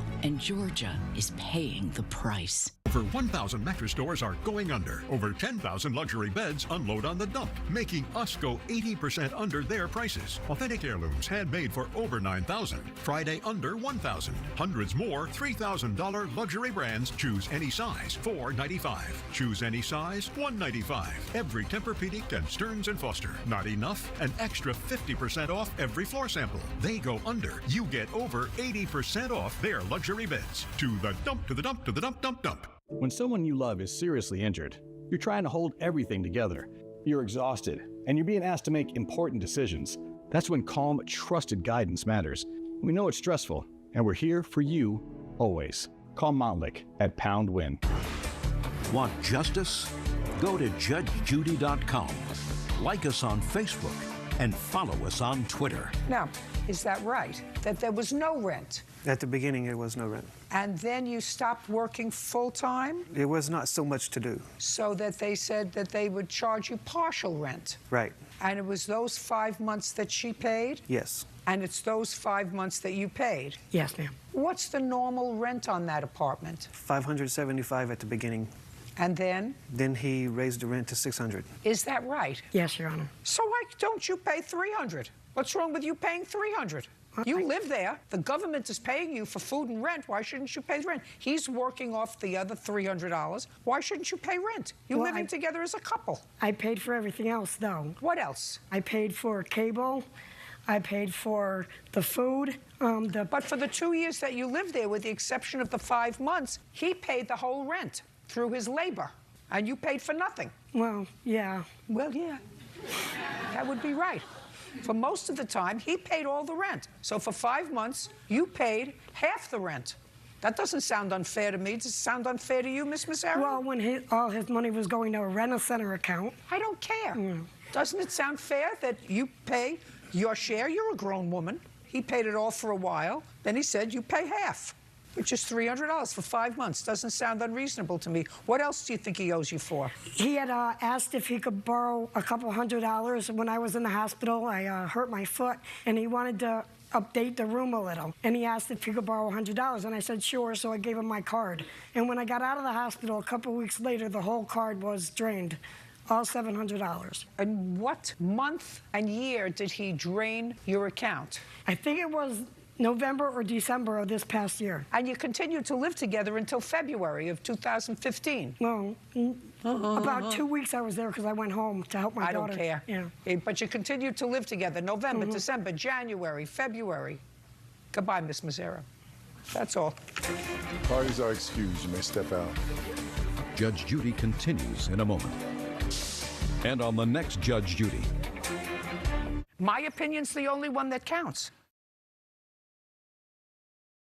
She was accusing me of going out with friends, partying. His job started slacking because he started drinking again. Ending up with other females and such. Drinking a lot of vodka. Things that I wasn't actually doing. A lot of arguing. I wouldn't say exactly a free ride, but... Threw me out and I became homeless. A lot cheaper ride than what she got. So I had nowhere to go, and that was the only option I had. I would like to retain our friendship if we can. Hopefully we can get past it and just be friends.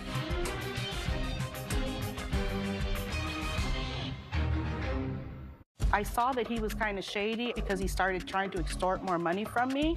A tenant runs down her list of problems. Mr. Yoder became verbally abusive to me. That was why you decided to leave? But the judge has an issue of her own. The one thing that you said in your complaint was, Ron slapped me so hard in the face, he hurt his hand. Yes, ma'am. Well, how come you didn't tell me about that first? Judge Judy. You are about to enter the courtroom of Judge Judith Scheindlin. The people are real. The cases are real. The rulings are final. This is Judge Judy. Charlita Lyons is suing her former landlord, Ron Yoder, for stealing her property and assaulting her. Order. All rise.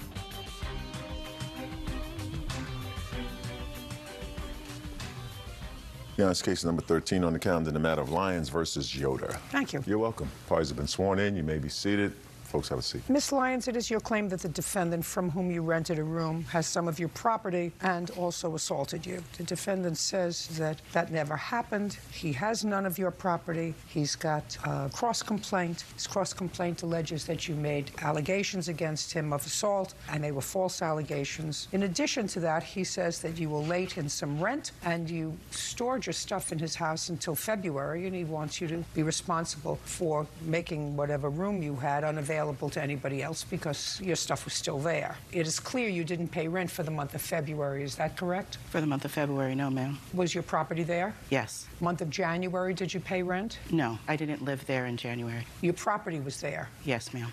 Then you were there. Your property is there, you're there. Okay. Now, you moved out in December, Yes, correct? ma'am. Did you pay rent in December? I paid rent until the end of December. When did you pay rent? The end of November for December. And had you paid November's rent? And I have paid November's rent as well. And you have proof of all of that?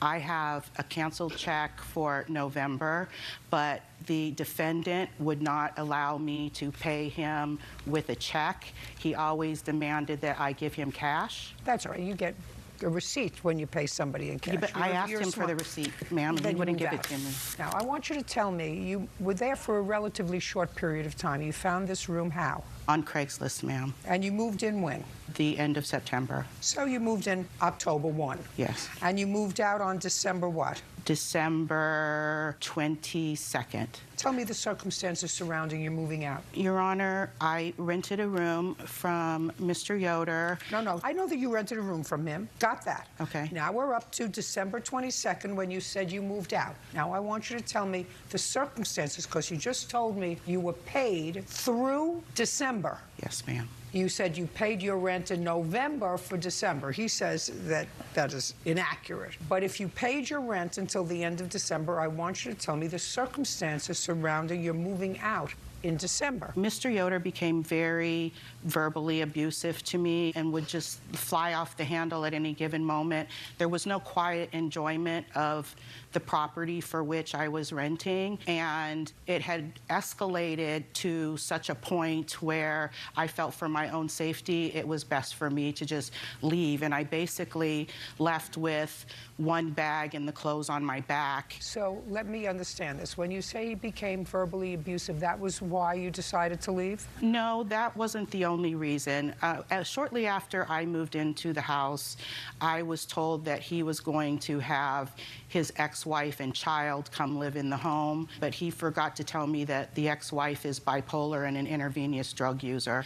And honestly, I'm so glad to see that person in the courtroom, because it really took a toll on me just being able to enjoy the space that I had rented at that stage of the game. Just a second. So that the configuration of the household changed, and you weren't happy with that? Drastically. You know, staying up late at night.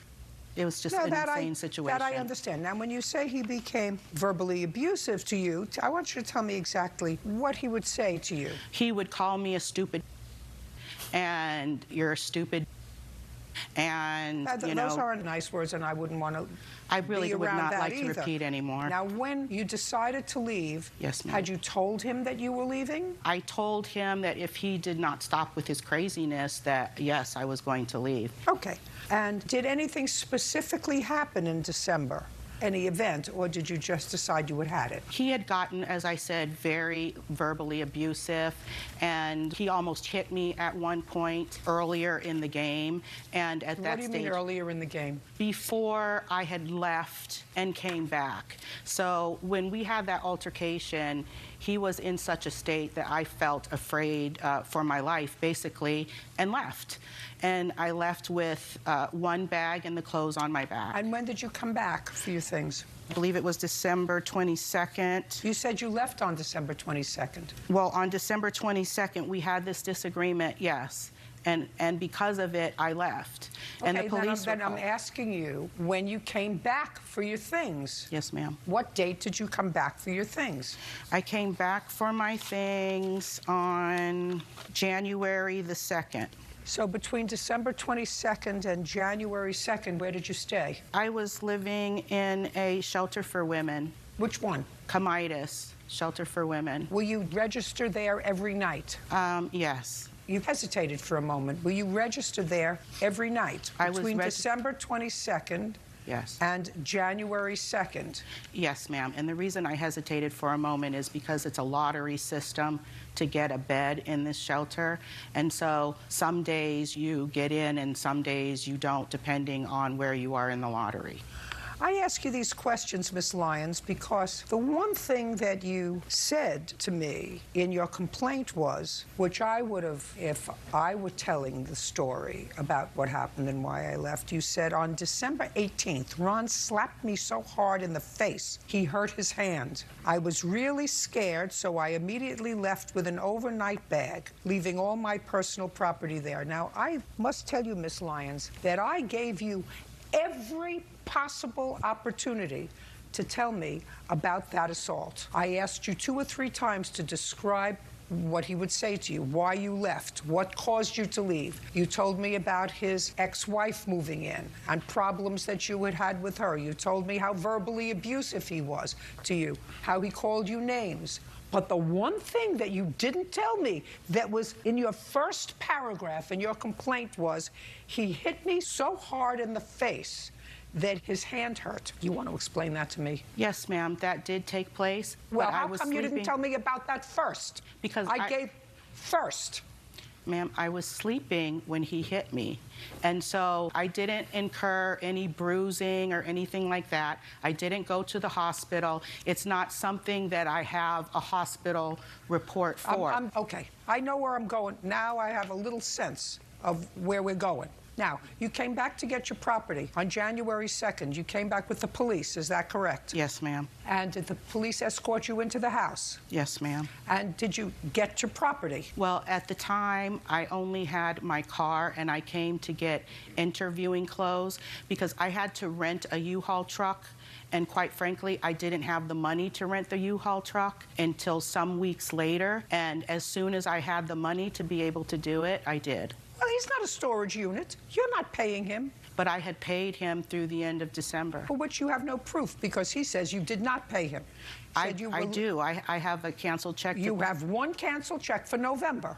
Right. I'd like to take a look at that check. Yes, ma'am. And see whether that check says December's rent. It says November's rent, ma'am. Right. And you paid him November's rent on what date? On the 13th is when I gave him the cash. On the 31st, I gave him the $400. Just a second. So that what you're telling me is, and what you told me, well, let's get to what you told me earlier about this. What you told me earlier about this was, I paid him December's rent in November. That's what you told me, because that's what the tape will demonstrate on this case. Well, that's a lie. You didn't pay him December's rent in November. You paid November's rent on, this says October. I paid him in October for November's rent on the 31st, the very last day of October for November.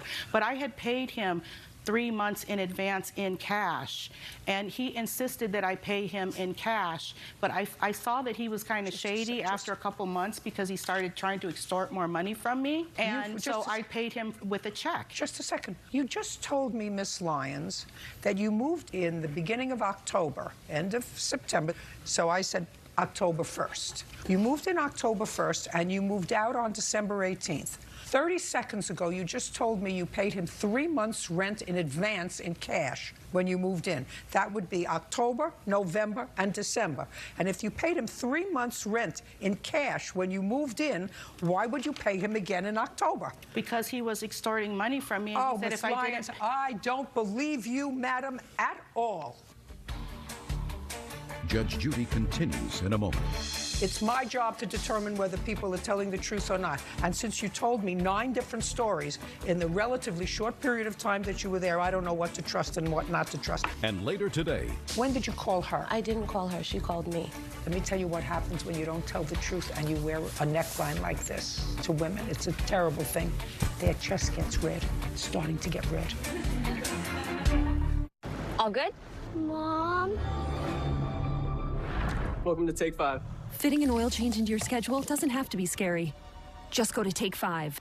Save up to 30% on your oil change. Text Take 5 to 82535 and get your coupon instantly. This election is not real complicated. If you want higher and higher property taxes, no income tax cuts, and more excuses from failed career politicians, vote for the other guy. But if you want a conservative that knows how to beat the odds, who will deport criminal illegals, cut the income tax in half, and slash your property taxes, then I'm Rick Jackson, and I am asking for your vote.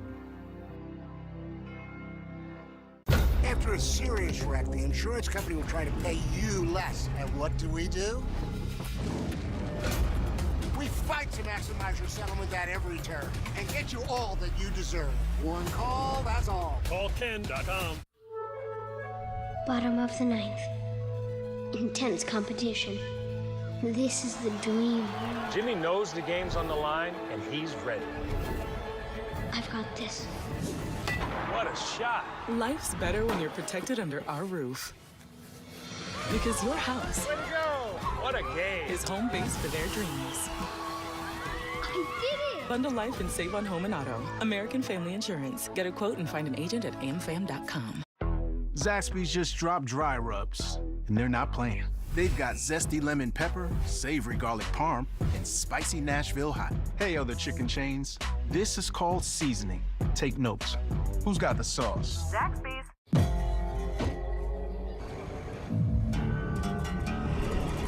Welcome to Take 5. A diesel oil change doesn't have to be a showdown with your schedule. Save up to 30% on your oil change. Text Take 5 to 82535 and get your coupon instantly. Closed captioning is provided by... Love saving money?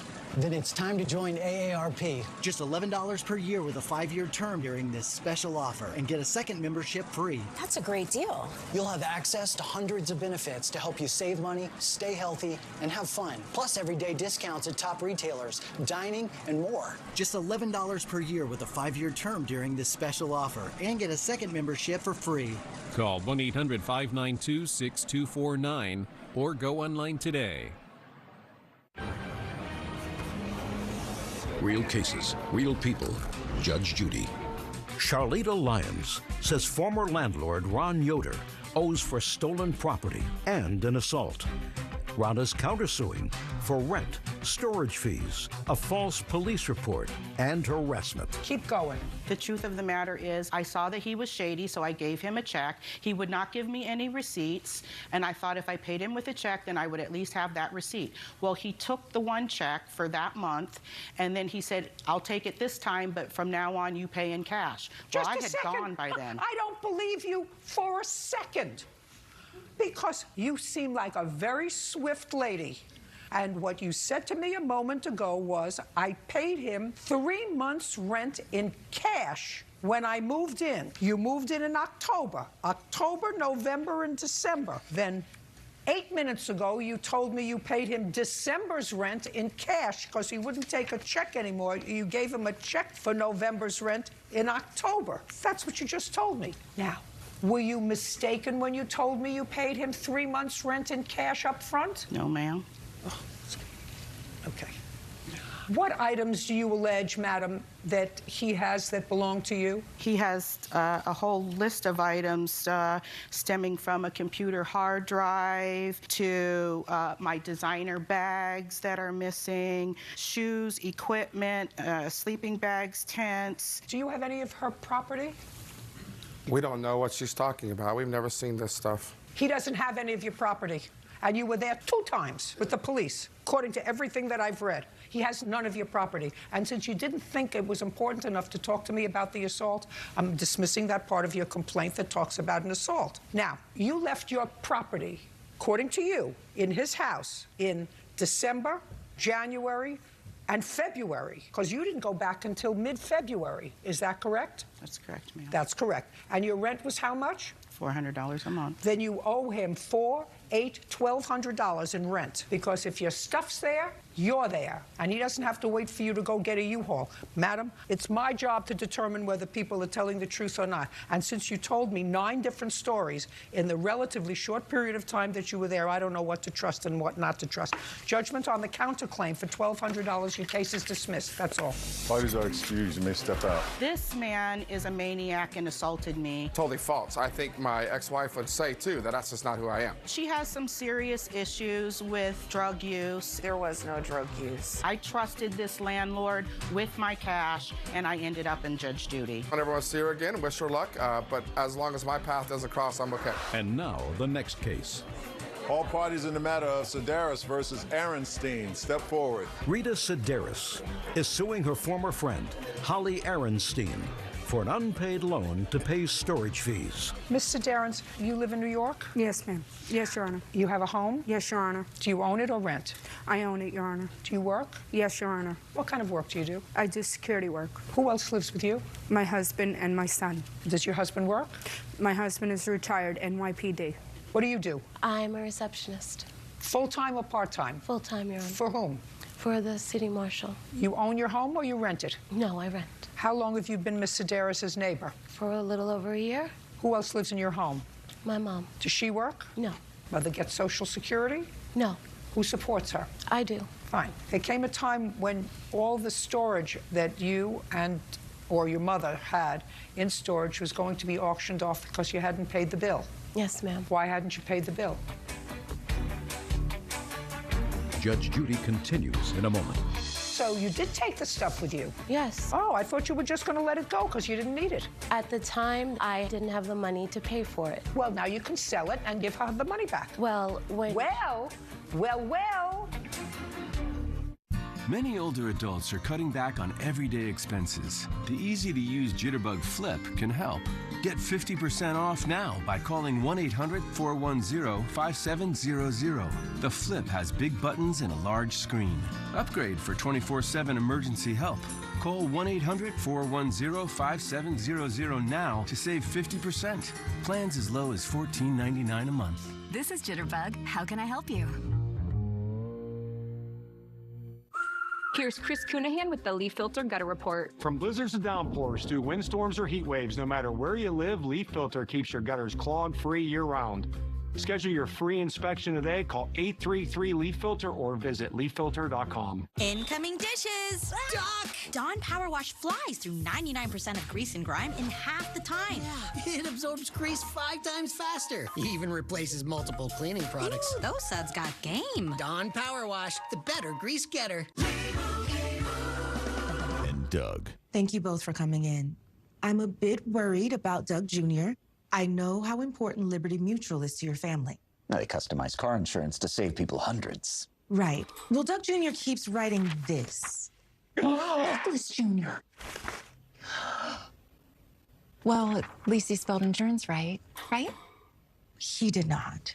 Only pay for what you need. Liberty, liberty, liberty, liberty. We're ready, so let's go. It's the Rooms to Go Memorial Day sale. This stylish 7-piece living room package in 3 great colors is on sale. That's 7 pieces. Just $15.95 or $29 a month, interest-free for 55 months. Only at Rooms to Go. There's a little something in the air at Chicken Salad Chick. It might start with a bite, but before you know it, your soul's doing a little happy dance. It's what happens when the food's that good, the welcome's that warm, and the cookie could turn any day around. Bad day, best day, for no reason at all. We've got a table for you. There's comfort in every bite. Every scoop tells a different story. And when the joy hits, you'll know. Chicken Salad Chick. Feel the joy. It's about time. I had a true partner in my health, that my aches and pains aren't dismissed. But my health needs aren't treated the same way as mine. With CenterWell Senior Primary Care, it's about time. More one-on-one time. Actually, 50% more time with my doctor. So I can ask all my questions. And get the answers I need. Finally, I have a team of experts taking a proactive approach to help me be my healthiest. Schedule a tour today. CenterWell, it's about time. This land was never for sale. The government took it anyway. That's because career politician Burt Jones voted to let government take your land with eminent domain and build a gas station, data center, or whatever else corrupt career politicians want. Thanks to Jones, the insiders get what they paid for, and Georgia families get an eviction notice. Career politician Burt Jones. He's for sale, and Georgia is paying the price. We're ready, so let's go. It's the Rooms to Go Memorial Day sale. Add modern design in your style with this 5-piece dining room in black or natural finish, white or gray chairs. Now just $11.77, only at Rooms to Go. I'm Deidre Dukes, proudly serving you for 20 years on Fox 5 News, streaming on Fox Local. Real cases, real people. Judge Judy. Rita Sedaris says former friend Holly Arenstein owes for a loan to pay storage fees. Holly claims Rita gifted her the money. Now, why hadn't you paid the bill? I had been laid off from my job. I was collecting unemployment, which was about half of the money I'd been making at my job. And what happened when you got notice that they were going to auction off your things? What did you do? First, I had called the storage company just to see how the stuff was. When did you call her? I didn't call her. She called me. She had called me on a day that I had spoken to the storage company, and You mean she called you from vacation? Yes, ma'am. She was on vacation. Is that right? No, Your Honor, it's not right. She called me. On your cell phone? Yes, ma'am. Where were you when she called you on your cell phone? I was in a hotel room. Where? I was at the Ramada Inn on, I don't remember the street, Your Honor. Is it in? It's in California, in yes. California? Yes, Your Honor. But you come from New York, so you were on vacation? Yes, Your Honor. And you wouldn't have any reason to call her when you were on vacation? Not at 6 o'clock in the morning, Your Honor. Yeah, that wouldn't happen. No, ma'am. Let me tell you what happens when you don't tell the truth and you wear a neckline like this to women. It's a terrible thing. Their chest gets red. starting to get red. I'm telling the truth, ma'am. No, I don't believe that she called you while she was on vacation. She absolutely did, and I told her what had happened. I told her that the storage company was going to auction off my property. And she What'd you tell her for? Because she was my friend. She was a woman that had become my friend, and I needed somebody to talk to. Well, if you needed somebody to talk to, then you called her. No, when she called me, I vented to her. Yeah. Okay.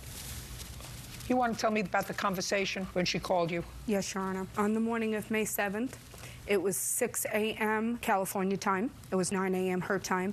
She was hysterically crying, Your Honor. I couldn't understand her. She's like, they're going to auction off my stuff. My stuff is in storage. She's like, please call the storage company. She gave me the telephone number. I was on vacation, but as a friend, because she was like a sister to me, I called the storage company, and I spoke to Chris from the storage company. You can't tell me what Chris told you. Now, did she ask you to call the storage company? Yes, Your Honor. Did she ask you to pay the bill? Yes, Your Honor. What did she say about paying the bill? She had asked me if I would lay it out, and I told her, I says, if I lay it out, I want $25 a week starting June 1st of 2014. And what did she say? She says, yes. She says, please help me. I have nobody to turn to. She was very hysterical. Okay. Now, Miss Aronstein, I read here that you said, I never asked her to do anything for me because I was going to let the whole thing just go away. I couldn't afford to pay them. I just decided to let the stuff go. That's correct, ma'am. Where's the stuff now? I have the stuff now. So you have it? Yes, ma'am. How much did it cost you? $37.02. Do you know what kind of stuff was in there? It was couches, furniture, it was clothing. Where is it? I have it. Where? In my apartment. You're not living next door anymore? No. So you moved? Yes, ma'am. And when you moved, so you did take the stuff with you? Yes. Oh, I thought you were just going to let it go because you didn't need it. At the time that the stuff was going to be auctioned off, I had reconciled myself with the fact that I didn't have the money to pay for it. Well, now you can sell it and give her the money back. Well, when... Well. Judge Judy continues in a moment. Closed captioning sponsored by... Your sisters are running early. Early? This headache. We've got an hour. Try Painquil. The max strength liquid pain reliever that starts working fast. Painquil, the aches, pain, strains, head pounding, back aching, fights pain fast. Medicine, also in liquid caps. Ready to cut your bill? We're ready to help. Consumer Cellular gives you the same fast, reliable nationwide coverage for up to half the cost of big wireless. Call now and get $200 off your bill when you sign up for 2 lines with code SAVE200. Real cases, real people. Judge Judy. When we're in a tornado warning, we're going to stay with you. Warning you first. We've had wind gusts closing in on the 50-mile-per-hour mark. And preparing you for any weather. This rotation is going to be moving directly over you. We're still expecting some very strong storms. The Fox 5 Storm Team on Fox 5 and Fox Local. After an accident, everything can feel overwhelming. But you don't have to figure it out alone. You can speak with a Montlick injury attorney at no cost and with no pressure. Accidents are stressful. Your comeback shouldn't be. If your bathroom still has a tub you barely use, and if stepping over that tub to take a shower is getting more difficult, it's time to make a change. At West Shore Home, we specialize in transforming outdated tubs into beautiful, safe, and fully customized walk-in showers built to fit your lifestyle. These transformations look incredible, and they're designed to increase safety in and around the shower. And right now, getting this project done just got more affordable. With our Memorial Day sale, anyone who calls the number on the screen or visits westshorebath.com will get $4,000 off their tub-to-shower conversion. That's right, an extra $4,000 off just for calling us now. Take a look here. This homeowner had a tub they hadn't used for years, and getting in and out every day was a concern. We came in, completely removed the tub, and replaced it with a beautiful walk-in shower. It has a low-step base and durable anchored grab bars. We also have options that include fold-down seats and removable shower heads that make bathing a breeze. We help hundreds of homeowners a week make this exact change. And the response is almost always the same. They wish they'd done it sooner. So stop putting it off and save big when you choose West Shore Home for your tub-to-shower conversion. With our Memorial Day sale, anyone who calls the number on the screen or visits westshore.bath.com will get $4,000 off their tub-to-shower conversion. And get your project started now with no money down, but only when you call or schedule online at westshore.bath.com. Don't miss out. West Shore Home, remodeling reimagined. When I first spoke with Montlick, I felt like they were genuinely concerned and cared about me. They took such good care of me and my husband. I would highly recommend Montlick Injury Attorneys to anyone that may need them. Are you the victim of a scam? Go to judgejudy.com. Like us on Facebook and follow us on Twitter. Okay. When she paid the bill, she told me it was a gift because I was family. No, I didn't.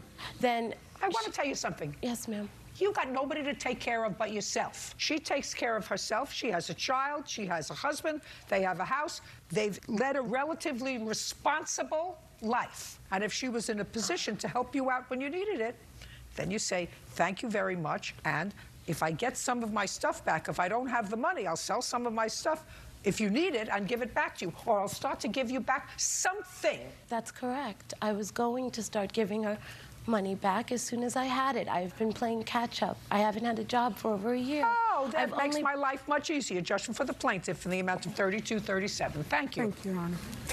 Parties are excused. You may step out. Judge Judy continues in a moment. And on the next Judge Judy.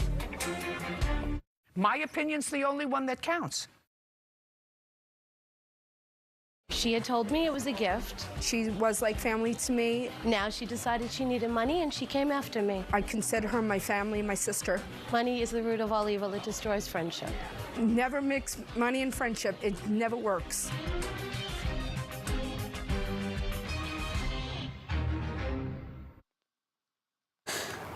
Yeah.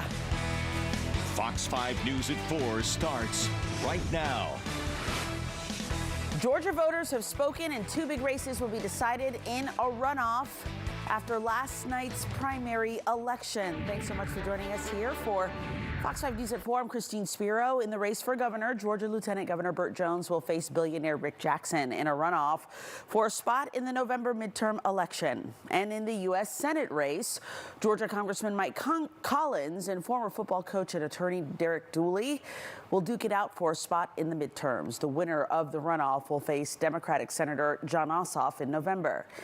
Jones came out swinging shortly after his first place finish Tuesday night, noting he led in the Republican primary, even despite Jackson spending nearly $100 million in the gubernatorial race. Fox 5's Deidre Dukes is covering the GOP governor's race as the candidates go head-to-head in a runoff. Deidre, you spoke one-on-one with Rick Jackson today. That's right, Christine. And the winner of the June 16th runoff will face off against Democrat Keisha Lance Bottoms in November. While Jackson will spend the weeks leading up to Election Day working to convince voters he is the best candidate to beat Bottoms and win the governor's seat for the GOP. We're excited and looking forward to winning the runoff. Healthcare executive Rick Jackson hit the ground running, making the rounds for press interviews Wednesday after securing a place in the runoffs. Our goal was to get to the runoff, and we did. Jackson finished in second place in the crowded GOP field, advancing to a head-to-head matchup against Lieutenant Governor Burt Jones. I love getting this guy one-on-one. I can promise you that. Jones secured the endorsement of President Donald Trump and was the clear front runner early in the race, but Jackson moved ahead in the polls soon after launching his campaign in February. The primary race for governor involved historic spending and deep personal divides. Jackson now distinguishing himself from the lieutenant governor by framing the runoff as a choice between a business executive and a career politician. The people that are struggling, the affordability issues they have resonate, and I have business solutions to help solve in the rural areas, our farmers and so forth, so I have a lot of solutions, and I'm going to be talking about that. Jackson maintains his business background makes him the best candidate to take on Democrat Keisha Lance Bottoms, who won her party's primary outright. For the last 20 years, I have been giving back to people through philanthropy and other things, the downtrodden, the children in foster care and so forth like that. I think that resonates with everybody. There is no blue and red when it comes to caring for people. Now, Jones has challenged Jackson to a debate. Jackson says he's excited to debate Jones and show, he says, the contrast between a career politician who killed property tax cuts and an outsider businessman who can bring business solutions to Georgia like Trump did for the country. At the live desk, Deidre Dukes, Fox 5 News. All right, Deidre, thanks so much. Former Atlanta mayor turned Democratic gubernatorial candidate Keisha Lance Bottoms easily came out on top in last night's Democratic primary election. The victory earning her a spot in the November midterm election. Lance Bottoms beat out former Lieutenant Governor Jeff Duncan, former DeKalb CEO Michael Thurmond, and former State Senator Jason Estevez. Now, Keisha Lance Bottoms says while raising money is important, all Georgians still have the right to vote. She believes she can win in November by earning the votes of Georgians and not buying attack ads. Fox 5's Angelique Proctor talked to Bottoms today about her plans to win the general election. Angelique. Well, good afternoon to you, Christine. Keisha Lance Bottoms says the real work begins now. She admits she is an underdog, but she says she likes her chances. My mom, our next governor, Keisha Lance Bottoms. For a few hours, Keisha Lance Bottoms, her family, and supporters enjoyed a blowout victory in the Democratic primary. But once the sun came up, it was back to the grind of campaigning to lead Georgia in a new direction. Lance Bottoms says democracy will not take a back seat against her well-financed opponents.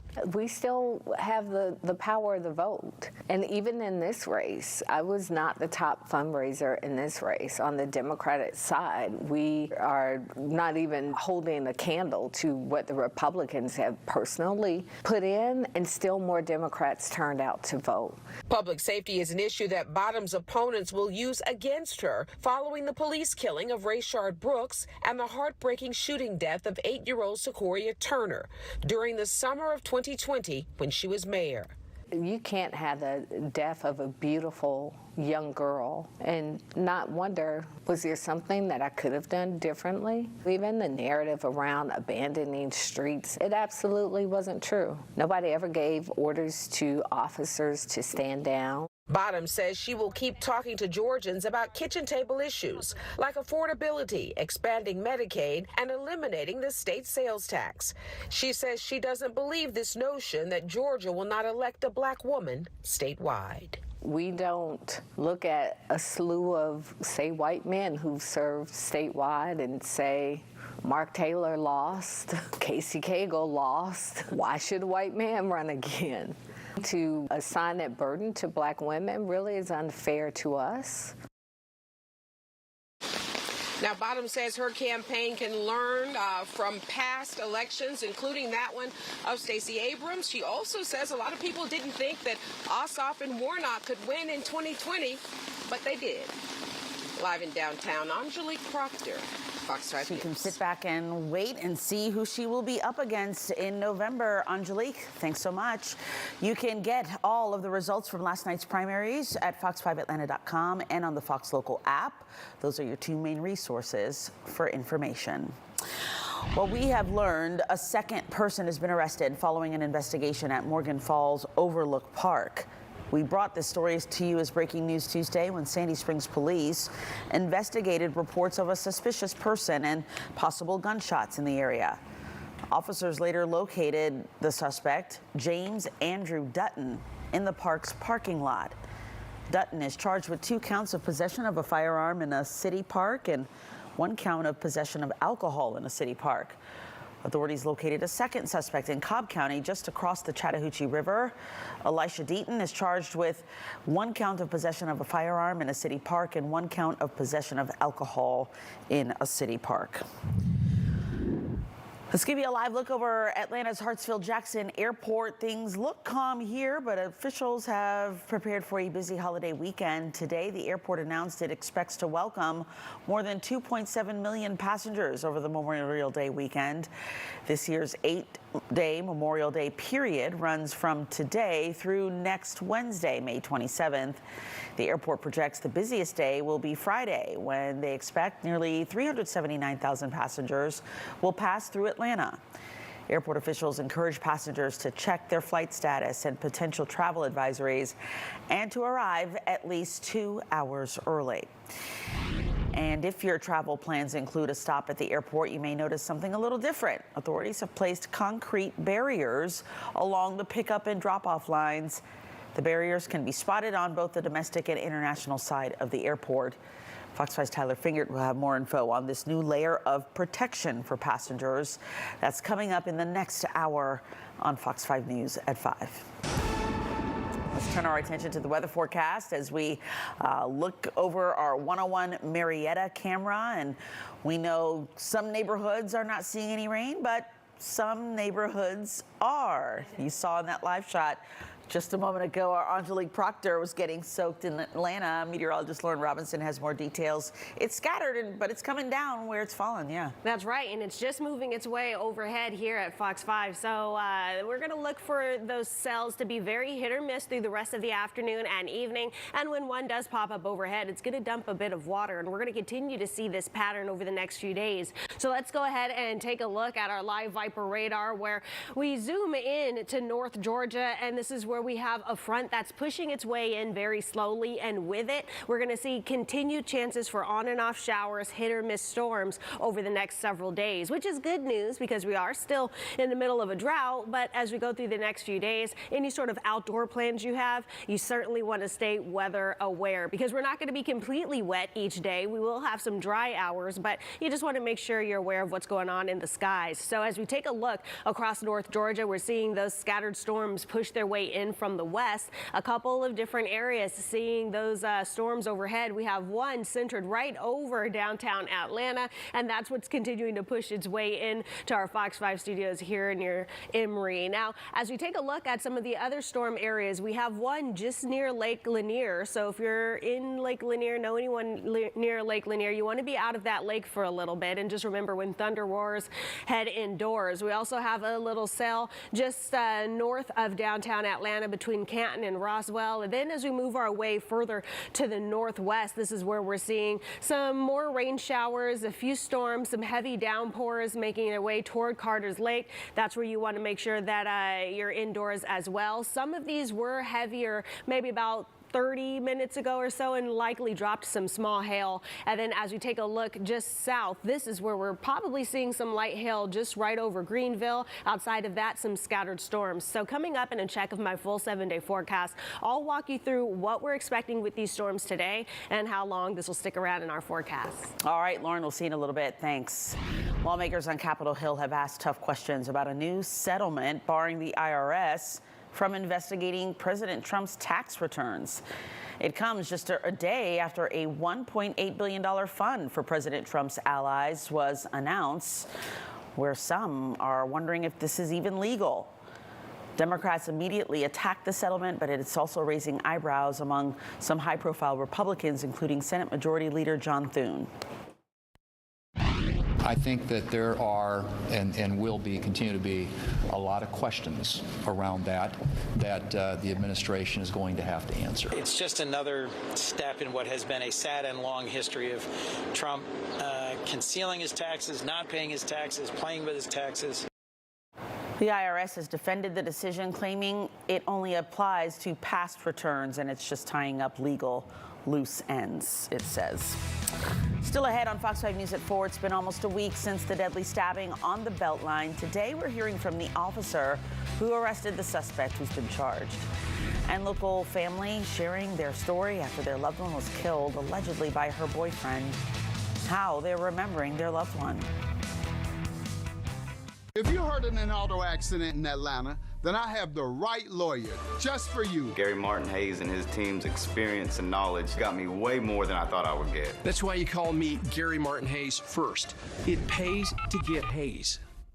Chevy drivers need a truck that shows up the same way they do. That's why Chevy Silverado is #1 in manufacturer loyalty. So they can go where others won't and always get it done. And as long as Chevy people keep showing up, we'll keep building trucks that do the same. Now, well-qualified buyers can get 0% financing or $6,000 total cash allowance on this Silverado. Plus, get an additional $1,000 when you trade in an eligible vehicle. And now, eligible military personnel can get $1,000 bonus cash on most Chevy models. If you have a crack like this, well, you have a problem. Today I'm learning how a cracked wall might mean your foundation is sinking. It always points towards the area where it's sinking. For example, this corner here, we're down almost a full inch of drop. Right, so that's going down and that's causing the crack. Correct. And then this door, they don't even use that door anymore. It cannot open. Schedule a free inspection with AquaGuard, a groundworks company. And tell them Mike sent you. Allergies aren't fun for anyone, especially when they work their way into your home. A professional air duct cleaning from Stanley Steamer can dramatically improve indoor air quality and significantly reduce indoor allergens. Installing our whole home purification system Restore will even help prevent the spread of airborne viruses and bacteria. If you want to significantly reduce allergy triggers in your home, call or go online to book a free inspection today.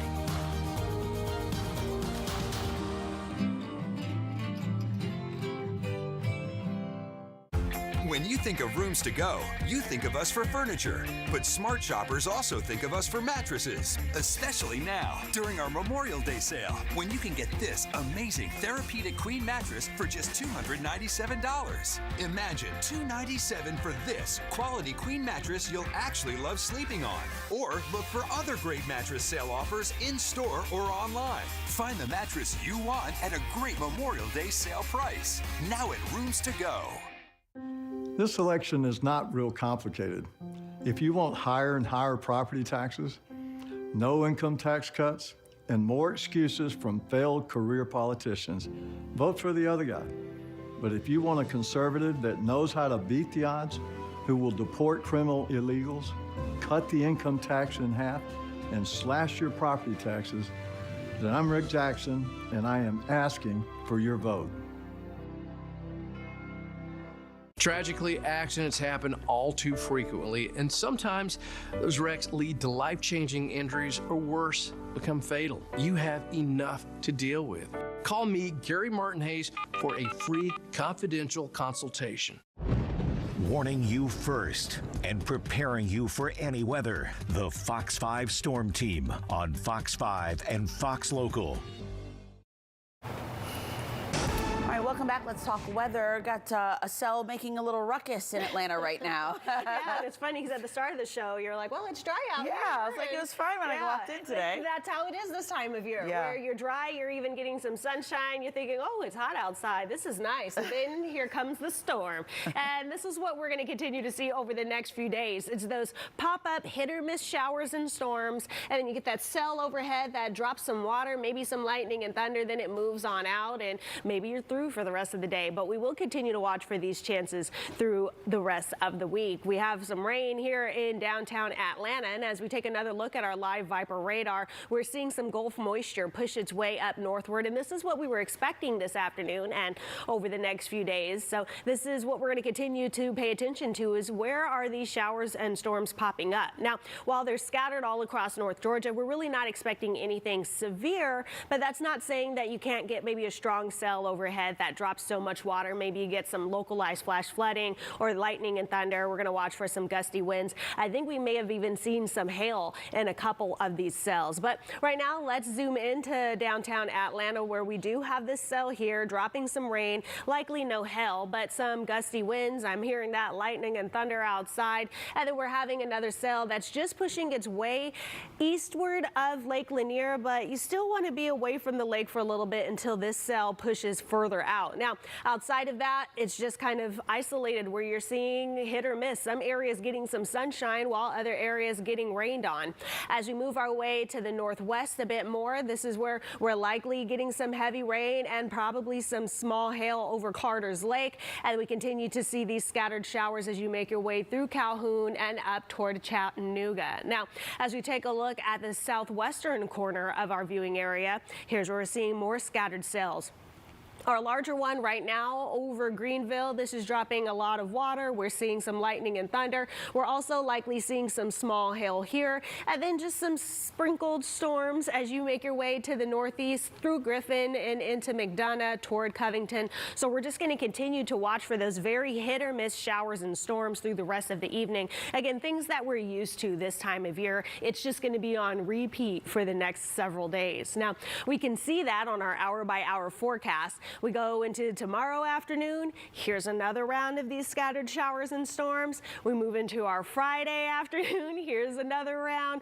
Even into our Saturday. Here's another round. You kind of get where I'm going here. We're going to continue to see the same pattern just sit over North Georgia for the next several days. And that's not only going to include the shower and storm chances, that's also going to include our temperatures. We're not going to see our temperatures budge much over the next few days. Our highs will likely stay in the middle 80s, our overnight lows in the upper 60s. Today will be the hottest day of the week, though. Today is standing out just a bit as we're in the upper 80s. Some areas have even made it into the low 90s. So we take a look at what's in store. We go through the rest of the evening. Those scattered showers become isolated storms, and this is where you're looking for those bigger downpours later this evening.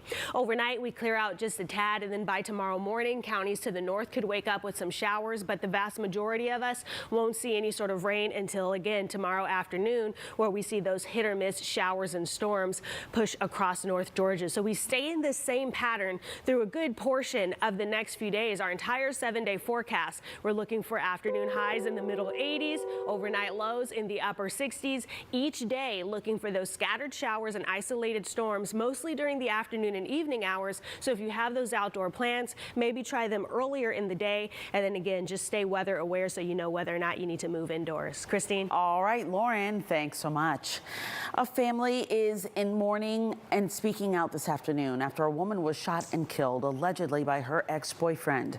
DeKalb police say the crime happened on Martin's Crossing Road in Stone Mountain Sunday afternoon. Fox 5's Amy Mapp spoke to the victim's family and has more. Miranda Henderson was 44 years old when DeKalb County police say she was shot to death while pulling into her own neighborhood. Her loved ones believe the tragedy could have been prevented. Miranda was life.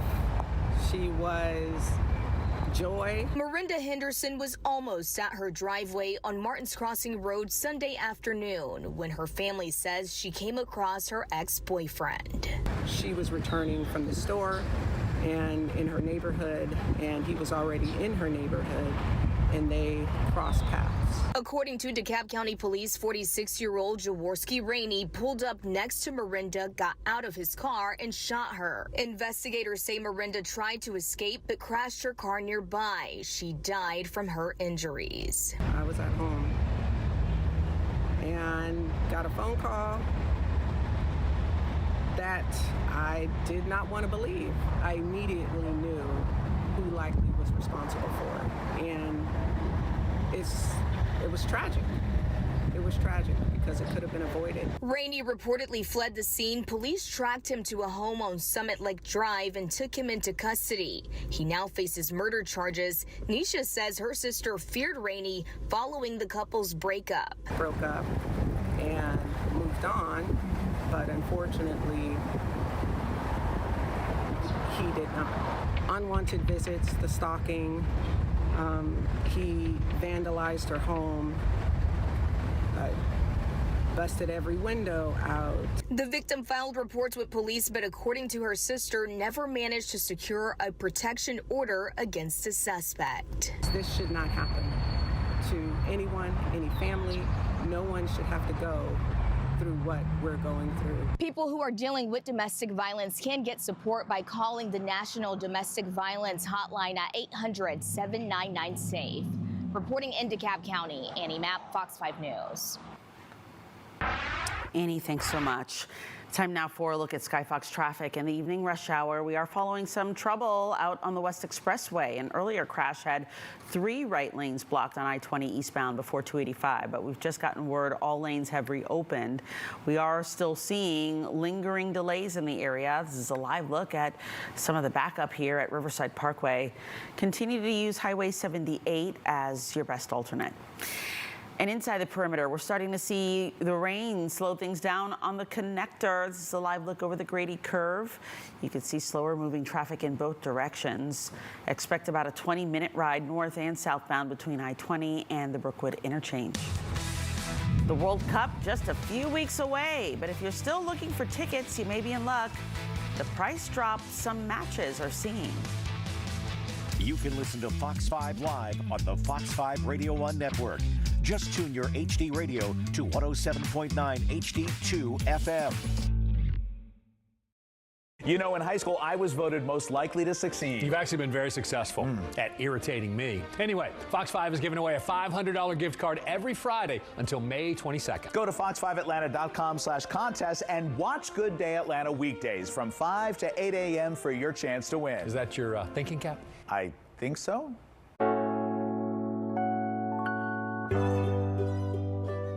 What's better than a Crystal? A whole sack full of them for just $12 in the Crystal app. A dozen hot and fresh craveable Crystals. So when the crew's hungry and the budget's real, bring home the flavor that always shows up big. Crystal Sackfuls, a whole sack full of happy. And for just $1 more, crushed dirty sodas. Welcome to Bluebell, USA. A magical town. Around here, everyone is happy all the time. Because ice cream is the handheld device of choice. In Bluebell, USA, there is no such thing as too much ice cream. Bluebell, USA, where happy happens. The Dump, most disruptive discounts ever. From luxury furniture, mattress, and rug brands in financial distress. So far below their cost. Still thousands too many sofas. So you take another half off every love seat. Bernhardt, Natuzzi, Leather and Power Barca Loungers, immersive surround sound. Every sofa, disruptive price reductions. And your love seat, an extra half off that. $10,000 rare investment grade rugs. Heirloom handmade beds, market disrupting, $9.95. Disruptive deals, luxury brands below cost. Extra half off any love seat. To the dump, to the dump, to the dump, dump, dump. There's a place where friends can come together and be themselves, where flavor can shine. Whether you're a little more refined, a tad earthy, or a bit spicy. A place that allows the sweet to be sweet and the bold to be, well, you get it. The place I'm talking about is Chicken Salad Chick, where 12 chicken salad flavors come to life. And you can enjoy their flavorful company too. It's rough when you must face an 18-wheeler wreck. The insurance company's delays claims, twist facts, plays games. Nonsense. It's go time, team. I'm attorney Ken Nugent. My experienced team and I are unstoppable when it comes to winning what you rightfully deserve. We don't wait for things to happen. We make them happen. Faster. One call, that's all. Watch Ken go! CallKen.com. Hello? Oh, hey! It's your cravings. They heard about Crystal's $3 and under menu, and they want a Crystal, a chili cheese puff, and a bacon cheese Crystal. Your cravings are calling. Your wallet approves. The Crystal $3 and under cravings menu, and for just $1 more, crushed dirty sodas. We have breaking news out of DeKalb County, where a number of fire units are on the scene of an apartment fire. Skyfox 5 is live over the complex off Farrington Road, and we're seeing the damage done by some of the fire here as we zoom into the roof of one of these apartment units. At one point, we were able to see some flames coming through the roof, but firefighters are out here right now continuing to put out some of these hot spots. We have no reports of injuries at the moment, but we will keep working our sources on the ground to find out exactly how this started and see if anyone was impacted by this. It is good news that there are no reports right now of injuries. The U.S. Justice Department today announced charges against former Cuban President Raul Castro, the Trump administration charging him for his alleged role in the 1996 downing of two planes operated by the Miami-based Exile Group brothers to the rescue. The planes were shot down by the Cuban Air Force. The now 94-year-old served as Cuba's defense minister at the time. Today's indictment was handed down by a Miami grand jury. Mr. Castro and the others are charged with additional crimes as well, including destruction of aircraft and 4 individual counts of murder. Raul is the younger brother of ex-dictator Fidel Castro, who died in 2016. Raul Castro stepped down from power in April of 2018. European goods could soon get cheaper, but it's the opposite with China. The White House has signaled it's ready to resume the on-again, off-again tariff war with Beijing. The European Union has finally come to an agreement on a new trade deal with the U.S. ahead of President Trump's July 4th deadline. It should provide tariff relief for both sides. we got what we need, because at the moment it's totally unsecure and not predictable how the United States are acting in the field of tariffs. Treasury Secretary Scott Bessent says the U.S. is in no hurry to extend a trade truce with Beijing, and tariff rates could go up by midsummer, which impacts American consumers. Democrats criticize the move, saying it will only make the affordability crisis worse. All right, well, we're seeing those scattered thunder showers push their way all across North Georgia. Coming up in another check of my 7-day forecast, I'll have a look at what we're expecting.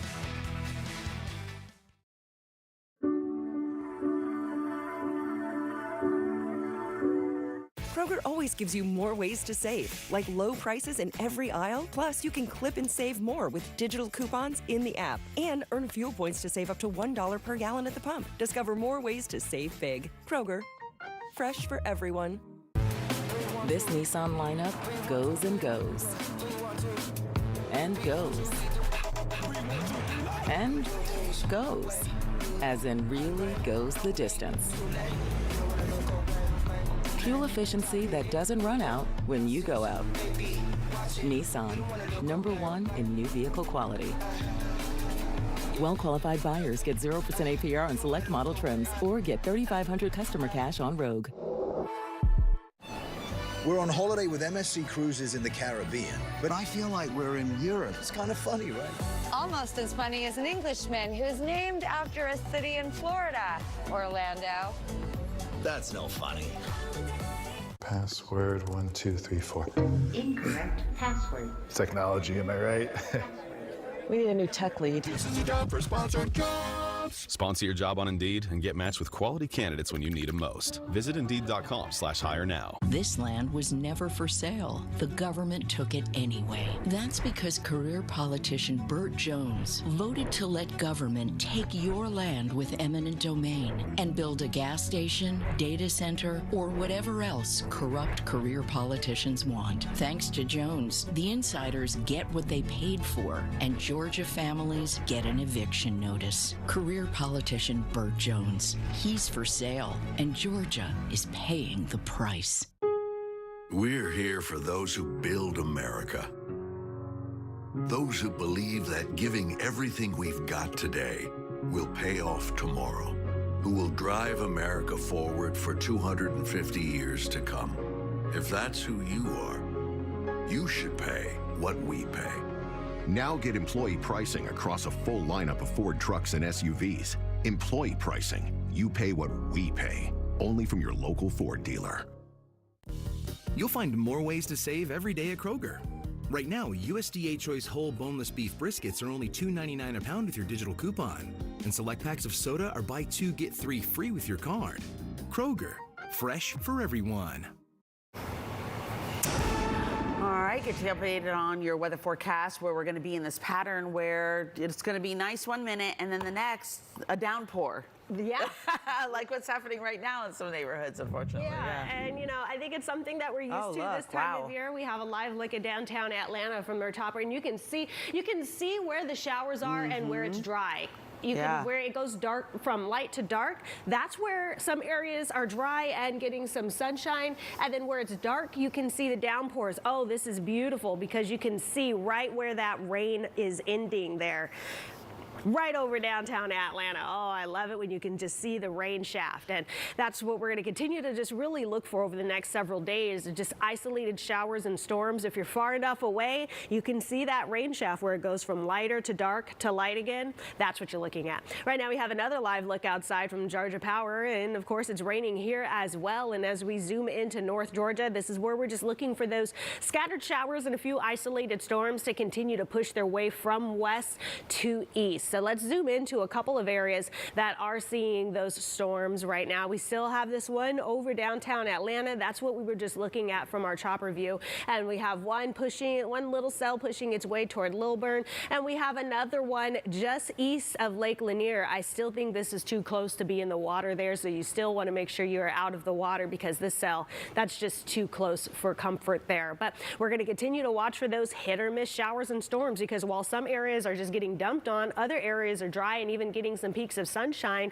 And then you have other areas that might even be seeing some small hail. So I think we saw some hail possibly earlier as this cell moved its way eastward. It was a bit heavier over areas like Calhoun, but as it continues to move eastward, these cells are losing their impact just a bit. So right now we're just looking at some isolated downpours, some lightning and thunder, some gusty winds. And then we take a look further south. This is going to be the southwestern corner of our viewing area where the storm over Greenville is starting to die down a little bit, still bringing some downpours, but you can see this energy is scattered a bit where we're just having those very isolated rain showers, some lightning and thunder, some gusty winds. We're also seeing a line of scattered storms push its way through Carroll County toward Villa Rica. So we're just looking for those on and off kind of hit or miss rain showers and storms through the rest of the evening. Right now, they're pretty scattered, but as we go into the rest of the evening, they become more isolated. And as they become more isolated, that's usually where the energy is kind of focused into one area. So we're going to look for those isolated storms later this evening to pack a bit more of a punch. We're not necessarily looking for any sort of severe weather, but maybe a stronger downpour, some gustier winds, heavier lightning and thunder. Now, as we move overnight into early tomorrow, the northern counties could wake up early tomorrow to some very brief rain showers, where if you're along the I-20 corridor and southward, I think we start the day pretty dry, and then we go into tomorrow afternoon, a lot like what we're seeing right now. Very hit or miss, brief rain showers, maybe an isolated storm through the evening hours, and then it starts to fizzle out as we move into the overnight hours. Now, the next 7 days, lather, rinse, and repeat. We're going to see the same thing over and over. We're looking for afternoon highs in the middle 80s, those overnight lows not too low in the upper 60s, and then those afternoon and evening scattered showers to isolated storms. Again, we're not looking for complete washouts each day, so there will be some dry time if you have those outdoor activities. You just really want to make sure that you're weather aware so that you can head indoors when thunder roars. Christine. All right, good advice. Thanks so much, Lauren. Taking a look at our top stories. The GOP gubernatorial race is heading to a runoff. Lieutenant Governor Burt Jones came out swinging shortly after his first place finish Tuesday night, noting he led in the primary despite businessman Rick Jackson spending nearly $100 million in the gubernatorial race. Jones has challenged Jackson to a televised debate. Jackson says his business background makes him the best candidate. Democratic candidate Keisha Lance Bottoms won the primary outright and has avoided a runoff. She easily beat out former Lieutenant Governor Jeff Duncan, former DeKalb CEO Michael Thurmond, and former State Senator Jason Estevez. She's already right back at work as well, saying democracy will not take a back seat against her well-financed opponents. At Atlanta's Hartsfield-Jackson Airport, things are calm now, but officials are prepared for a busy holiday weekend. Today, the airport announced it expects to welcome more than 2.7 million passengers over the Memorial Day weekend.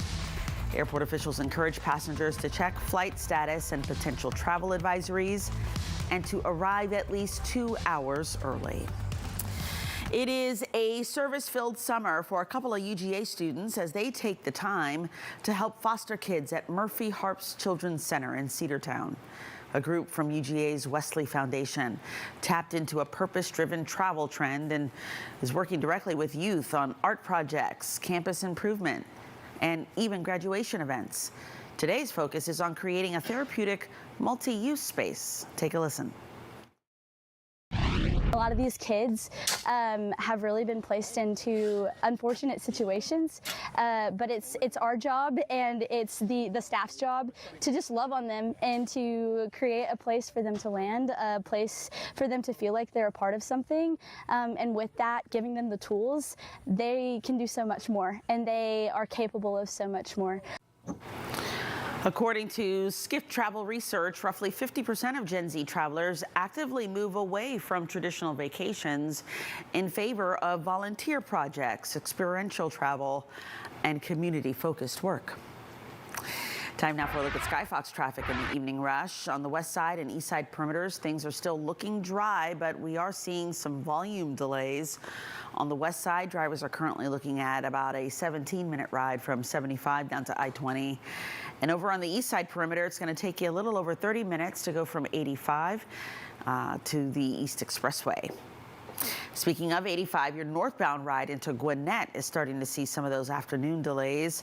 It's a 26-minute ride from 285 up to Highway 316 with delays clearing after Jimmy Carter Boulevard. Tesla is known for these special features in its vehicle, but one man took things a little too far. See what happened when he decided to test out the car's Wade mode. Sweet James is not a typical name for a law firm, but we don't deliver typical results. If you've been hurt in an accident, you deserve the best care, the best compensation, and sweet justice. That's Sweet James.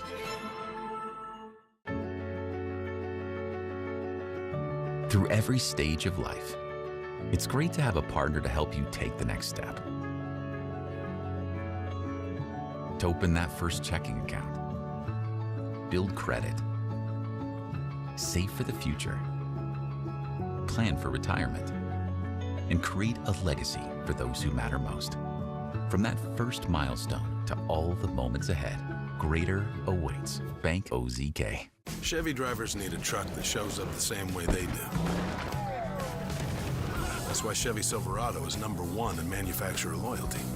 So they can go where others won't and always get it done. And as long as Chevy people keep showing up, we'll keep building trucks that do the same.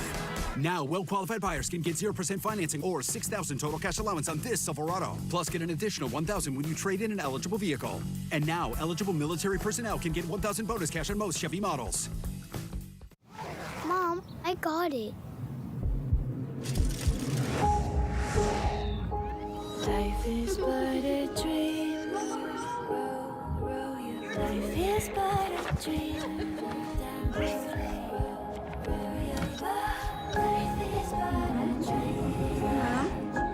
Change happens fast. Lock in your internet price for 5 years and get online in minutes with same-day Wi-Fi. Xfinity. Imagine that. Look at this guy. Yo. Sick car, man. Hey, what's going on, bro? Can I charge my phone? Ooh. Hey, can I get the password for the Wi-Fi? Yo, let's change the music. Bose? Dang. Have I got something in my teeth? Oh. Loaded with features for everyone. Nice, man.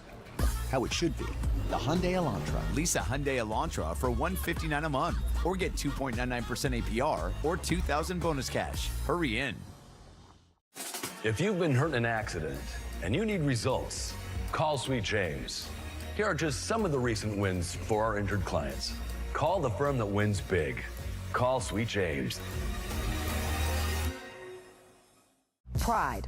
I feel it every day. Our people, our culture, faith, family, fitness. To all the aunties, the preachers, the teachers, and even the men holding it down, join me as we celebrate Portia, weekdays at 1 on Fox 5. A rare type of Ebola virus is rapidly spreading. Health workers have evacuated an American missionary doctor from the Democratic Republic of Congo after testing positive for Ebola. Dr. Peter Stafford is now receiving specialized medical treatment in Germany. Stafford was working with SURGE, which is an international Christian missions organization that has served during other Ebola outbreaks. WHO officials say there are almost 600 suspected cases and almost 140 suspected deaths. WHO assesses the risk of the epidemic as the high at the national and regional levels and low at the global level. This strain of Ebola has no approved treatments or vaccines, but the head of Africa's Centers for Disease Control and Prevention says they have focused on 3 experimental vaccines. One is being developed in the UK. 2 officers who defended the U.S. Capitol against January 6th rioters have sued the Department of Justice over a Trump administration fund. The DOJ announced that anti-weaponization fund on Monday. It would provide a systematic process to hear and redress claims of others who suffered weaponization and lawfare, end quote. Now, retired U.S. Capitol Police Officer Harry Dunn and Metropolitan Police Department Officer Daniel Hodges have asked a court to find it illegal. They argue the fund would allow for rioters, including the Proud Boys, to receive a payout. Good news for soccer fans. The cost of tickets to the FIFA World Cup are dropping. The details just ahead. And sports betting in the United States has grown into a multi-billion-dollar industry. Now, Senate leaders in Washington have started examining where the current laws are strong enough to protect the integrity of games. That story after the break.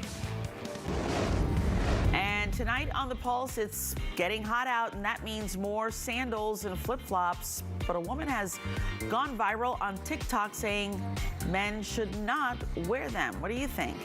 You can join the conversation now by scanning the QR code on your screen, and we'll see you at 7.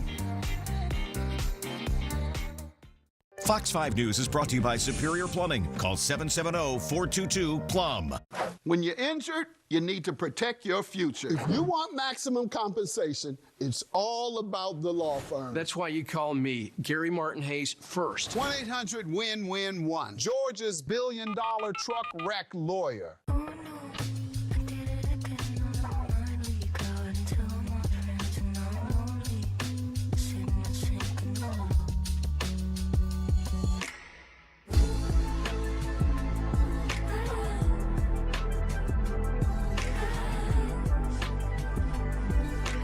Current lessees of an eligible competitive luxury brand vehicle get this exceptional lease offer on this 2026 Cadillac Optic. Visit your local Cadillac dealer today. Get your home ready for the